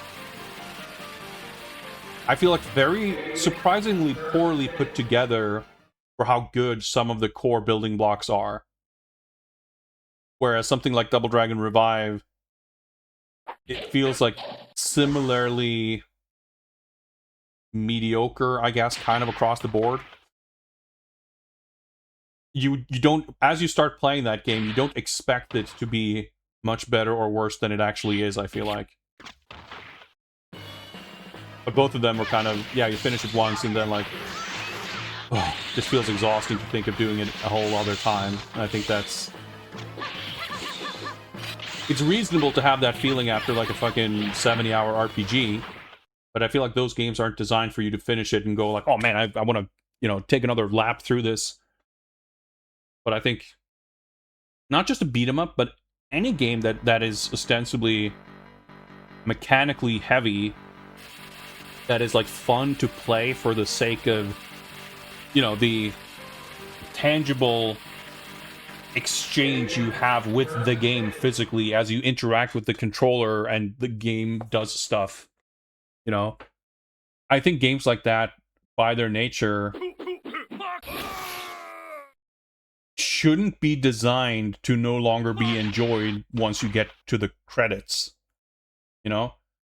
Like, speaking very broadly, whether it's, you know, sports or racing or golf or beat 'em up or a fighting game or whatever, right? It's not like, you know, fucking you finish Quake and you go like, well, I guess that's what happened with Shub Niggurath. I have no interest in playing this again.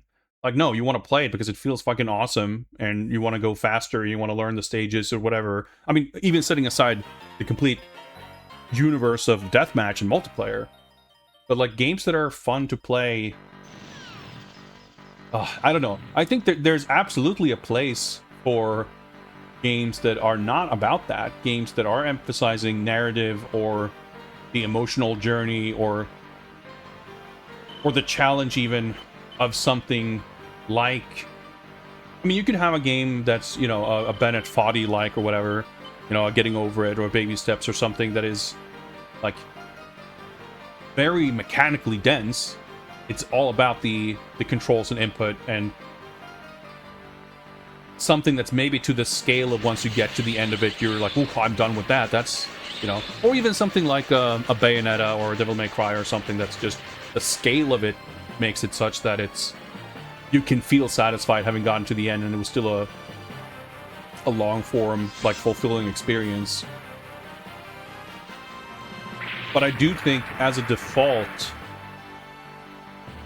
it's a, especially for something that can be arcadey, I think it's a weird approach from kind of a game design standpoint of expecting players, or like intending players, to get to the end and be like satisfied if it's a game that is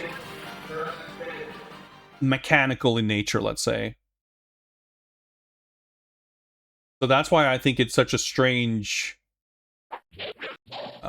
transition, whatever you want to call it, for beat 'em ups to have gone through. I mean, I understand why it happens. Like, arcade game design, arcade sensibilities have kind of gone by the wayside, grand scheme of things, you know. I mean, the same is true for a lot of racing games, you know. There are probably more sort of niche racing games that are don't have those issues. But looking just in terms of like mainstream racing games, I feel like racing, there's an expectation of like an open world. There's an expectation of this like wide sort of career thing, whatever. Like the concept of like racing. I mean, it's funny, like even Mario Kart, right? The last vestige, I feel like, of like straight up circuit racing still has the open world stuff and the multiplayer hangout, whatever. And like, I don't think that it's a problem for those things to exist. I think like Burnout Paradise is cool or whatever, you know, as far as my interest in driving games go. But it sucks. Like for me, I feel like it's almost insulting when people describe Forza Horizon as like arcade racing.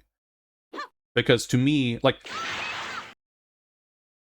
I think a lot of people use the word arcade to describe, I don't know, it's like a video game, or like it's not extreme levels of realistic simulation. Like anything that isn't Assetto Corsa is arcade racing, you know, because you don't need a fucking, you know, professional career to be able to leave the parking lot in terms of the skill requirement. But there's nothing arcade. I mean, I can't speak to the driving handling or whatever of Forza Horizon, but having played like 30 minutes of one of them on Game Pass years ago or whatever, like there's nothing arcadey about the structure of them. And to me, the structure and how the structure intersects with, or like what the game design needs to be in order to support that structure and vice versa, that's to me like the key of what makes something arcadey. I feel like you can have,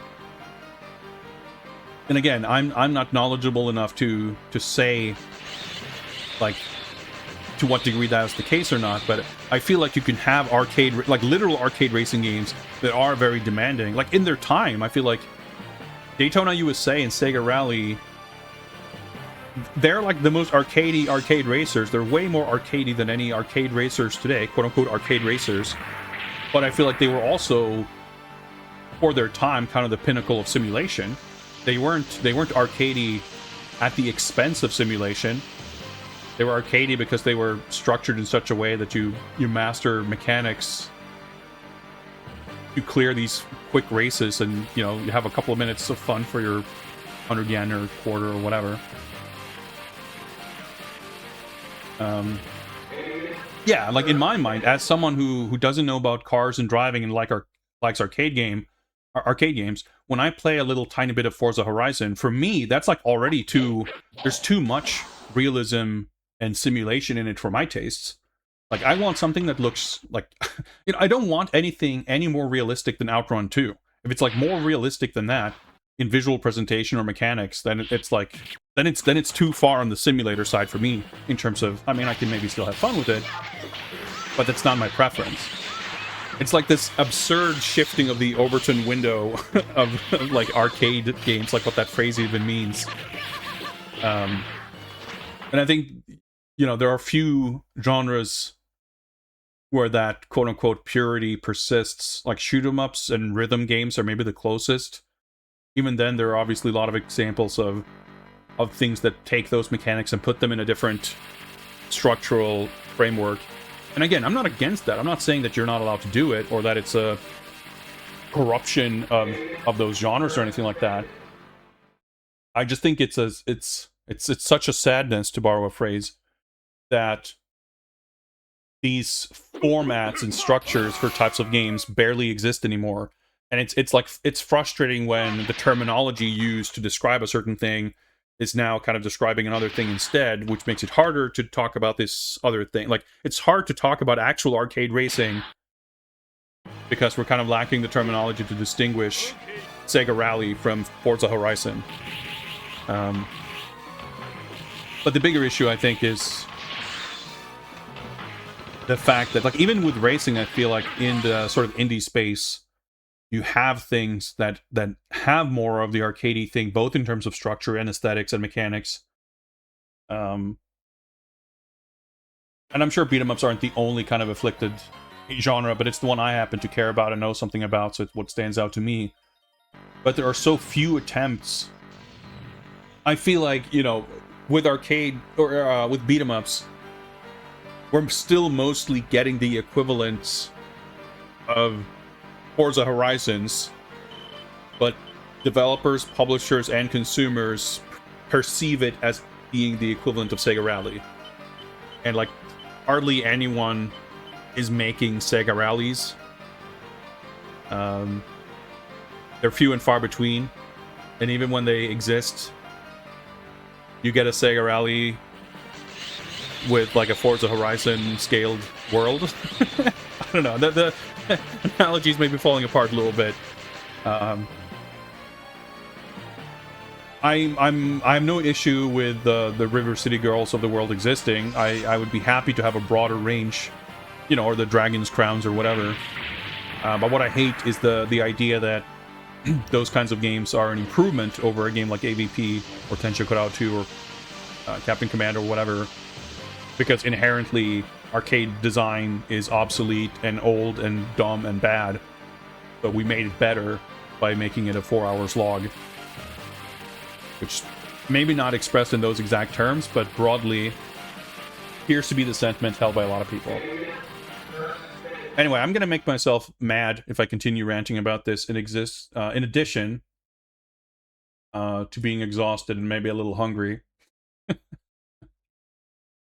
So I think we're going to wrap things up there. Rushing Beat X is a good story because we paid a guy to write a lot of text. Not only that, Macaw, but you could also say, you know, it's got good storytelling because there's a lot of story in it. Because that's the thing. Like, I think the writing's terrible, what little I gleaned of it as I buttoned through it. But it's also not delivered in, like, a way to at all, like, generate excitement. Or, you know, it's delivered in such a way that it completely counters the experience of playing the game. And I think that's a huge problem. I think by necessity, things like Vengeance Hunters being like an actual Neo Geo game, they don't have the quote-unquote luxury to do it that badly. So they keep things pretty, you know, slimmed down and pretty quick. But anything that can present things in this more elaborate way will do so, I would suspect, largely on account of kind of broadly player-consumer expectations. So you get these storytelling methods that are completely counter to the arcade experience of the gameplay. So you have this like wild momentum shift of things just grinding to a halt whenever it's time for story. And like I said, you know, AVP doesn't have that problem. None of the actual arcade games back in the day had that problem, really. Partially because they you know, there wasn't room to make the story stuff that tedious. But it's not just like, it's foolish to say that it was a limitation. Like, oh, they were, you know, they could have made, or they would have made long, boring story shit if they could have, but because they couldn't, they didn't. But we've fixed that problem, and now we can put a ton of boring story shit in every game. Nah, like there's you know, there's an art to game design for arcade games, and I think a lot of arcade game design sensibilities, as I said multiple times on a recent stream, like, there's been a lot of babies thrown out with a lot of bathwater as far as game design goes over the decades, and people's, I think, kind of view of arcade game design. And I find that quite frustrating. Yeah, the like, I don't want to say that it's in any way uniquely bad, but I think it's fair to say that Rushing Beat X is at least especially bad. You like saying arcade racers? There's something in you for take. I can't even speak. Something for you in the Takeover. Yeah, Takeover 2. Like, they both have these insane driving bits in the fucking Afterburner. Speaking of, like, maximalism and just throwing everything in and doing, like, more contents equal good. Ugh. I think, from what I recall of it, the first Takeover... Put that on my list, by the way, if I didn't. No, it's already on there. Grossly overstays its welcome, and these gimmick stages going on for too long, it doesn't help. It does not look like Takeover 2 is going to handle that aspect much better. But that game's coming out relatively soon, right? It's scheduled for September, so I'm curious about that. Lady Death coming out in like 2 weeks. That should be fun, question mark? Anyway, I'm just rambling. Let me see who's online, and we can maybe find a raid target. And I'll go eat. Like, my stream schedule's become so fucked up. I eat breakfast, and then I stream, and I don't eat lunch, and it's like 3 p.m. Well, it looks like Murphigator started relatively recently, and he's doing Steam beat-em-ups. I don't think there's a more appropriate raid target than that. Thanks a lot for hanging out, folks. It's been swell. Thanks for all the raids and follows and bits and all that good stuff. I'm sure before long I'll be too excited about beat-em-ups to not stream, so I'm going to start stream, and I'm going to, just like today, say, man, I want to play something, then try to figure out what to play. But yeah, let's check out Fighters Unleashed Murph stream. It looks dank as fuck after about 2 seconds, so this should be fun. Take care. Thank you for watching. Goodbye.